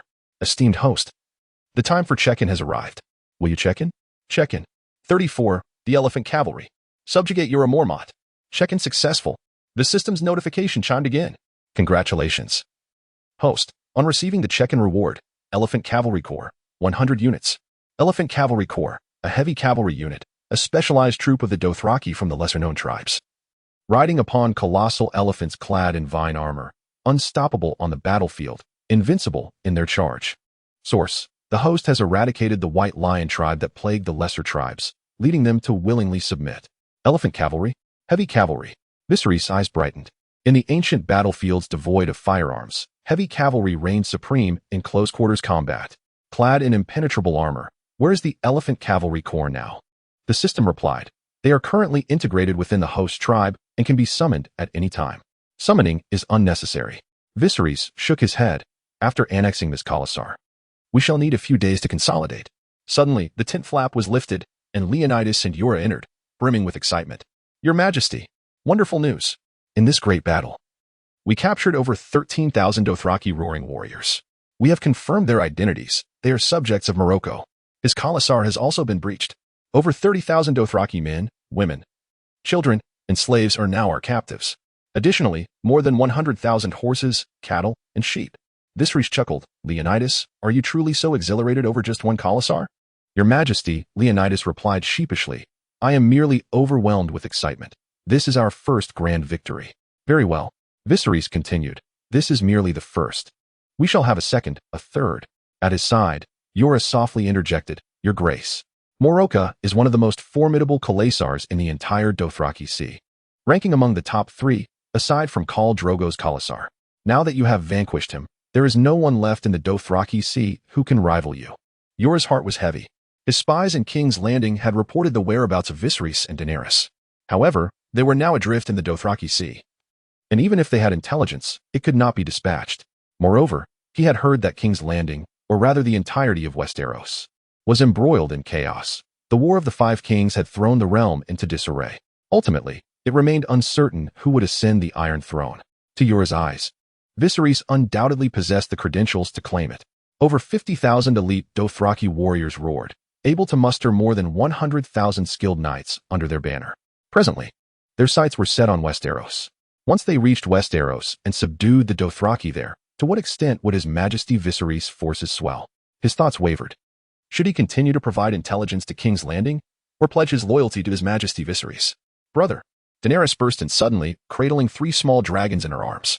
Can you not put a stop to the Dothraki's indignities against women? I have witnessed many Dothraki insulting slaves in the recently conquered Dothraki. They are so pitiable. Viserys frowned slightly. This was a Dothraki tradition. Whenever one Khalasar annexed another, the vanquished became the spoils of the victors, left to their whims. Yet Daenerys was evidently unaware of this. In the original narrative, she had forcefully rescued a woman from the hands of a Dothraki, inciting their discontent. Khal Drogo had quelled the unrest with his formidable reputation. Alas, during a skirmish with his men, Drogo sustained an injury to his chest, which became infected, leading to tetanus. The woman Daenerys had rescued, a priestess of the Zara tribe, offered to tend to Drogo's wounds, but secretly employed sorcery to exacerbate his condition. She even exploited Daenerys' earnest desire to save lives to orchestrate the demise of the child growing within her womb. Ultimately, she suffocated the now comatose Drogo with her own hands. A glimmer of determination flickered in Viserys' eyes. Reforms regarding the Dothraki, beyond military matters, were imperative. Leonidas, you and Daenerys shall investigate this. From now on, within my camp, all forms of slaughter and pillaging are strictly forbidden. If they desire spoils, they must earn them through valor in battle. Do you understand? Leonidas promptly replied, Yes, Your Grace. He has tamed the formidable White Lion among the Spartan warriors. Over 100 have acquired White Lion mounts. He disapproves of the actions of this group of Dothraki raiders. Upon receiving the command from Viserys, Leonidas immediately contemplated administering a fitting punishment to these Dothraki marauders. Ser Jorah Mormont, do you have anything to say? Viserys suddenly inquired. Your Majesty? Jorah hesitated, uncertain of the king's intent. Viserys spoke in a calm tone. We are about to enter the territory of the Dothraki, and I wish to avoid any unforeseen incidents within my ranks.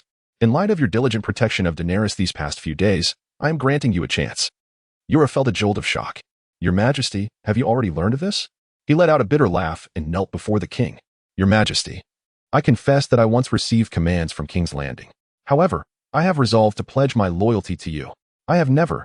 Jorah Mormont began to recount his tale. For the sake of his beloved, he fled to the continent of Essos. Alas, his beloved abandoned him. In pursuit of his family's honor, he chose to serve King's Landing, hoping for the king's forgiveness. Yet, since the death of King Robert, he had not received a single command nor relayed any message to King's Landing. Moments later, Viserys spoke. Jorah Mormont, I grant you a chance to prove your loyalty to me. Your Majesty, please, instruct me. Send a message to King's Landing, stating that Daenerys has hatched 3 dragon eggs. What? Jorah instinctively lifted his gaze, but ultimately gritted his teeth and replied, Yes, Your Majesty. Cersei? The most disappointing child in her father's eyes. What? The Targaryen scion has become the head of the most powerful Dothraki tribe, called Drogo, and 3 dragon hatchlings. In King's Landing, during the Royal Council meeting, Cersei furiously scrutinized the intelligence in her hands. Useless. All of you are useless. You cannot quell the insurrection at home. And the remnants of the former royal family are still not eradicated. You are all worthless. Dear sister, there is no need for such a tempestuous outburst. Across the table, the imp Tyrion Lannister, adorned with the hand of the king insignia, spoke solemnly, Our immediate priority is to quell the domestic rebellion. The Stark family has a father leading them, and they are relatively secure for now. Our target is Stannis. He has absorbed Renly's forces, commanding at least 50,000 men-at-arms. Moreover, he possesses ships that will soon reach King's Landing. We must defend the city and await father's reinforcements. Cersei glared at Tyrion with indignation. Utterly incensed, why would father choose you to be the hand of the king? Her face was a mask of disdain and repulsion. It felt as if one were observing a reptile. Tyrion retorted without hesitation. My brother, Jaime Lannister, has been captured by Robb Stark due to his own recklessness. Bang. Cersei abruptly rose to her feet, glaring fiercely at Tyrion. Leave. All of you depart. The kingdom's dignitaries, including Baelish, Varys, and others, hastily withdrew. Tyrion savored his fine wine, utterly unfazed. I truly wish to understand how you managed to deceive father into making such a decision, Cersei said coldly. If I possessed the ability to deceive father, I would already rule the world, Tyrion replied. You brought this upon yourself. I have done nothing. Indeed, you have done nothing, Tyrion bluntly stated. When your son sought to take Eddard Stark's head, now the entire North has risen against us. I attempted to intervene. Did you? Yet you failed, Tyrion remarked. This farce will haunt our family for generations. Robb Stark is merely a child, Cersei scoffed. A child who has triumphed in every battle. Tyrion frowned. Do you not realize we are on the verge of losing this war? What do you know of war? You know nothing, Cersei shot back. But I understand the human heart. I know that the animosity among our enemies matches their hatred for us. A prolonged silence ensued. Cersei's eyes were filled with resentment, fury, and defiance, while Tyrion's gaze was laced with mockery and calm. Cersei gritted her teeth. Joffrey is king. Tyrion affirmed. Joffrey is king. You are here to support him. I, too, am merely here to assist him. Tyrion continued.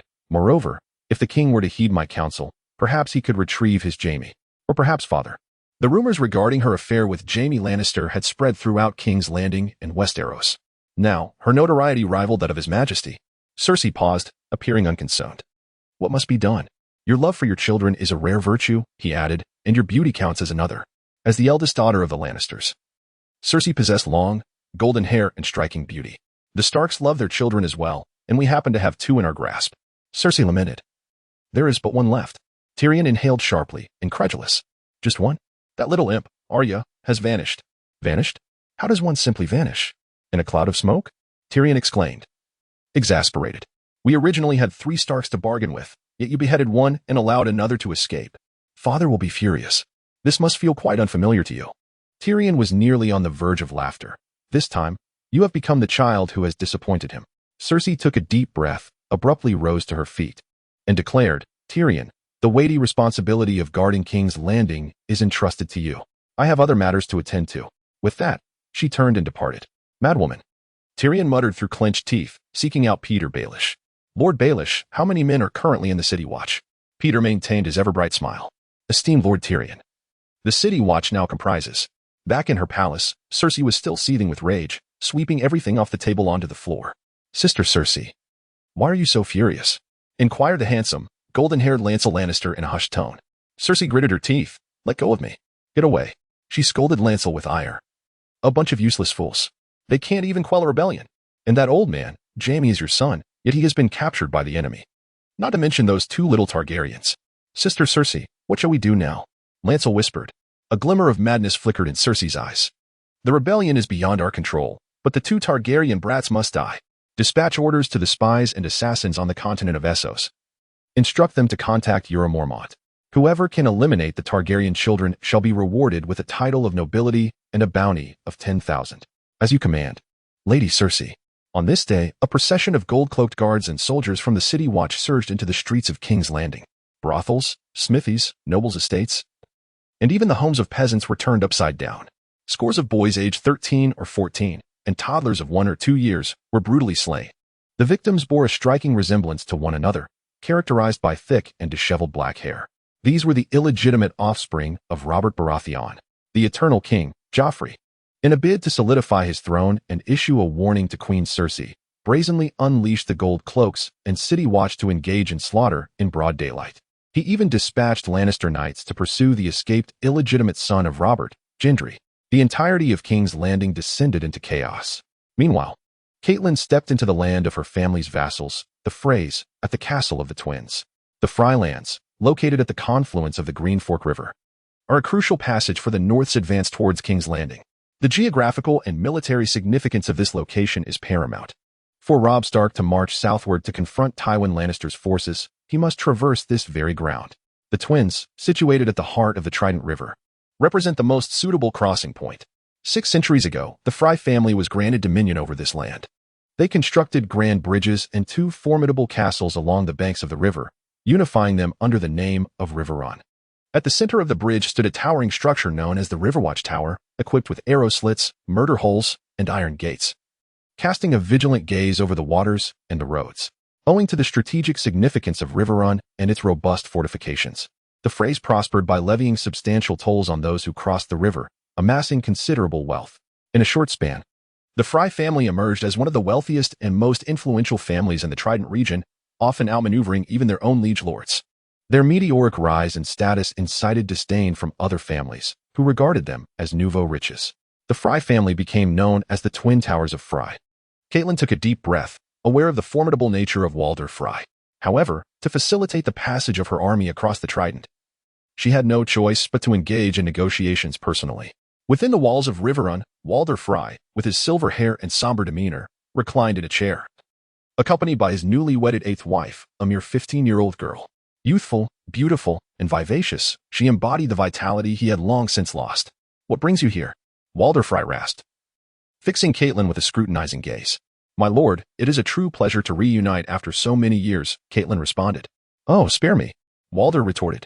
"Your son is too noble to deign to meet me. What am I to do with you then?" "The king in the north," indeed. As he spoke, he absent-mindedly caressed the arm of his young wife. Surrounding him were over 20 figures, his sons, daughters, grandchildren. Suddenly, his eldest son, Stevern Fry, interjected, "Father, have you forgotten? Lady Stark is here because of you." "Who asked you?" "As long as I draw breath, you are not the Lord of Fry." Another voice chimed in. "Father, must you even lecture my bastard on hospitality?" Walder Fry retorted without hesitation. "Were it not for me planting you in your mother's womb, she'd still be tending sheep." "Very well, I shall approach," Catelyn said, steeling herself as she stepped forward. Walder Fry casually bestowed a kiss upon the back of Catelyn's hand. "There, I have paid my respects. Perhaps my sons might grant me the favor of silencing their mother?" Catelyn, stifling her humiliation, implored, "Can we not have a serious discussion? But we are conversing, are we not?" Walder Fry called out to those around him. "Get out. All of you, leave." His descendants hastily exited, clearly eager to vacate the room. With a sharp clap, Walder Fry struck the young girl beside him. "You too." As she gazed at the departing figure of the young maiden, Walder Fry chuckled sinisterly. "Do you see? She is merely 15, like a delicate flower." Catelyn inhaled deeply. "I believe she will prove beneficial to you." "Huh, your father did not attend my wedding," he remarked. "He is unwell, my lord. He missed my last marriage as well. And the one before that." Walder Fry retorted without hesitation, "Your family has always looked upon me with disdain." "My lord, I do not deny it. You are well aware I speak the truth. The lofty Lord Tully refuses to ally with me, even in death. I fear there are reasons behind this. I do not wish to hear the reasons. I simply want to marry off my children. This brood is becoming too much to bear." Finally, Walder Fry inquired, "What brings you to my home?" "I come to beseech you, my lord," Catelyn earnestly replied, "to open the city gates and allow my son and his army to cross the Trident to the front lines." Without a moment's pause, Walder Fry asked, "Why should I let him pass? If you were to climb your own walls, you would see his 20,000 elite soldiers outside. When Tywin Lannister arrives, they will become 20,000 corpses." Walder Fry scoffed, "Lady Stark, do not try to intimidate me. Your husband is imprisoned beneath the Red Keep, and your son cannot even keep himself warm." Catelyn's gaze hardened. "You swore fealty to my father." "Indeed, I did," Walder Fry replied, "but if memory serves, I also pledged loyalty to the crown. Given that Joffrey is king, your young boy and that horde of living corpses outside are nothing but traitors. Even the fish know this. Logically, I should offer you both to the Lannisters. Then why do you not act?" Walder Fray's tone shifted. "Stark, Tully, Lannister, Baratheon. Give me a compelling reason why I should concern myself with your affairs." Catelyn smiled. "Because my son is the king in the north. Power is strength." At dusk, Catelyn returned alone to the encampment of the king in the north. Surrounded by numerous knights, she entered the military tent. "So?" Robb inquired. "Mother, what did he say?" Catelyn replied earnestly, "Lord Walder will allow you to cross the river." Robb took a deep breath and exchanged glances with Great John, both nodding in agreement. "His army is also yours. He will personally lead 400 men to defend the crossing, shielding you from pursuing forces." Robb understood that everything came with conditions, especially among nobles. "What does he expect in return?" Catelyn explained, "His son, Ollie, will serve as your personal squire. In due time, you are to knight him." A personal squire is a trusted confidant of the nobility, and the title of knight holds great significance within the noble system. Walder Fray's terms posed no detriment to Robb. "No problem," Robb readily acquiesced. Observing his mother's hesitant demeanor, Robb inquired, "Is there more?" Catelyn hesitated before revealing, "There is also Arya, who will marry Lord Walder's son, Walden, once they both come of age." Robb, expressionless, replied, "She will not be pleased." A prolonged silence ensued. Robb's gaze grew increasingly peculiar as he pressed, "Is there anything else?" Catelyn continued, "Once the war concludes, you too shall wed one of his daughters. You may choose for yourself. He has several suitable candidates. Lord Walder Fry boasts at least a dozen daughters, with 5 or 6 of them in the appropriate age range of 12 to 18. Ample selection for the young wolf lord. Robb nodded slightly. Truly, Walder Frey was astute. His son marrying Arya would establish ties with both the Starks and the Lannisters. Regardless of which side prevails, he would possess leverage and standing for negotiations. Moreover, allowing Robb to select a daughter as his wife further acknowledged Robb's esteemed status, the king in the north. It was, in essence, an investment. At the very least, the position of Queen of the North would be secured. Should Robb conquer King's Landing and vanquish the Lannisters, that daughter could ascend to the throne of all Westeros. In every perspective, Walder Frey stood to gain immensely. Robb instinctively asked, "Have you seen what they look like?" At this, Theon Greyjoy chuckled. For the inquiry signified Robb's tacit acceptance of Walder Frey's terms. Catelyn smiled. "I have seen them. What do you think? One of them is rather beautiful." The implication lingered. "What of the others? Can I refuse?" Robb queried. Catelyn shook her head. "Then you cannot cross the river." "Then I agree." Robb responded without hesitation. The following day, Robb Stark, alongside his 20,000 elite soldiers, successfully crossed the Trident River. Days later, they captured Jaime Lannister, only to have him released by his mother, Catelyn Tully, for the sake of an elusive promise. Catelyn Tully was, in fact, leading the king in the north, Robb Stark's army, and the entirety of the north into an abyss. Meanwhile, Theon Greyjoy, hailing from the Iron Islands, embarked on his journey back to his homeland. His intention was to forge an alliance between his father, Balon Greyjoy, and his brother, Robb Stark, to the far north, beyond the Wall. Lord Commander Jeor Mormont of the Night's Watch, following the slaughter of Night's Watch Rangers, was alerted to the presence of wildlings and White Walkers. Thus, he personally led 300 Night's Watchmen into the snowy terrain north of the Wall. He was determined to uncover the truth of what transpired beyond the Wall. King's Landing. Littlefinger Baelish, basking in his own delight, strolled along the grand avenue of the palace. The War of the Five Kings was indeed quite fascinating. Cersei Lannister, surrounded by 4 knights of her house, intercepted him. "Lord Baelish, your majesty, is there a matter in which I might seek your assistance?" "Of course, your majesty. We are at a loss regarding the whereabouts of Lady Arya Stark, Eddard Stark's youngest daughter." Baelish responded, "It is likely she has fled King's Landing. Winterfell would be the most reasonable refuge. However, my contacts in the north have not caught a glimpse of her." "Strange," Cersei mused. "If we choose to negotiate with the Starks, this girl holds considerable value." "Whoever finds her," Baelish replied casually. "But you are aware of the saying, a Lannister always pays his debts. Perhaps you might inquire with Varys if he has any knowledge of her whereabouts. He may possess the answer. Regardless of your trust in him, it is never easy to decipher the intentions of those new eunuchs. Who knows what they truly desire?" Cersei laughed, her gaze fixed on the trinket around Baelish's neck. "A mockingbird? Your own crest, I presume?" Baelish hailed from the Riverlands, under the jurisdiction of House Tully. "Indeed. Merely an inconsequential family. Such a background is intolerable for him." Thus, he relied on his wits to ascend to the position of Master of Coin in the realm, harboring immense ambition within this game of power. "Yes," Cersei nodded. "It suits you, a self-made man with such a silver tongue. I am pleased you appreciate it. Some are fortunate by birth, graced to be born into illustrious families, while others must rely on their own endeavors." Cersei was unfazed. "I once heard a ballad about a low-born boy who sought to integrate into a noble family. He fell in love with the eldest daughter, but tragically, her heart belonged to another." Baelish inhaled deeply, aware that Cersei spoke of him. When a boy and girl reside beneath the same roof, awkward circumstances are inevitable. I have heard that even siblings can develop feelings for one another. When such affections become public, it is, of course, exceedingly awkward. Cersei's expression shifted. "Especially for a prominent family, yet they tend to overlook a simple truth." Baelish replied enigmatically, "As far as I know." Cersei interjected, "What truth?" "Information is power." Cersei nodded, stepping back with a cold smirk. "Seize him." The 4 knights behind her swiftly advanced, efficiently restraining Baelish. His countenance paled, fear etched upon his face. This woman before him was a lunatic. Beside her, a knight unsheathed a dagger, unhesitatingly slashing towards Barrick's throat. "Stop. Wait." Cersei chuckled. "I have changed my mind. Let him go." The 4 knights immediately released their grip. "Step back 3 paces." The knights complied, retreating 3 steps. "Turn around. Close your eyes." With a triumphant expression, Cersei proclaimed, "Power is the true strength." In the Stormlands, at Storm's End, a grand ceremony and tournament were in full swing. The fully armored Knight of Flowers, Loras Tyrell, was engaged in combat with another imposing knight. After a fierce struggle, Loras was thrown to the ground, a dagger pressed against his throat. "I concede. I surrender." On the dais, King Renly Baratheon of Storm's End sat alongside his newlywed, the fair maiden Margaery Tyrell, observing the contest. Margaery, renowned as the most beautiful woman in Highgarden.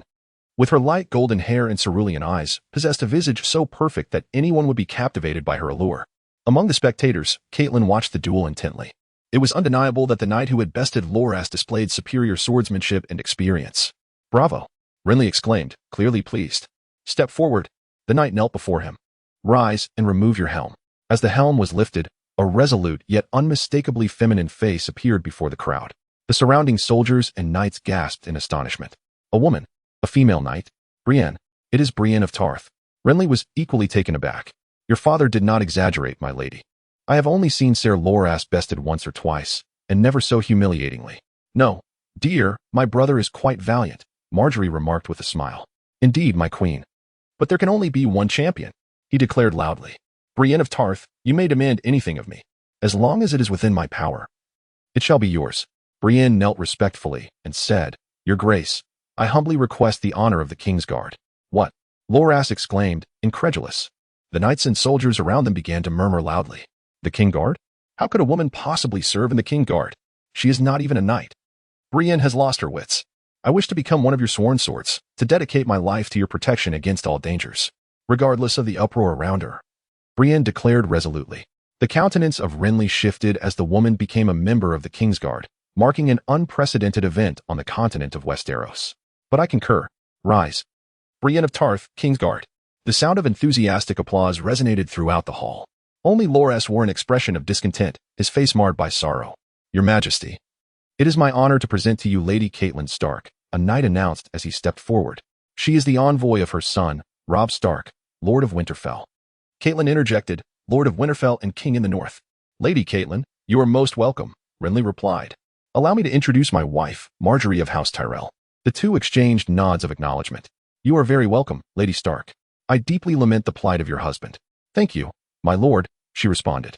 "I swear to you," Renly declared solemnly, "the Lannisters will pay for the murder of your husband. Once I seize King's Landing, I shall present you with the head of Joffrey." "Huzzah! Long live the king." The soldiers and knights around them erupted in cheers. This was indeed the king to whom they pledged their loyalty. "To hear you speak of justice brings me great satisfaction, my lord," Catelyn said. "Indeed, your grace," Brienne interjected without hesitation, "and you should kneel before the king." "There is no need for that.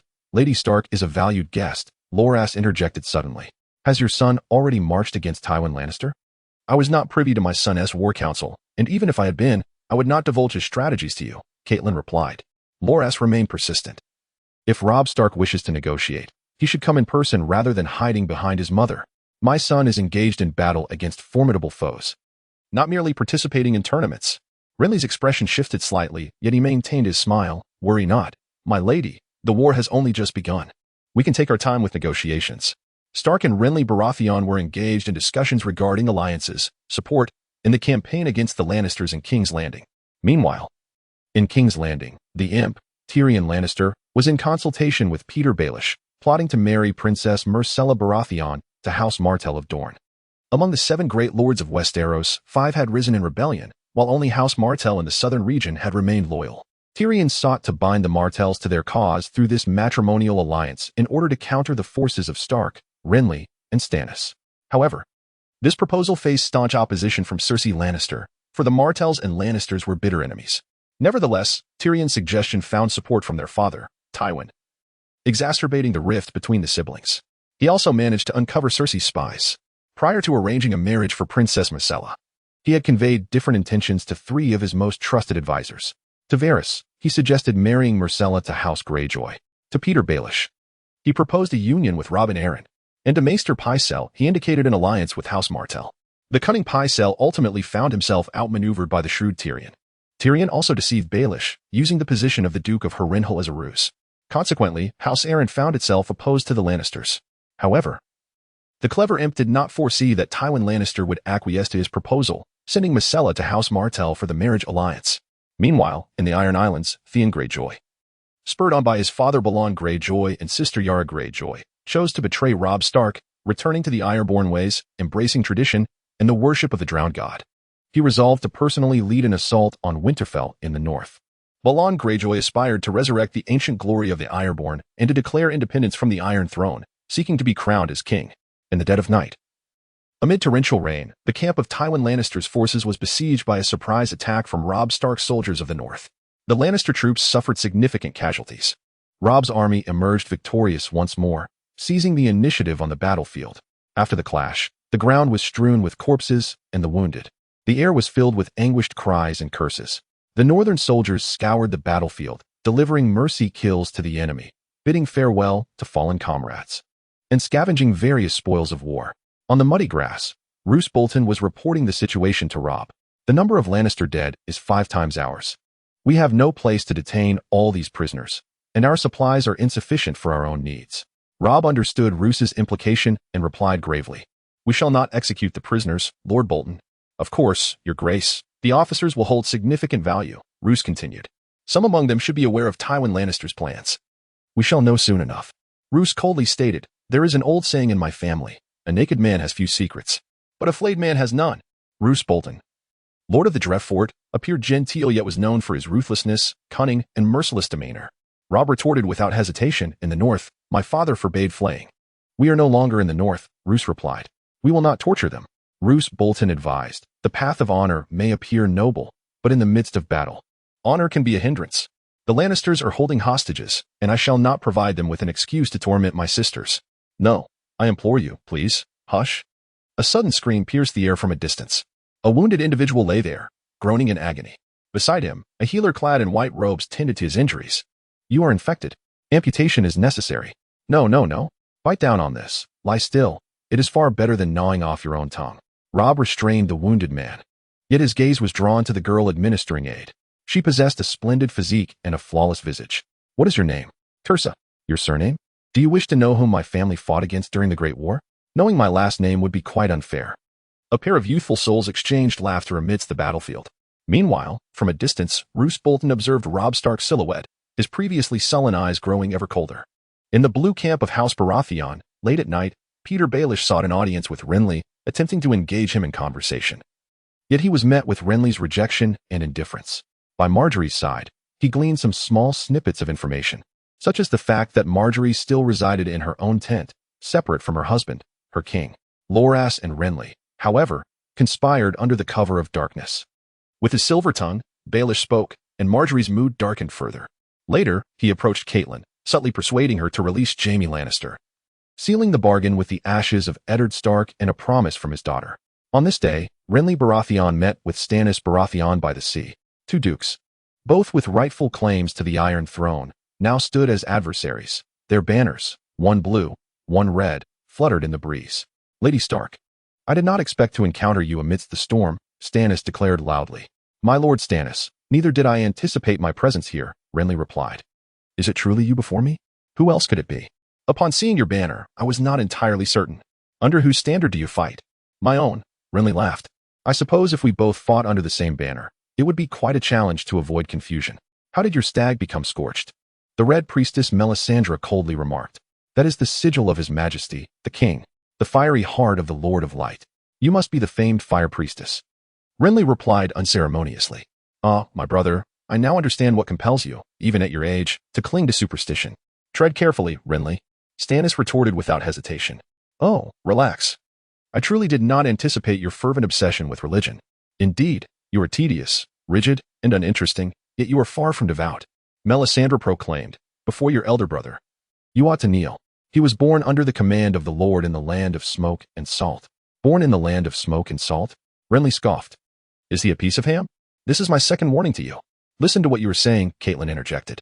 "If you were my sons, I would bring your heads together with great force. Then, in a single chamber, until you recognize the undeniable truth that you are brothers." Stannis inquired, "Lady Stark, I am curious as to why you stand by my brother's side.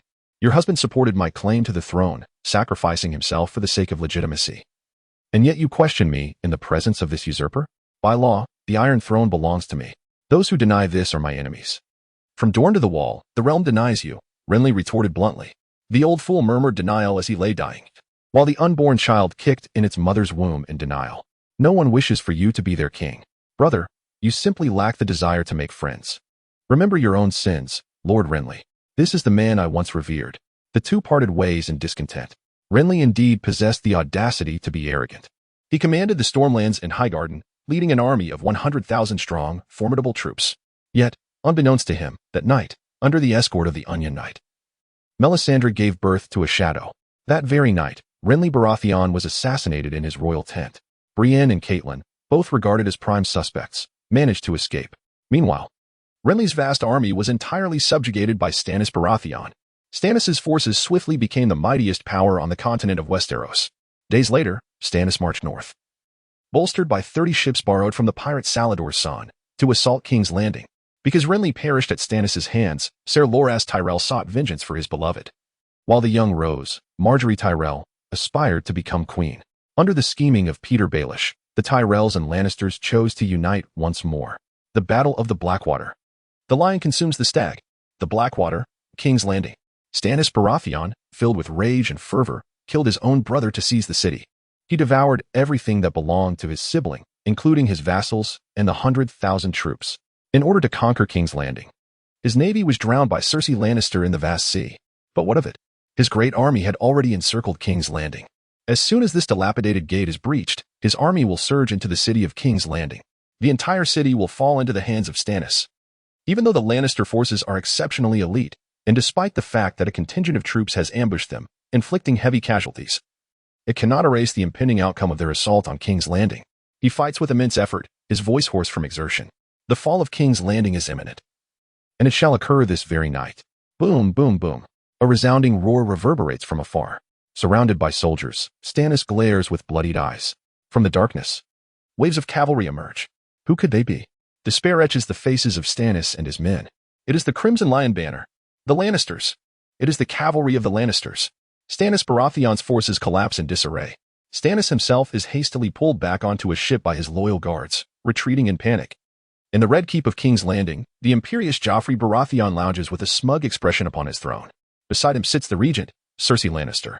The hall is filled with nobles, officers, and officials of King's Landing. At the forefront stands Peter Baelish, Loras Tyrell, and Margaery Tyrell. Creak. The heavy bronze doors swing open. Tywin Lannister, mounted on horseback, enters slowly, deliberately leaving a trail of horse dung at the threshold. Joffrey's excited voice rings out.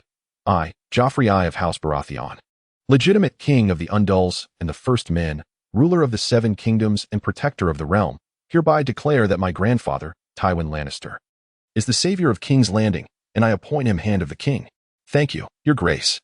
Tywin accepts the insignia handed to him by a servant and bows slightly before turning to leave on horseback. Joffrey waves dismissively. Lord Peter Baelish, please step forward. Baelish kneels before him. The alliance between House Lannister and House Tyrell owes much to your diligence and wisdom. Therefore, I hereby grant Harrenhal and all its lands and taxes to you. Your descendants shall inherit this glory for generations, never to fade. As Joffrey's words conclude, a murmur ripples through the crowd.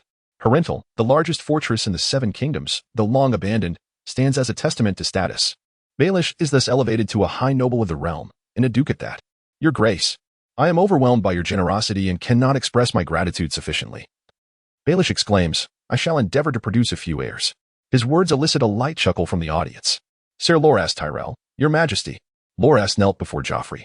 The Tyrell family has rendered great service, not only I, but the entire kingdom owes you a debt of gratitude. Should the Tyrell family have any requests, do not hesitate to voice them. I shall grant them all, your majesty. Loras's voice trembled slightly. My sister Margaery, her husband has recently met an untimely demise. Yet she remains unwed. I beseech you to bestow unparalleled honor upon our family by uniting us in marriage. Lady Margaery, would you consent to this? Joffrey's gaze fell upon Margaery. Compared to Sansa Stark, the more mature Margaery undoubtedly radiated greater beauty and allure. Margaery stepped forward and spoke. It would be my utmost pleasure. Your Majesty, I have traveled far to express my admiration for you.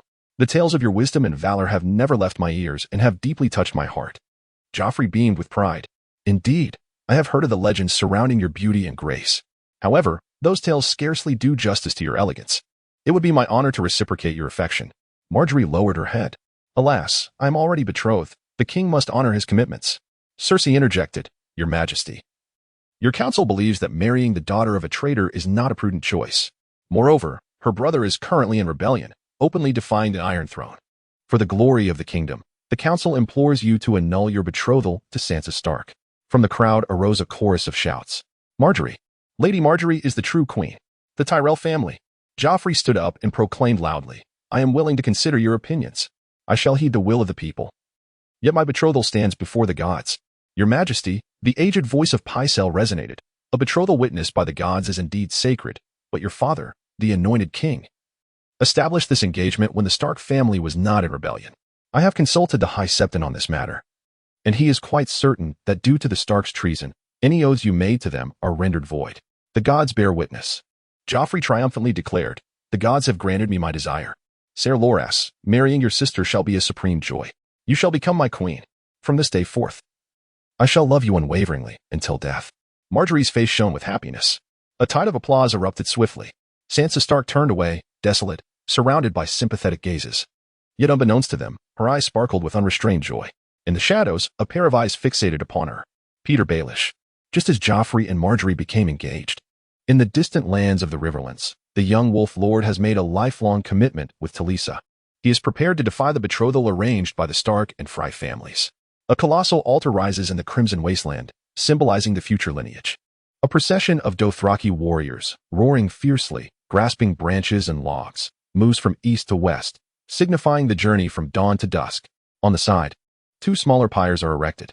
2 blood riders tether their steeds around these altars. These pyres belong to them. They cleanse and prepare their bodies, resting upon the altars with their curved rocks in hand. Beyond the blood riders' pyres, the Dothraki have constructed a long, third-tier platform. The main pyre towers 10 meters high, while the blood riders' pyre reaches 8 meters, and the final tier stands approximately 6 meters tall, adorned with dry leaves and thatch. From north to south, it symbolizes the transition from ice to fire. Upon the third pyre lies an array of thousands of severed heads, trophies from the recent battles they have fought. This pyre has been constructed from the moment the morning star rose until the sun set. As the stars illuminated the night sky, the pyre was finally complete. This is the grand pyre of the mighty Khal Drogo, the most formidable of the Dothraki. Amidst the throng of hundreds of thousands of Dothraki, this unprecedented pyre stands tall. Khal Drogo returns to the embrace of the horse god. Months prior, during a tournament in Pentos, he had suffered an infected wound. Despite treatment, the inflammation could not be eradicated. Ultimately, in suffering and despair, he slowly closed his eyes. However, unlike before, his khalasar did not fall apart. Instead, it grew even stronger. Daenerys, with a blissful expression, caressed her abdomen and asked her brother Viserys, "Brother, why do you insist on holding such a grand ceremony? The horse lord is dead. His khalasar should now belong to us." Over these past months, we have absorbed dozens of khalasars across the Dothraki Sea, as well as numerous tribes of the Lambs. No power stands as our rival. Viserys, with a patronizing smile, replied, "Dany, you do not understand. We are altering the customs and traditions of the Dothraki, and we must ultimately relinquish and compromise on certain matters. They follow Khal, revere him, and worship the horse god and the sky. In their belief, Dothraki must return to the horse god after death. Since this is their conviction, I shall grant Khal Drogo a magnificent funeral. Let all the Dothraki who have pledged their allegiance to us behold that you are not merely an invader." "Me?" Daenerys inquired, her lips forming a small pout. "Indeed." Viserys replied, gently stroking her little head, "You are the widow of Khal Drogo, the Khaleesi of the Dothraki Sea." Most importantly, he glanced at Daenerys' slightly rounded belly. "Within you resides the union of House Targaryen and the Dothraki." Daenerys blushed. "What do you mean? He is ours." "Hush," Viserys interjected, shaking his head, "for now. Let no one else know. This is not only for the Dothraki but also for the Great Crab God." "The Great Crab God?" Daenerys tilted her head, her big eyes brimming with confusion. "What is that? A type of seafood? Can it be eaten?" Viserys chuckled in exasperation. "Just understand that our relationship cannot be publicly disclosed at this moment. Do you comprehend?" "Oh, very well," Daenerys replied, her disappointment evident. "Your child will become the first head of the Dothraki's golden lineage. His birth will set the entire Dothraki Sea as plains dancing with the winds. His future may render him a figure of terror and reverence for any monarch across the continents of Essos and Westeros." "Brother," a figure clad in black robes approached, Hermione. "Your Majesty, the time has come. We have located a fitting star. The Dothraki's funeral cannot commence lightly, especially for a Khal. Whenever a Khal passes, his steed is likewise sacrificed, signifying that he shall ride into the night upon a noble horse. As their remains are cremated under the heavens, the Khal will ride forth on a fiery steed, soaring into the celestial realm. The more fervently the body burns, the more resplendent his stars shall shine in the darkness. Therefore, before the funeral can be conducted, they must find a star that represents Khal Drogo, not an ordinary star, but an extraordinary one that appears today. For Khal Drogo's burial today, a special star must manifest." Viserys remained noncommittal. The stars in the universe are as numerous as grains of sand along the Ganges. Locating an unusual star is, indeed, a simple task. He looked up to the northwestern sky, where a star shimmered with a faint red glow. That direction was precisely where they had journeyed. Commence. Yes, your majesty. Hermione approached the pyre, and amidst the gazes of thousands, filled with skepticism, disdain, and reverence, began to chant. A melodious and mysterious hymn resonated through the night sky. Suddenly, sparks ignited upon the ground, dancing whimsically, playfully leaping onto the altar beneath Khal Drogo. Boom. A searing flame erupted violently upon the altar, the fierce blaze soaring skyward. One by one, the Dothraki knelt in fervent devotion. Yet, a greater number stood silently, watching the fire illuminate their bronze faces in a fiery glow. Behold, what is that? The horse god. Ko. As Hermione's melodious voice resonated. Gasps of awe rippled through the Dothraki. At the very heart of the flames, a magnificent steed, seemingly forged from fire, ascended into the heavens. Faintly, a shadowy figure stood amidst the blaze, gazing down towards the ground, towards the direction where Viserys and Daenerys stood. The fiery apparition bowed slightly towards the two before soaring upward. All the Dothraki were astonished, yet Viserys and Hermione exchanged subtle smiles. Ko, Lord of the Heavens. 100,000 cavalry. Magic often conjures the most astonishing phenomena. In Viserys' mind, magic was typically associated with devastating area attacks, roaring flames, the chilling grasp of ice, or the tumultuous fury of thunder that tore apart any life and matter that dared to stand in its path. Alternatively, there were the celestial fires and meteorites that reduced entire cities to ashes. In this realm, such feats seemed unattainable. Though dragons existed, they belonged to a world of low magic.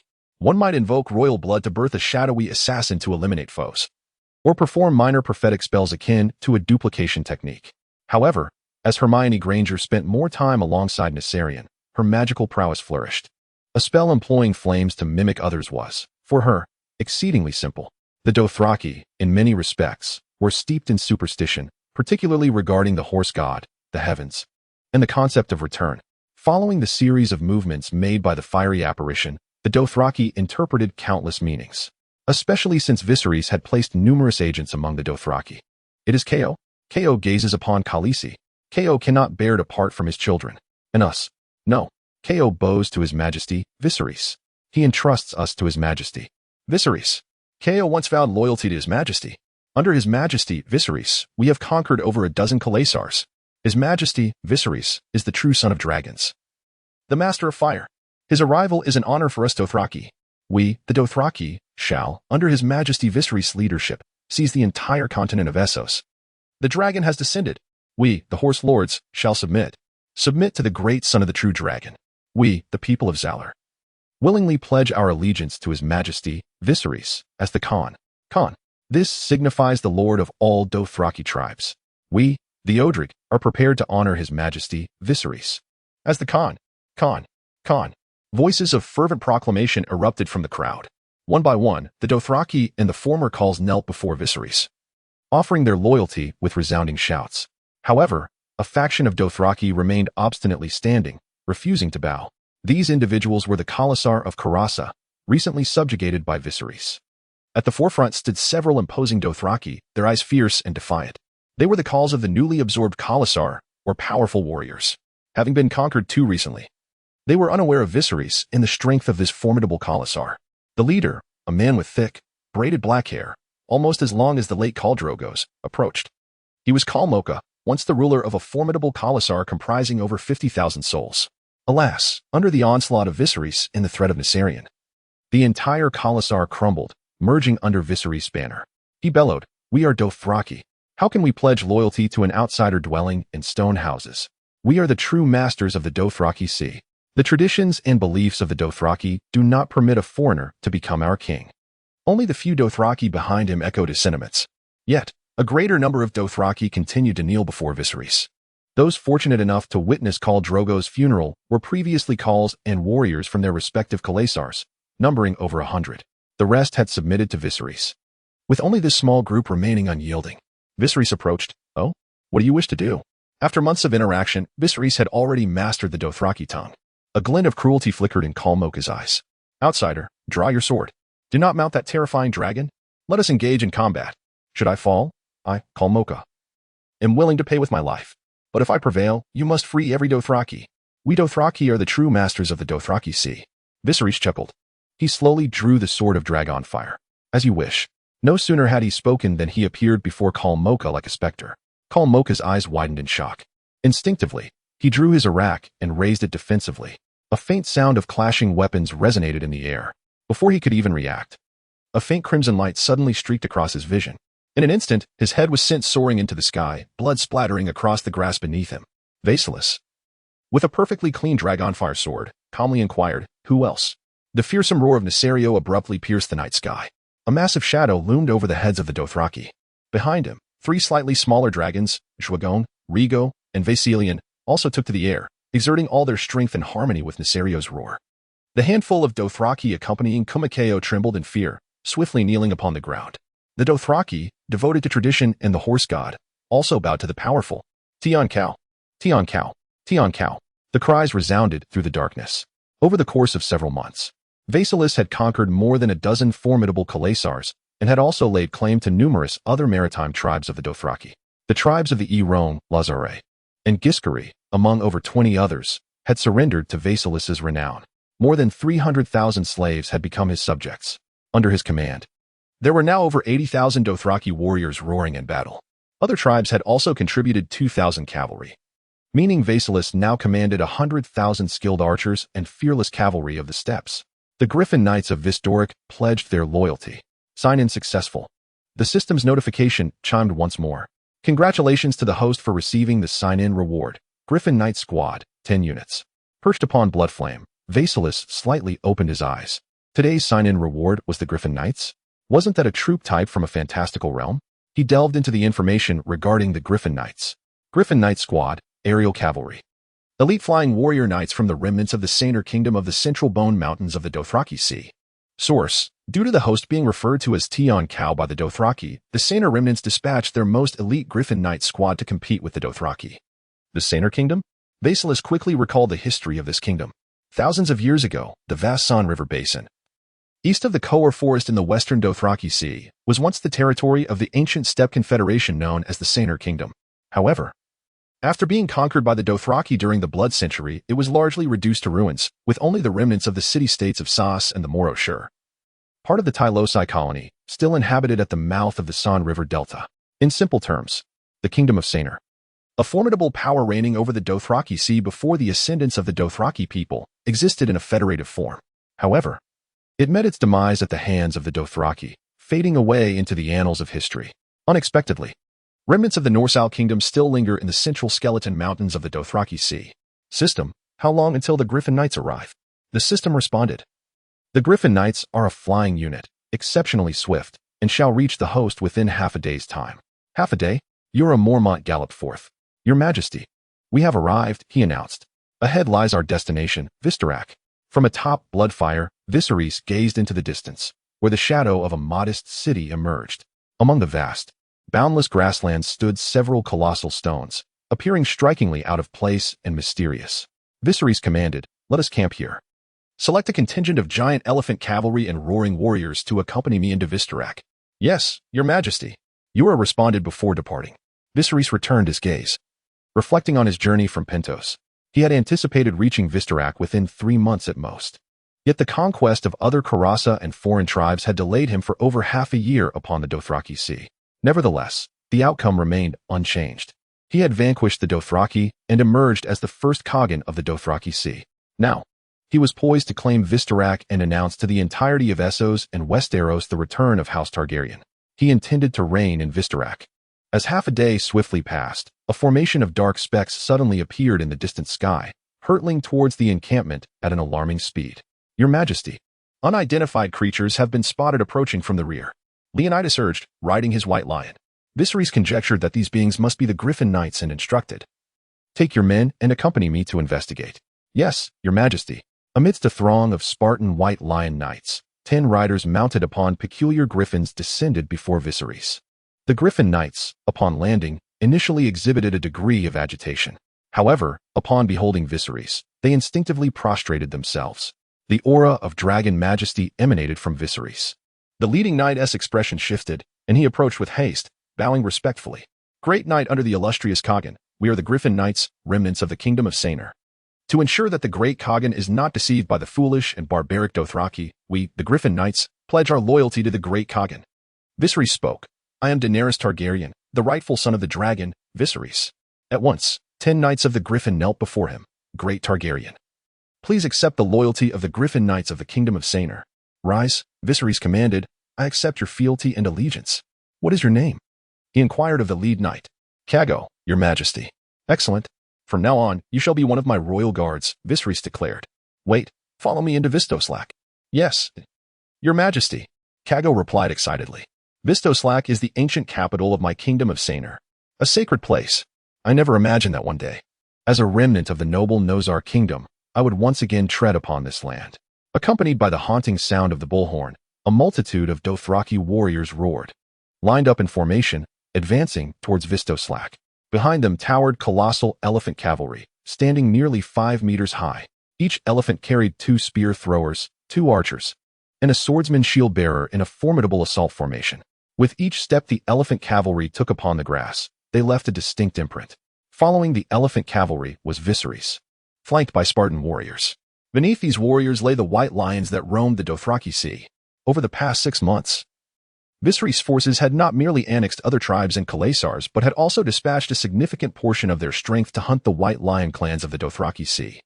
At that moment, his 300 Spartan warriors had transformed entirely into white lion warriors. They had also raised numerous young white lions, awaiting bestowal upon valiant contributors. Above, 10 knights of the Griffin flew massive banners in the wind. The black flag with 3-headed fire dragons was the banner of House Targaryen. The appearance of Viserys and his entourage plunged all of Vaes Dothrak into chaos. The news from the grassland royal court was shocking. The Dothraki, who eschewed construction, had only one city in the entire Dothraki Sea, Vaes Dothrak in the northeast, which translates to City of Riders in Dothraki.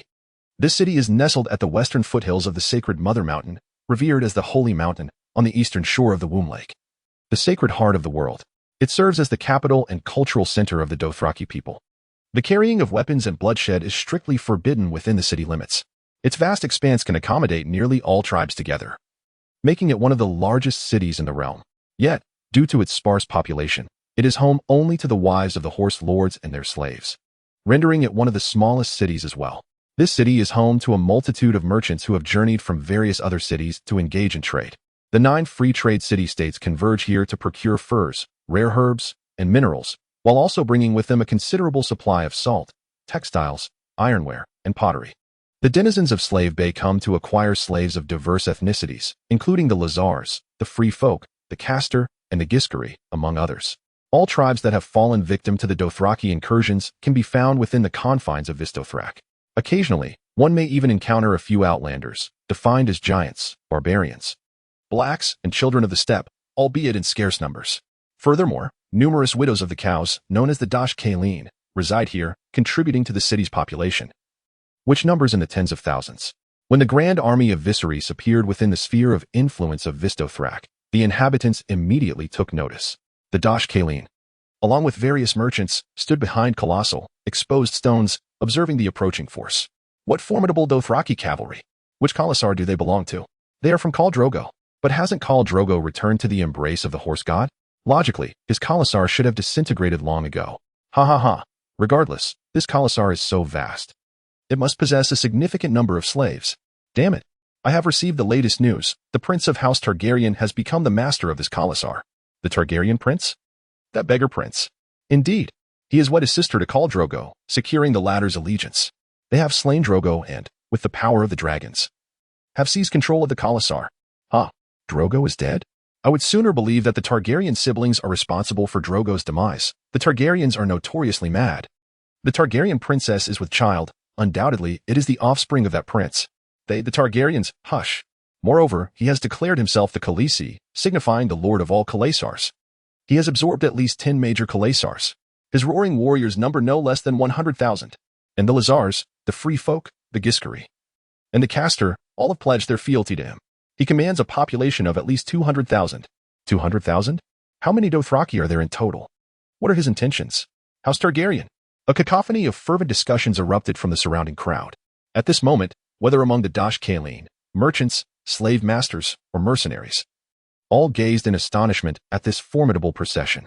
The massive force slowly advanced into the city of Vaes Dothrak.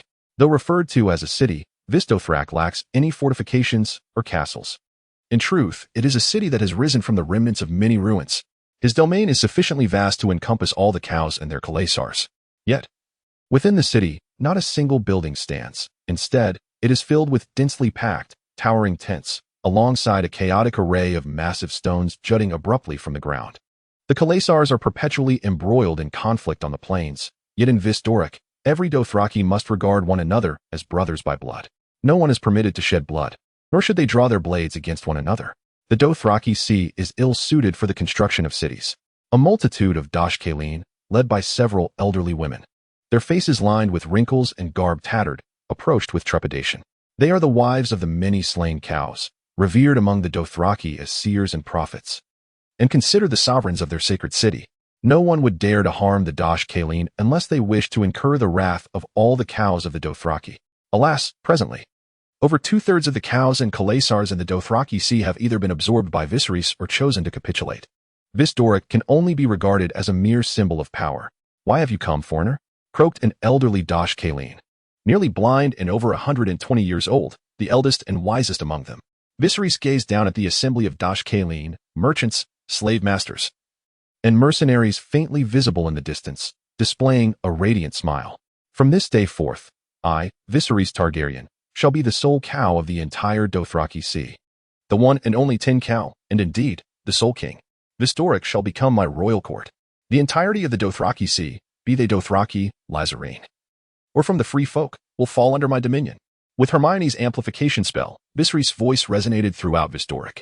From the 9 free trade cities, the slavers Bay, Kiskar Island, and the merchants, slave masters, and mercenaries from the Lazar region, he declared, "I shall convey a message through you to Essos, to Westeros, and to the southern isles. The Dothraki Kingdom is hereby established.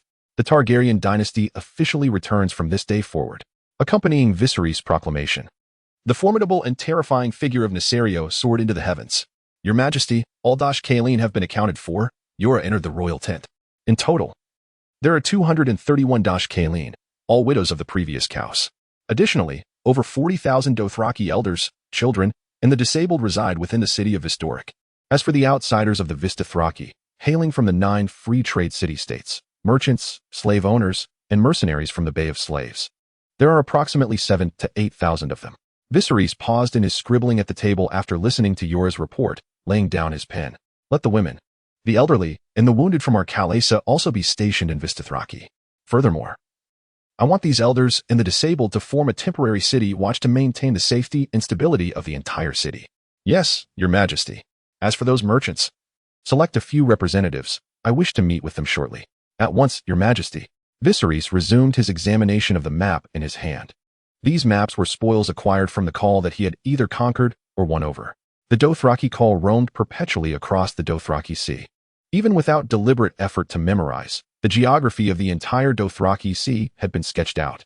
Indeed, the populations, industries, military deployments, and data on the city walls and watchtowers of each city-state were meticulously recorded on these maps. Furthermore, the growth conditions of the pastures and various calls migratory fields were documented as well, including rainfall, temperature, humidity, susceptibility to epidemics, the length of summers, and temperature fluctuations.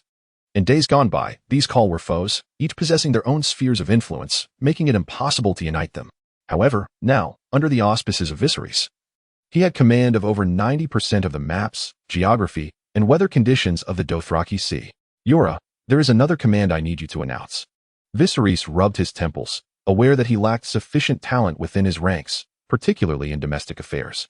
Although he commanded over 200,000 subjects, most were Dothraki, illiterate and unaccustomed to anything beyond plunder and slaughter, rendering them incapable of managing a tribe, let alone providing military or political counsel. Yura Mormont, a mere fallen knight, could relay commands in the heat of battle, but expecting him to manage troops or a city would be an undue burden. Among his followers, only Leonidas possessed the blend of martial and scholarly prowess, but relying solely on him was not feasible. "Your Majesty, please proceed," Yura Mormont said earnestly.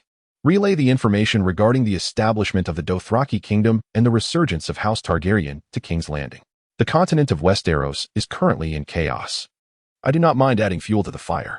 "Yes, Your Majesty." Yura, acutely aware of his position, added, "Your Majesty. There are indeed assassins sent from King's Landing within Vaes Dothrak. They have already contacted me, seeking intelligence regarding you and the princess." Viserys had no time to play games with these rats. He instructed decisively, take a portion of the Spartan White Lion Knights and deal with this lot. Ensure that no word leaks out. "Yes, Your Majesty." After Jorah departed, Leonidas entered. In recent days, he had been addressing the military reforms of the Dothraki Roaring Warriors. The force of 100,000 cavalry was reorganized into 10 divisions of 10,000. Among these, over 80,000 were Dothraki Roaring Warriors, while the remaining 2 divisions primarily consisted of Lazarene and other minority groups. In truth, the Dothraki boasted a populace where nearly everyone was a warrior, from the elderly in their 60s and 70s to children as young as 13 or 14. Regardless of gender, they were capable of taking to the battlefield. If Viserys desired, he could muster at least 150,000 soldiers. However, such an endeavor was entirely unnecessary. If everyone were to engage in battle, who would manage the logistics? Leonidas respectfully stated, "Your Majesty, the military force has been fully integrated and is ready to embark at any moment." Viserys replied, "The Dothraki Sea is vast and boundless. The most formidable of the Dothraki have largely surrendered, yet a small faction still resists. Some have fled to the far north, while others have escaped towards the southeastern Slavers' Bay." Leonidas earnestly declared, "No, no, no. You have a new task." Without hesitation, Leonidas responded, "Please, Your Majesty, instruct me." Viserys unfurled a map. This depicted the Lazar region of the Dothraki Sea, a territory inhabited by at least 200,000 Lazarene. He indicated a location in the southeastern Dothraki Sea, where the northeastern corner of Slavers' Bay housed the city of Meereen at the mouth of the Skahazadin River. The southern bank of its upstream region, alongside the eastern face of the Giscari Hills, comprised a semi-arid expanse suitable for grazing, known as the Lazar region.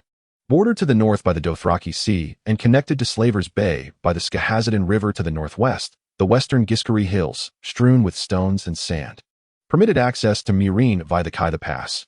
This plain was settled by the peaceful Lazarene, a pastoral people with bronze-hued skin and almond-shaped eyes, resembling the Dothraki yet shorter in stature, with flatter faces and typically cropped hair.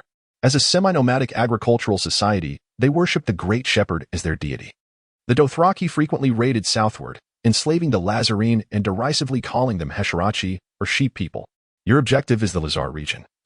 To annex their pastures into the domain of the Dothraki Kingdom, I shall assign you 5 divisions of 10,000, along with 100 giant elephant cavalry and a small contingent of griffin riders. I trust you will not disappoint me." Leonidas's expression hardened with resolve. "Yes, Your Majesty."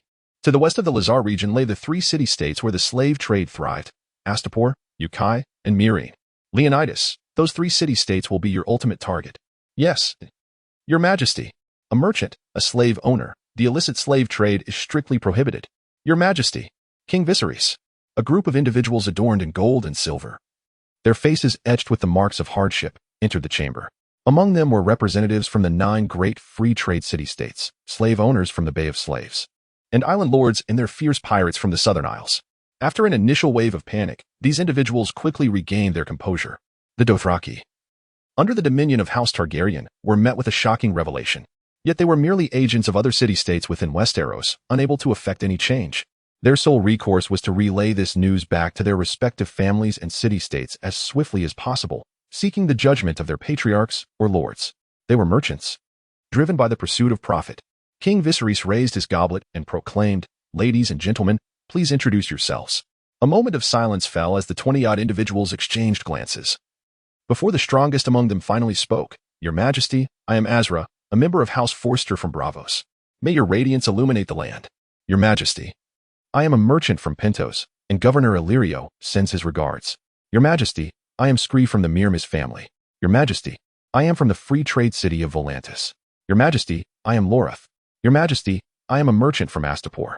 With your recent conquests of so many Khalasars, I presume you have a plethora of slaves awaiting sale. Our prices from Astapor will surely meet your satisfaction." "Your Majesty, the prices from Meereen are the highest." "Your Majesty, we in Yunkai possess women fairer than milk and sweeter than white melons. We offer them to you." King Viserys cleared his throat, interrupting the fervent chatter. He spoke. "I understand your concerns revolve around the transactions between us. I am a man of great tolerance. The 9 great free trade city-states and the legitimate merchants from the Southern Isles may freely conduct business in Westeros. Your salt, spices, ironworks, pottery, perfumes, and textiles are commodities we desperately need. Since unifying the Dothraki, I have amassed a vast collection of furs, rare herbs, ores, horses, and livestock.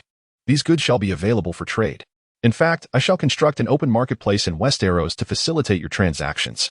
As soon as the words left his lips, the eyes of most present lit up with excitement. Normal trade was to resume. Not only furs and rare herbs, but even war horses would be available for sale. The Dothraki steeds were renowned as the mightiest horses on the continent of Essos. In the past, the Dothraki Khalasars were willing to sell cattle and furs. But the sale of war horses had always been strictly forbidden. In their eyes, war horses are not merely beasts of burden, they are comrades, akin to family. Many Dothraki, often referred to as horse lords, find themselves in a precarious position, resorting to clandestine dealings for war horses at exorbitant prices. However, with the unification of the Dothraki under King Targaryen, the prospect of selling war horses emerges, an unexpected boon. Yet, amidst the crowd, a few were expressions of unease. His Majesty Viserys has merely alluded to the 9 free trade cities in the islands of the southern seas. What of Slavers' Bay? What of Karth? These regions thrive primarily on the slave trade. The tumult of various tribes in the Dothraki Sea serves as a critical source for this trade. One individual, almost instinctively, posed a question. Your Majesty, what of the slaves acquired after your conquest of other tribes? Are they among your trading assets? We are willing to pay handsomely for these captives. Another chimed in. Indeed, Your Majesty, slaves may be a burden to your army. It would be more prudent to sell them to us. We shall offer you a fair price. Merchants and slavers from Slavers' Bay and Karth echoed their sentiments. With a firm rap on the table, Viserys retorted coldly, from this day forth, the buying and selling of slaves within the Dothraki Kingdom is strictly forbidden. Preposterous. My population is already scarce. How could I possibly sell you any slaves? What is the essence of war? At its core, it revolves around numbers and wealth. In the original narrative, the Northern Army achieved a series of victories initially, yet failed to capitalize on their advantage later, ultimately undermined by the Lannisters. The root cause lay in their dwindling population. Young Lord Robb Stark marched south with merely 18,000 men, leaving the North's populace stretched thin. Some lords struggled to muster enough laborers even for repairs to their homes, prompting them to complain to Bran, the temporary Lord of Winterfell. In stark contrast, the Lannister family mobilized 20,000 troops under Tywin Lannister, with an additional 15,000 under Jaime Lannister, not counting the forces stationed in King's Landing and Casterly Rock. Henceforth, irrespective of whether they be Dothraki or Lázarene, captives taken in battle will not be sold to slavers. Instead, they will be relegated to serfdom, compelled to tend to horses, sheep, and mines for the benefit of Viserys' followers. Viserys declared, Ashtapur, Yunkai, Meereen, and the merchants of Karth shall not face restrictions on legitimate trade.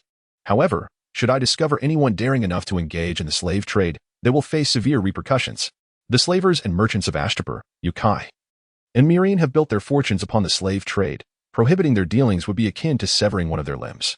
It is easy to foresee that the slavers of Slavers' Bay and Karth will rise in defiance, and Viserys eagerly anticipates their rebellion. There are 9 great free trade city-states. The promises made to them are merely to stabilize their allegiance. Sooner or later, the dragon banner of House Targaryen shall be planted across the entire continent of Essos. A few slave traders exchanged startled glances, instinctively recognizing the fear reflected in each other's eyes. Cold sweat dripped down their cheeks as they hoarsely replied, Yes, Your Majesty. At that moment, an abrupt voice interjected, Your Majesty, I am a merchant from Karth. The 13 of Karth sincerely invite you to visit our city. On the occasion of the Dwanwu Festival, recharge 100 and receive 500 points. Limited time offer, May 31st to June 2nd. 47. The Chancellor? A feast for the ambitious. Bang. In the capital, Tywin Lannister smashed a precious vase on the table into smithereens, roaring, The Targaryen brats have already seized the entire Dothraki Sea. And you are just now receiving this information? I should have you hanged from the Red Keep. Observing the 2 family knights who fell silent in fear, Tywin bellowed. Get out. Get out of my sight. The 2 knights fled in disarray. At the chaotic council meeting, Varys, with great trepidation, remarked, Lord Tywin, I reported the marriage alliance between the Targaryens and the Dothraki long ago. Do not blame yourself for this, Tywin Lannister waved dismissively. No one anticipated that the legendary dragons had not been entirely eradicated. The spear capable of slaying dragons is a rarity throughout the continent of Westeros. Surely there must be a few left? Peter Baelish chuckled nervously. Cersei Lannister inquired, Dothraki? What kind of place is that? Is there anything of worth in the entire continent of Essos? Tywin, like an enraged lion, roared, Can you refrain from bringing your ignorance to the council and causing harm? Peter Baelish hastily explained, The Dothraki are the mightiest nomadic people of the Dothraki Sea, fierce warriors capable of organizing an elite cavalry of 100,000. Not even the 9 great free trade city-states, nor others that rely on mercenaries and slaves, can defeat them in the open field. Cersei remained obstinate. Cavalry cannot breach walls. Silence, Tywin shouted, turning to Varys. Varys, dispatch your little spies in Essos. I require the most detailed intelligence on those 2 Targaryens. Yes, my lord. If possible, eliminate them. Understood, my lord. Varys bowed, a glimmer of cunning flashing in his eyes. And keep an eye on Jaime's movements. The Northmen know that Jaime has escaped Stark's grasp. Do you understand? Indeed, my lord. What intelligence do you currently possess? Varys spoke again. Robb Stark and most of his vassals are in Riverrun. His grandfather, Hostine Fry of House Fry, has passed away, and a grand funeral is being held. During Stark's absence, Harrenhal is under the stewardship of Roose Bolton. It seems he has assumed the title of Lord of Harrenhal, albeit a castle of dubious repute. Varys gazed towards Petyr Baelish. Just the day before, Baelish had been elevated by Joffrey to the rank of Duke of Harrenhal. Yet, his domain is currently occupied by foes. Roose Bolton? Tywin remarked. That notorious leech of a lord? Indeed, my lord. More significant than that heap of rubble is the title of Lord of Harrenhal. Tywin turned his attention to Baelish. With the title, he can openly court the widow Arryn. My lord, I am deeply grateful. Baelish replied, I have known Lady Lysa since childhood. She has always held a deep affection for me. Should my courtship succeed, I shall become the Lord of the Vale. The aged voice of Petyr echoed. Lysa Arryn, wife of the former Hand of the King, Jon Arryn, and sister to Catelyn Tully. She is now the ruler of the Vale and the Lord of the Eyrie. Titles are accumulating. Tywin interrupted the conversation. You must hasten to the Eyrie and bring Lysa Arryn back. The young Wolf Lord can then regard his aunt as an adversary. Tyrion interjected. I do not wish to impede true love, but Baelish's absence may pose certain complications. A lavish royal wedding will undoubtedly require considerable funds. And with summer at an end, hard times are approaching. It would not be prudent to reassign the Master of Coin at this juncture. Baelish's expression shifted slightly. If this were an excuse to keep him in King's Landing, he found himself with few means to decline. I fully concur, Tywin declared emphatically. Therefore, I shall appoint you as the new Master of Coin. He was unconcerned with such matters. Although they had defeated Stannis, his influence remains. And the North still faces Stark's forces. Thus, he must swiftly gather all potential allies to his side. The Eyrie, Highgarden, Dorne, and the Iron Islands are all potential allies for Stannis. Master of Coin? Tyrion felt as if he had heard the grandest of jokes. Baelish scoffed. It seems the most fitting position for your talents. I am skilled in spending, but a lifetime of wealth has taught me little about managing finances. Tyrion exclaimed. Cersei laughed. You will undoubtedly excel in this position, my brother. Petyr arranged the table. Agreed. Just as Tyrion endeavored to fulfill his duties as Master of Coin and orchestrate a grand wedding for his beloved nephew, Littlefinger Baelish, through a series of manipulations and temptations, managed to persuade Sansa Stark to accompany him to the Eyrie. His motives were simple. Sansa Stark, the eldest daughter of House Stark, holds the key to the future of the North. Moreover, Petyr Baelish sees in Sansa the reflection of the woman he once adored in his youth, Catelyn Tully. He yearns to obtain from Sansa what he could never claim from Catelyn. Just as Sansa dreams of escaping King's Landing, she is approached by the young Rose, Margaery Tyrell, and the formidable Queen of Thorns, Olenna.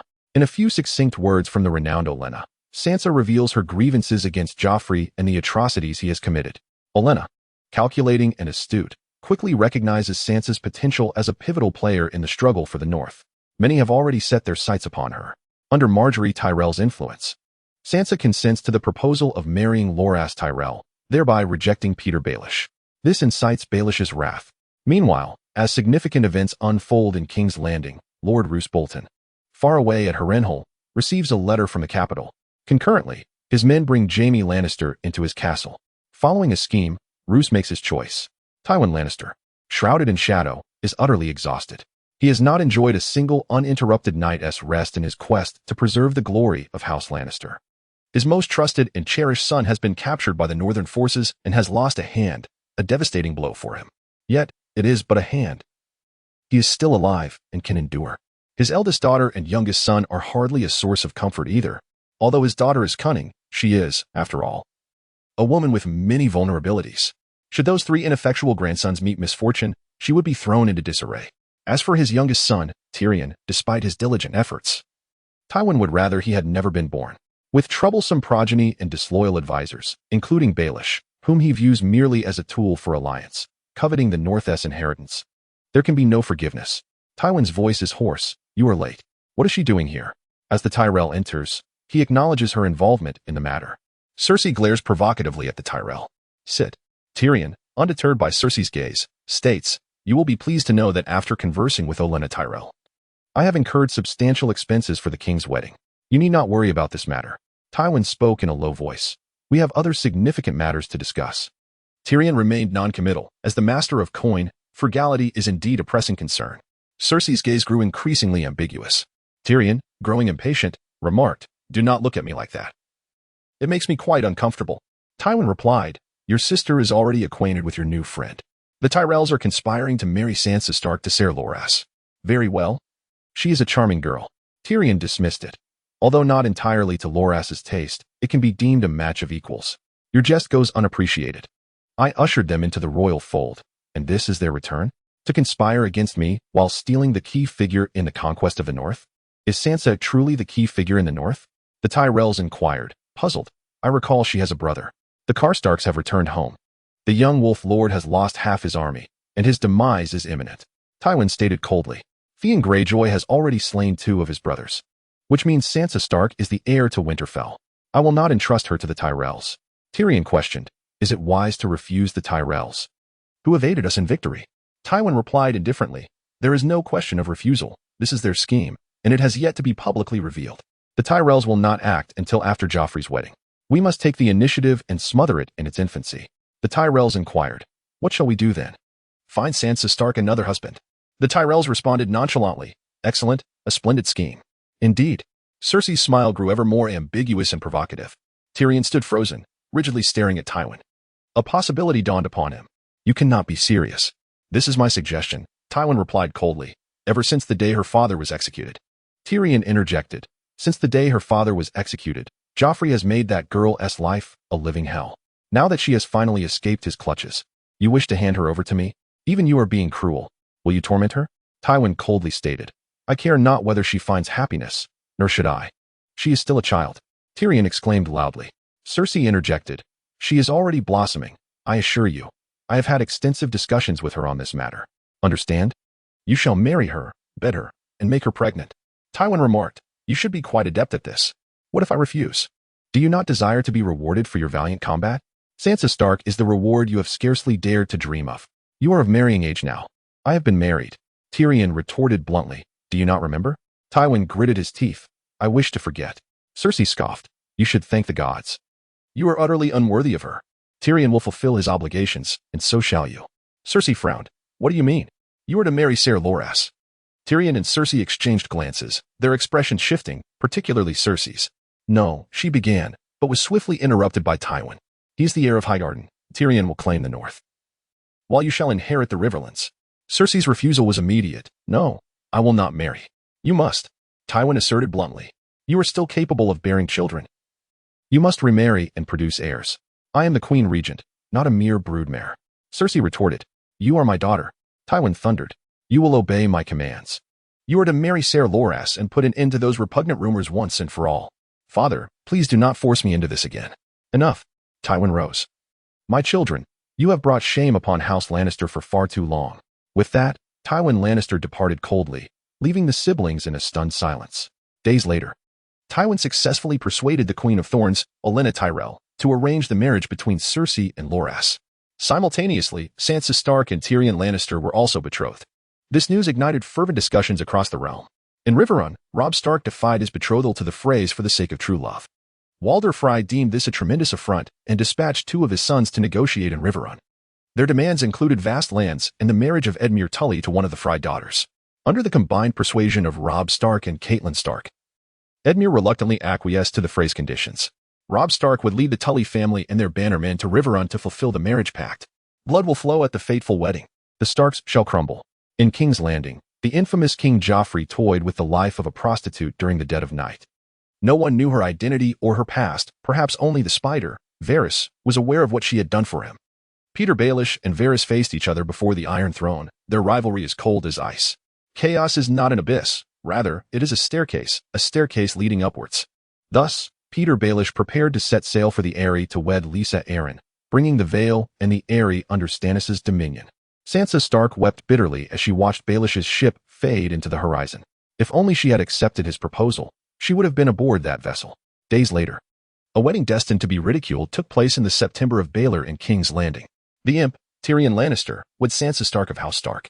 On that day, countless nobles across the realm gathered to witness Tyrion's humiliation.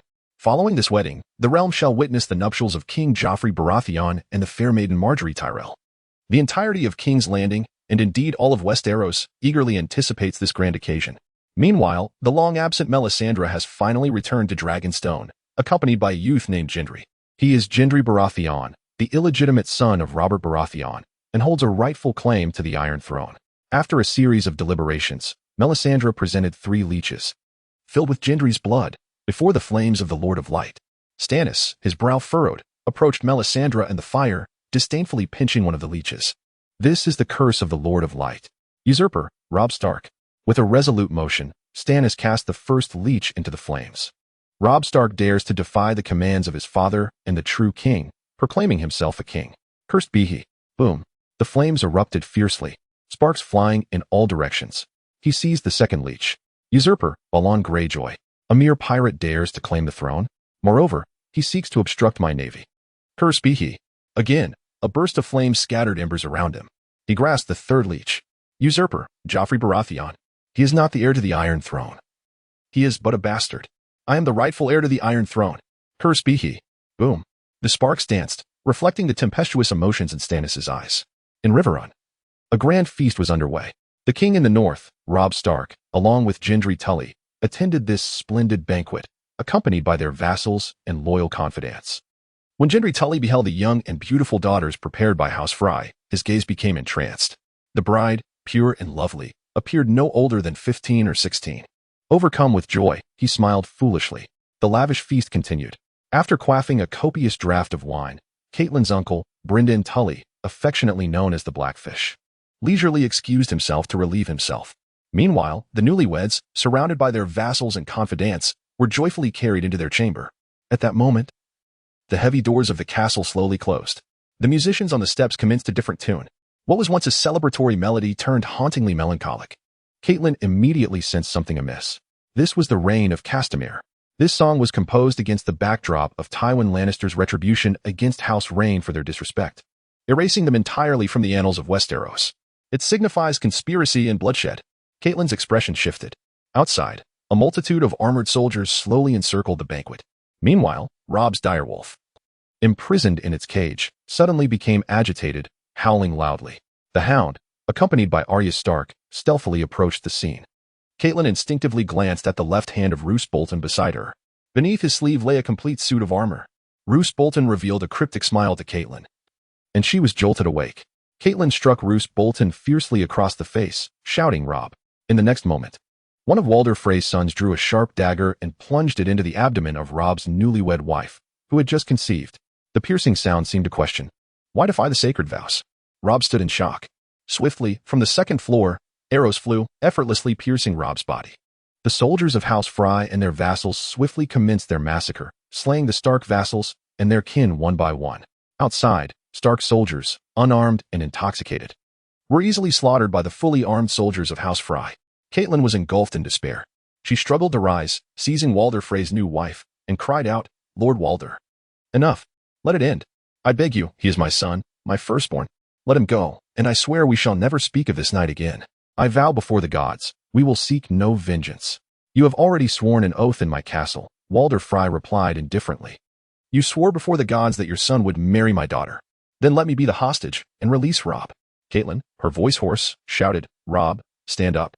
Get up, please, I beg you." Yet, her cries failed to rouse the grief-stricken Robb. His wife and child lay dead in his arms. "Why should I allow him to do so?" Walder Frey's voice rasped. "By the honor of House Tully, by the name of Stark, let him go," Catelyn shouted, "or I shall slit your wife's throat." Walder Frey chuckled coldly. "Then I shall wed another." Robb Stark stood numbly mother. Roose Bolton stepped in front of Robb, the sharp dagger unhesitatingly aimed at his abdomen. The Lannisters send their regards. "You are not the king in the north." "No." Catelyn wept bitterly, her hand slicing through Walder Frey's wife's throat. In her despair, she was ruthlessly silenced by the son of Walder Frey, who severed her throat. The corpse of the king in the north bore the head of a dire wolf stitched upon it, parading through the streets of Riverrun amidst the throngs of the Fry family. King in the north, king in the north, king in the north. All of this unfolded before Arya, cradled in the arms of the Hound. Her eyes brimming with tears and fury. The infamous purple wedding ignited Tyrion's wrath. In the far north, the wildlings, driven by the threat of the White Walkers, descended upon the wall. Jon Snow, for reasons of his own, chose to ally with the wildlings. An army of wildlings was poised to march southward.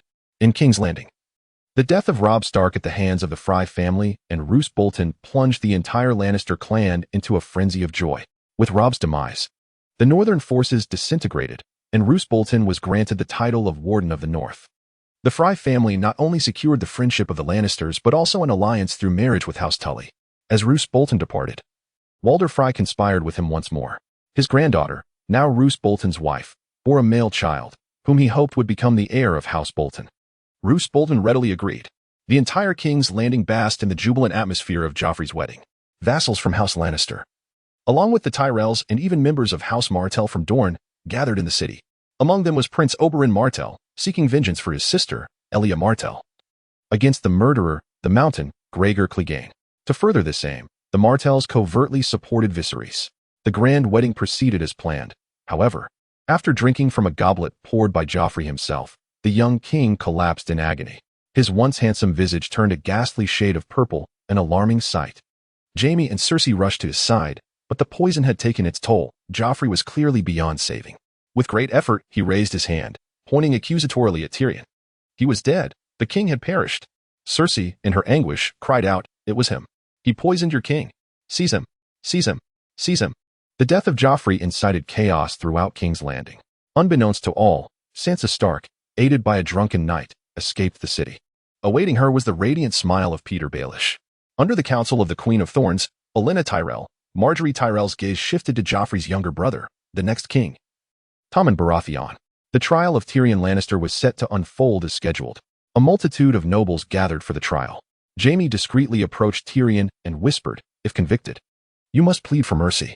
The plea will be sent to the wall, where you will become a Night's Watchman. Father has agreed. He will grant you clemency and allow you to join the Night's Watch."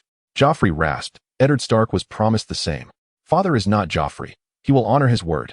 Jaime retorted, "How can you be so certain?" Jaime instinctively glanced at Tywin. "Do you trust me?" he asked earnestly. "Do not speak recklessly. It will soon come to an end." The trial commenced, unfolding precisely as Jaime had anticipated. However, everything shifted with the arrival of a certain individual. Tyrion despaired. It was the woman he loved, Shae. "Tyrion, I wish to confess." He interrupted her, glaring at the jeering nobles, bellowing, "I have saved you. I have rescued this city. And your worthless lives. I should have allowed Stannis' army to exterminate you all." Tywin interjected, "Tyrion, will you confess?" "Yes, father. I am guilty." "Guilty? Is this not what you wish to hear?" Tyrion shouted. "Do you admit to poisoning the king?" "No. I am innocent of that charge. My sin is far more dreadful. I am guilty of being a dwarf." Tywin frowned. "This trial is not about being a dwarf." "Oh, indeed. I have been judged for my very existence as a dwarf my entire life. Do you have no defense?" "None." Tyrion roared. "Only this. I did not kill the king. I did not murder Joffrey. Yet, I wish I had. There would be no greater satisfaction than to witness that vile little wretch perish. I truly wish I were the monster you all believe me to be. I wish I possessed enough poison to eliminate every one of you present. I would rejoice in seeing you all swallow it, even if it meant my own demise. I will never perish for the murder of Joffrey. I know there is no justice to be found here. Therefore, I shall let the heavens and the gods decide my fate. I demand trial by combat." Tyrion continued to shout in fury. Trial by combat. He had once escaped from Catelyn Stark through this means, and he believed the gods would favor him once more. Podrick rejected his offer, but Prince Oberyn volunteered to be Tyrion's champion. Alas, while Oberyn was formidable, his arrogance proved his downfall, as the Mountain crushed his skull. Tyrion faced the death penalty for treason. Jaime Lannister, in a desperate bid to save his brother, defied their father's orders and compelled Varys to assist him in rescuing Tyrion. In a fit of rage and sorrow, Tyrion stealthily made his way through the secret passage into the chambers of his father, Tywin Lannister. There, upon his father's bed, he discovered his beloved, Shae. Originally, the woman he loved was merely a wretched creature, willing to betray everything for the sake of wealth, power, and status. In a fit of rage, Tyrion crushed Shae's life. In the shadows of a restroom, he also took the life of his own father, Tywin Lannister. As the melodious chimes of King's Landing echoed, Tyrion had already embarked on a vessel destined for departure. Meanwhile, Varys gazed upon the dark, chilling expanse of King's Landing. Akin to a monstrous shadow, filled with trepidation. He could no longer remain in the city. Tywin Lannister's demise would inevitably lead to an investigation into his own actions. It was time to leave, for the king he served resided in the east. A knight from Westeros sought an audience with His Majesty. Otto, the son of the Spartan warrior Leonidas, reported to Viserys. Leonidas had led an army of 50,000, alongside a contingent of Spartan White Lion warriors, to assault the region of Leza. The remaining Spartan warriors and a faction of Dothraki screamers accompanied Viserys to Karth, a vast and opulent city located in the southeastern part of Essos, a realm of sorcerers and wealthy merchants. The people of Karth proclaimed themselves the center of the world, a gateway connecting the north and south, and a bridge uniting the east and west. It is evident that Karth's immense wealth has bestowed upon it a magnificent architectural style, resplendent and grand. The nominal rulers of this city are of royal lineage. Yet the actual power is held by several formidable merchant guilds, notably the 13, the Brotherhood of the Topaz, and the Spice Guild. This city can be likened to Istanbul, the capital of the Ottoman Empire in Viserys' past life, a colossal metropolis bridging 2 continents and numerous regions. A knight from Westeros? Viserys' eyes sparkled with curiosity, eager to discover the identity of this newcomer. Let him enter, he commanded. Yes, your majesty. Brother, is he from our homeland? Inquired Daenerys, her eyes brimming with interest. Indeed, replied Viserys. With the ongoing strife among the 5 kings of Westeros, many knights, scholars, and strategists will soon cross the sea to Essos. Daenerys exclaimed with enthusiasm. That would be splendid. Brother, you are the rightful king of House Targaryen, the true sovereign over the Dothraki and Westeros. These knights, scholars, and strategists should pledge their loyalty to you. Ah, yet we do not yet know who he is, Viserys mused. Soon, a man cloaked in black approached, weary from travel, a knightly sword sheathed at his side. As he removed his cloak, an elderly man with a head of silver hair stood before Viserys and Daenerys. He respectfully knelt, addressing them. Great King Viserys Targaryen and Princess Daenerys Targaryen, allow me to introduce myself. My name is Balistan Misael, once a member of your father's Kingsguard. I have come in search of the true king. I beseech your majesty, Viserys, to allow me once again to serve as a member of House Targaryen's Kingsguard. Balistan? The renowned knight of Westeros, the white cloak of the Kingsguard. Viserys recalled him. The elder before him was the first knight to pledge allegiance to Daenerys. After Joffrey ascended the throne, he was dismissed under the pretext of age, yet the true motive was to favor his personal guard, the Hound, and to appoint his uncle, Jaime Lannister, as the captain of the Kingsguard. Although Balistan was advanced in years, he had significantly contributed to Daenerys' rise, ultimately meeting his demise amidst the conspiracy of Meereen and the Harpy's son.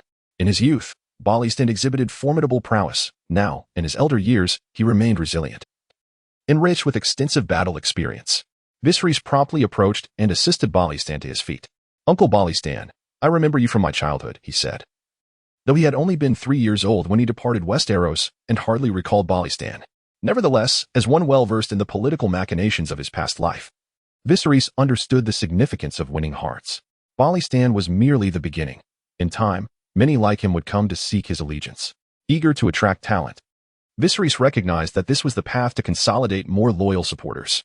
The defection of Uncle Balistan was indeed like a gift in the midst of snow. Balistan's eyes glistened with emotion. As a member of the Kingsguard, he had sworn never to hold lands, marry, or bear children, dedicating his life solely to the service of his monarch until death. Living his life solely for his sovereign, he had no heirs. Viserys' address of uncle stirred profound emotion within him. He humbly knelt and proclaimed, Your Majesty, this cannot be. There is a distinction between ruler and subject. You are the king of House Targaryen, the ancestral line, and the sole ruler of the Undol and Westeros. I beg you, do not address me thus. I am willing to give everything for you and Princess. Viserys, understanding his sentiments, helped Balistan to his feet once more. Very well, Sir Balistan. You shall henceforth be my captain of the Kingsguard. When I return to Westeros with a resolute heart, I shall not betray your loyalty. Thank you, Your Majesty.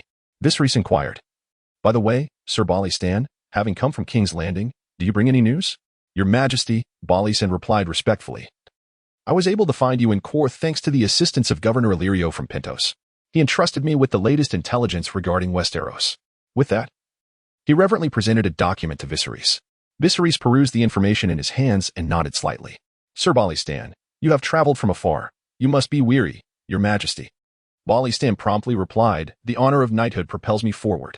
My sole desire now is to fulfill my duties and commands. Allow me to guard your side. In that case, first, familiarize yourself with your subordinates. Viserys gestured for Otto to escort Ballista and to meet the current Kingsguard. The Kingsguard comprised 7 valiant warriors, all of whom were Spartan lion-hearted knights. Upon seeing the 7 formidable figures mounted on white lions, Ballistan's eyes widened in astonishment. "Are these truly the Kingsguard of your majesty?" Otto proudly proclaimed, "Indeed, sir. These white lions were personally captured by his majesty on the seas of Dothraki, among the most powerful creatures of the realm. One white lion can easily slay 10 ordinary lions. No steed can withstand the fierce teeth and claws of a white lion." Ballista gasped in awe. "How many of these white lions do we possess?" "There are over 300 adult white lions and more than 100 young ones," Otto replied. "We have nearly eradicated the entire white lion population from the seas of Dothraki." Ballistan's thoughts drifted to the 3 magnificent dragons recently cradled by Daenerys. He murmured, "Your Majesty, the continents of Westeros and Essos are yours, the Hall of Immortality, the Eye of the Warlock." Intrigued, Daenerys inquired, "Brother, what does the report say?" Viserys casually handed the report to Daenerys. "Nothing significant, merely that 2 of the 5 kings on the continent of Westeros have fallen. However, new kings shall soon rise. The Red Wedding and the Purple Wedding, Robb Stark, the Young Wolf, and the Eternal Emperor Joffrey Baratheon, followed by Tywin Lannister, have met their demise, plunging Westeros into further chaos. The newly ascended Bolton family of the North, the Lord of Harrenhal, Roose Bolton. Moreover, Tywin Lannister's sudden death has liberated that madwoman Cersei. Most importantly, there are the White Walkers beyond the wall in the far north." He had also received a letter from Jeor Mormont at the Night's Watch. Regrettably, King Joffrey and Tywin Lannister were assassinated by Tyrion Lannister, while Robb Stark fell victim to a conspiracy between the Frey family and the Boltons, who have now become the Guardians of the North. Daenerys exclaimed excitedly, "Humph. They're all a bunch of treasonous scoundrels. It would be best if they all perished. Then we could return home." Observing Daenerys' furious demeanor, Viserys found her rather endearing. "That is not the way to approach it. Once we have resolved the issues in Slavers Bay and Karth, we shall set foot on the continent of Westeros." "Why, brother?" Daenerys asked, perplexed. "Should we not wait for them to exhaust themselves before we tidy up the mess?" Viserys spoke succinctly.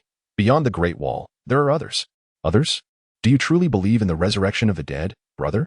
In this world, where dragons have emerged, what is truly impossible?" "Indeed," Daenerys added, "I believe that you, brother, will surely triumph over the others." Days later, Viserys' entourage arrived before a colossal city, Kiel's City. This grand edifice, standing 50 zhang high, loomed over the crimson wasteland. Within the Hall of Immortality, over a dozen men clad in purple robes, with lips as blue as frost and gaunt as specters, chanted in unison. At their forefront stood the leader, Pyah Bolin, his fervent gaze fixed ahead, radiating madness. Before them flickered an ethereal flame, burning wildly. From this fire emerged a shadowy purple-black vertical pupil, fixated upon them. The chanting crescendoed, enveloping the wizards in a miasma of evil and terror. A faint, insidious voice whispered in their ears. Pyah Bolin's eyes widened in rage. With all his strength, he bellowed, "Unknown being, we are the Wizards' Guild of Kiel's City. We beseech the arrival of extraordinary power, yet we shall never forsake our lives." Suddenly, a tremor coursed through the air. The wizards jolted awake, channeling every ounce of their power, their incantations soaring once more. Their expansive purple robes billowed without wind. At last, the illusory flame began to dissipate, and the purple-black pupil reluctantly vanished. However, within that pupil lingered not only resentment but also mockery and indifference, as if deriding the wizard's audacity. Pyah Bolin gasped for breath.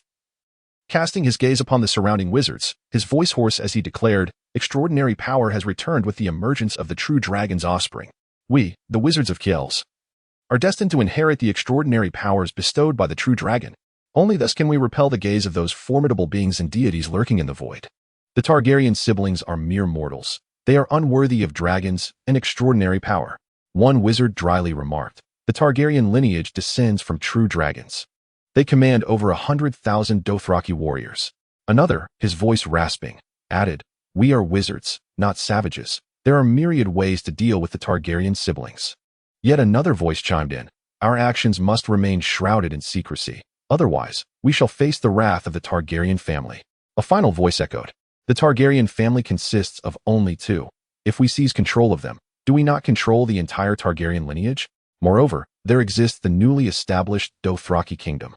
In the depths of his profound and enigmatic gaze, Pyah Bolin seems to harbor an unfathomable power. The arrival of dragons heralds a shift. As the essence of Asha lingers beside His Majesty Viserion, it is evident that a sorceress from the lands of Asha has pledged her allegiance to him. rendering our own might rather ineffective against him, unless we summon him to the Temple of the Immortal. The Temple of the Immortal. And those 3 fledgling dragons. There are whispers of a full-grown dragon sighted. The Targaryen family possesses a mature dragon. Impossible, Paya Boli declared coldly. A mature dragon must be at least 2 centuries old. Over the past 200 years, have we ever sensed the rewards of extraordinary power?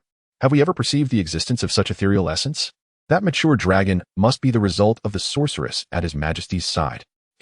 Sorceresses are masters of illusion, beguiling the masses. A male sorcerer, his voice hoarse, inquired, "Why do we not ally with His Majesty?"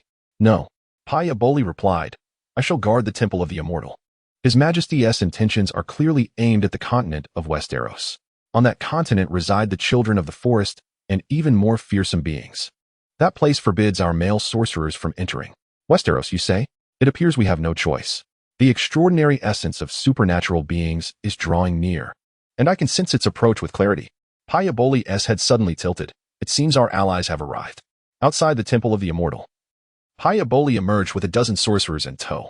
A rotund black man adorned in gold and silver, Zeros and Wandas, approached. Behind him, a dozen fully armed warriors followed. Our friends, the siblings of the Targaryen family, have arrived. At Cave City, the 13 great lords stood aligned, surrounded by hundreds of guards, to welcome the Targaryen family. In the distance, a throng of Dothraki warriors roared, firmly encamped. They erected tents, dug trenches, and constructed barriers, presenting the appearance of a long-term encampment. The 13 great lords exchanged puzzled glances. What is the Targaryen family up to? We invited His Majesty Viserion and Princess Daenerys, yet so many Dothraki warriors have accompanied them. There must be at least 10,000. What could they possibly intend? To visit the host, yet bring along 10,000 cavalry? Is Lord Viserion truly so fearful? It cannot be. Word has it that His Majesty Viserion's Dothraki army has already invaded the Zero region. Those Xylians are about to become the slaves of the Targaryen dynasty. I have heard the same. Does he covet our Caves? Impossible. Caves is the largest city in the world. We possess an army of 10,000 city guards and knights, and can swiftly summon nearby mercenary bands. The ambitions of Viserys and the Dothraki to seize Karth are nothing short of delusional. Behold. He approaches, a troop of cavalry appears before the 13. Leading them are Viserys and Daenerys, cradling 3 young dragons. Those are dragons, extraordinary creatures. Are they indeed members of House Targaryen? Exuding unmatched grace? Wait, are those knights riding white lions? It is truly a white lion. The Targaryens are indeed wealthy. A single white lion pelt could fetch 3,000 gold in Karth. That is a genuine white lion pelt. Viserys and Daenerys, surrounded by the valiant warriors of the Spartan White Lion, advance towards the 13. A richly adorned spice merchant, a rotund man, steps forward. Esteemed Prince Viserys Targaryen, I humbly represent all merchants and nobles of Karth in welcoming your arrival. The greatest city in history, Karth, shines brighter with your presence. Viserys rides forth, looking down imperiously. Your Majesty. The spice merchant falters momentarily, bowing his head. Your Majesty. Ska. Drogon, Regal, and Viserion, the 3 young dragons, flap their leathery wings and soar before the 13, roaring loudly. The 13 are instantly thrown into a state of panic. Dragons! The sorcerer Fayali exclaims excitedly, stepping forward and kneeling on one knee. The greatest city in history, Karth, welcomes your greatness. Those behind him quickly follow suit and kneel. Viserys inquires, who are you? Fayali. Merely a male sorcerer. A male sorcerer? A melodious voice interjects. The figure of Hermione appears at Viserys' side. The sorceress of the lands of Essos. Fayali's tone shifts, brimming with wariness. Indeed, there is a sorceress at your Majesty's side. The lineage of male sorcerers in Karth has not yet perished? Hermione retorts bluntly. Of course. We have never been enemies. Very well, Hermione, you have frightened our friend. Viserys chuckles lightly. Rise, male sorcerer. It is my first encounter with a male sorcerer. I wonder how your craft differs from that of sorceresses? Fayali promptly stands. If it pleases your Majesty, we would be honored to escort you to the Hall of Immortality, where we can demonstrate the arts in which male sorcerers excel. He discreetly glances at the 3 young dragons. The Hall of Immortality? Viserys' expression is one of bemused amusement. The Hall of Immortality, a secret realm of male sorcerers. In the original narrative, Daenerys found herself trapped in the Hall of Immortality, where she endured countless illusions in a single day. Had it not been for the awakening of the 3 small dragons who unleashed their draconic flames to vanquish the warlock, she would have been doomed to languish in the Hall of Immortality for all eternity. With gritted teeth, the sage Paya spoke, Your Majesty. Extraordinary power has not graced us for nearly a millennium. The strength of our warlocks has dwindled to a mere fraction. Only within the Hall of Immortality can we regain some semblance of that power to present to you. Indeed, the sovereign mused. Your Majesty, exclaimed the rotund black merchant, Zero, as he pushed his way forward. In anticipation of your arrival, we of Kay's City have prepared the grandest of ceremonies. Please, accompany us into the city. Into the city, murmured Viserys, intrigued by the prospect of witnessing the greatest city in history. He rode forth, astride his steed. As the formidable and agile Spartan white lion warriors advanced gracefully towards Kay's City, their massive forms making not a whisper. Before him rose the imposing triple walls, standing at heights of 30, 40, and 50 feet, safeguarding Kay's City with formidable protection. The walls were adorned with lifelike carvings of animals, scenes of battle and romance.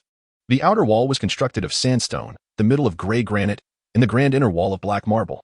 The city gates were embellished with bronze, the middle gate with iron, while the inner gates sparkled with myriad golden eyes.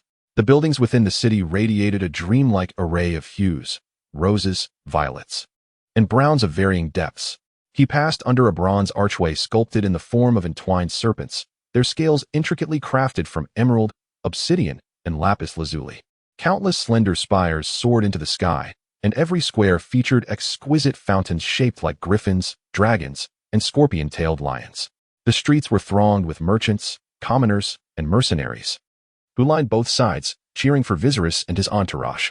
The excitement surged as they beheld the three soaring young dragons in the formidable procession of white lions. Dragons! True dragons! What terrifying creatures! Alas, they are too small. Behold the white lions, the fiercest beast of the Dothraki Sea. A single white lion pelt can fetch 3,000 gold.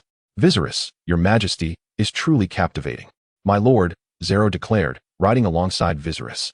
Though his steed paled in comparison to Bloodfire, the latter's mere gaze sent Zero's horse retreating in fear, only to be reluctantly urged to follow behind under Zero's control. Your arrival is the pride of Kay's City. It was I who orchestrated this invitation. I hope the Dothraki Kingdom and Kay's City may forge a lasting friendship. Oh, Viserys replied, a sardonic smile playing on his lips. What if I were to desire to bring Kay's City under my dominion? Zero was taken aback, unprepared for such a declaration. Instinctively, he responded, Your Majesty, Kay's City is the greatest city in history, with over 10,000 city guards alone. Moreover, within and around the city of Quiris, there are numerous mercenary groups, all of which maintain exceedingly close ties with several merchants of Quiris. With all due respect, your Dothraki roarers are ill-suited for the siege. As for those three young dragons, they are merely fledglings, after all. Viserys chuckled softly. This matter can be discussed at a later time. What piques my interest remains the sorcerers and their immortal sanctum.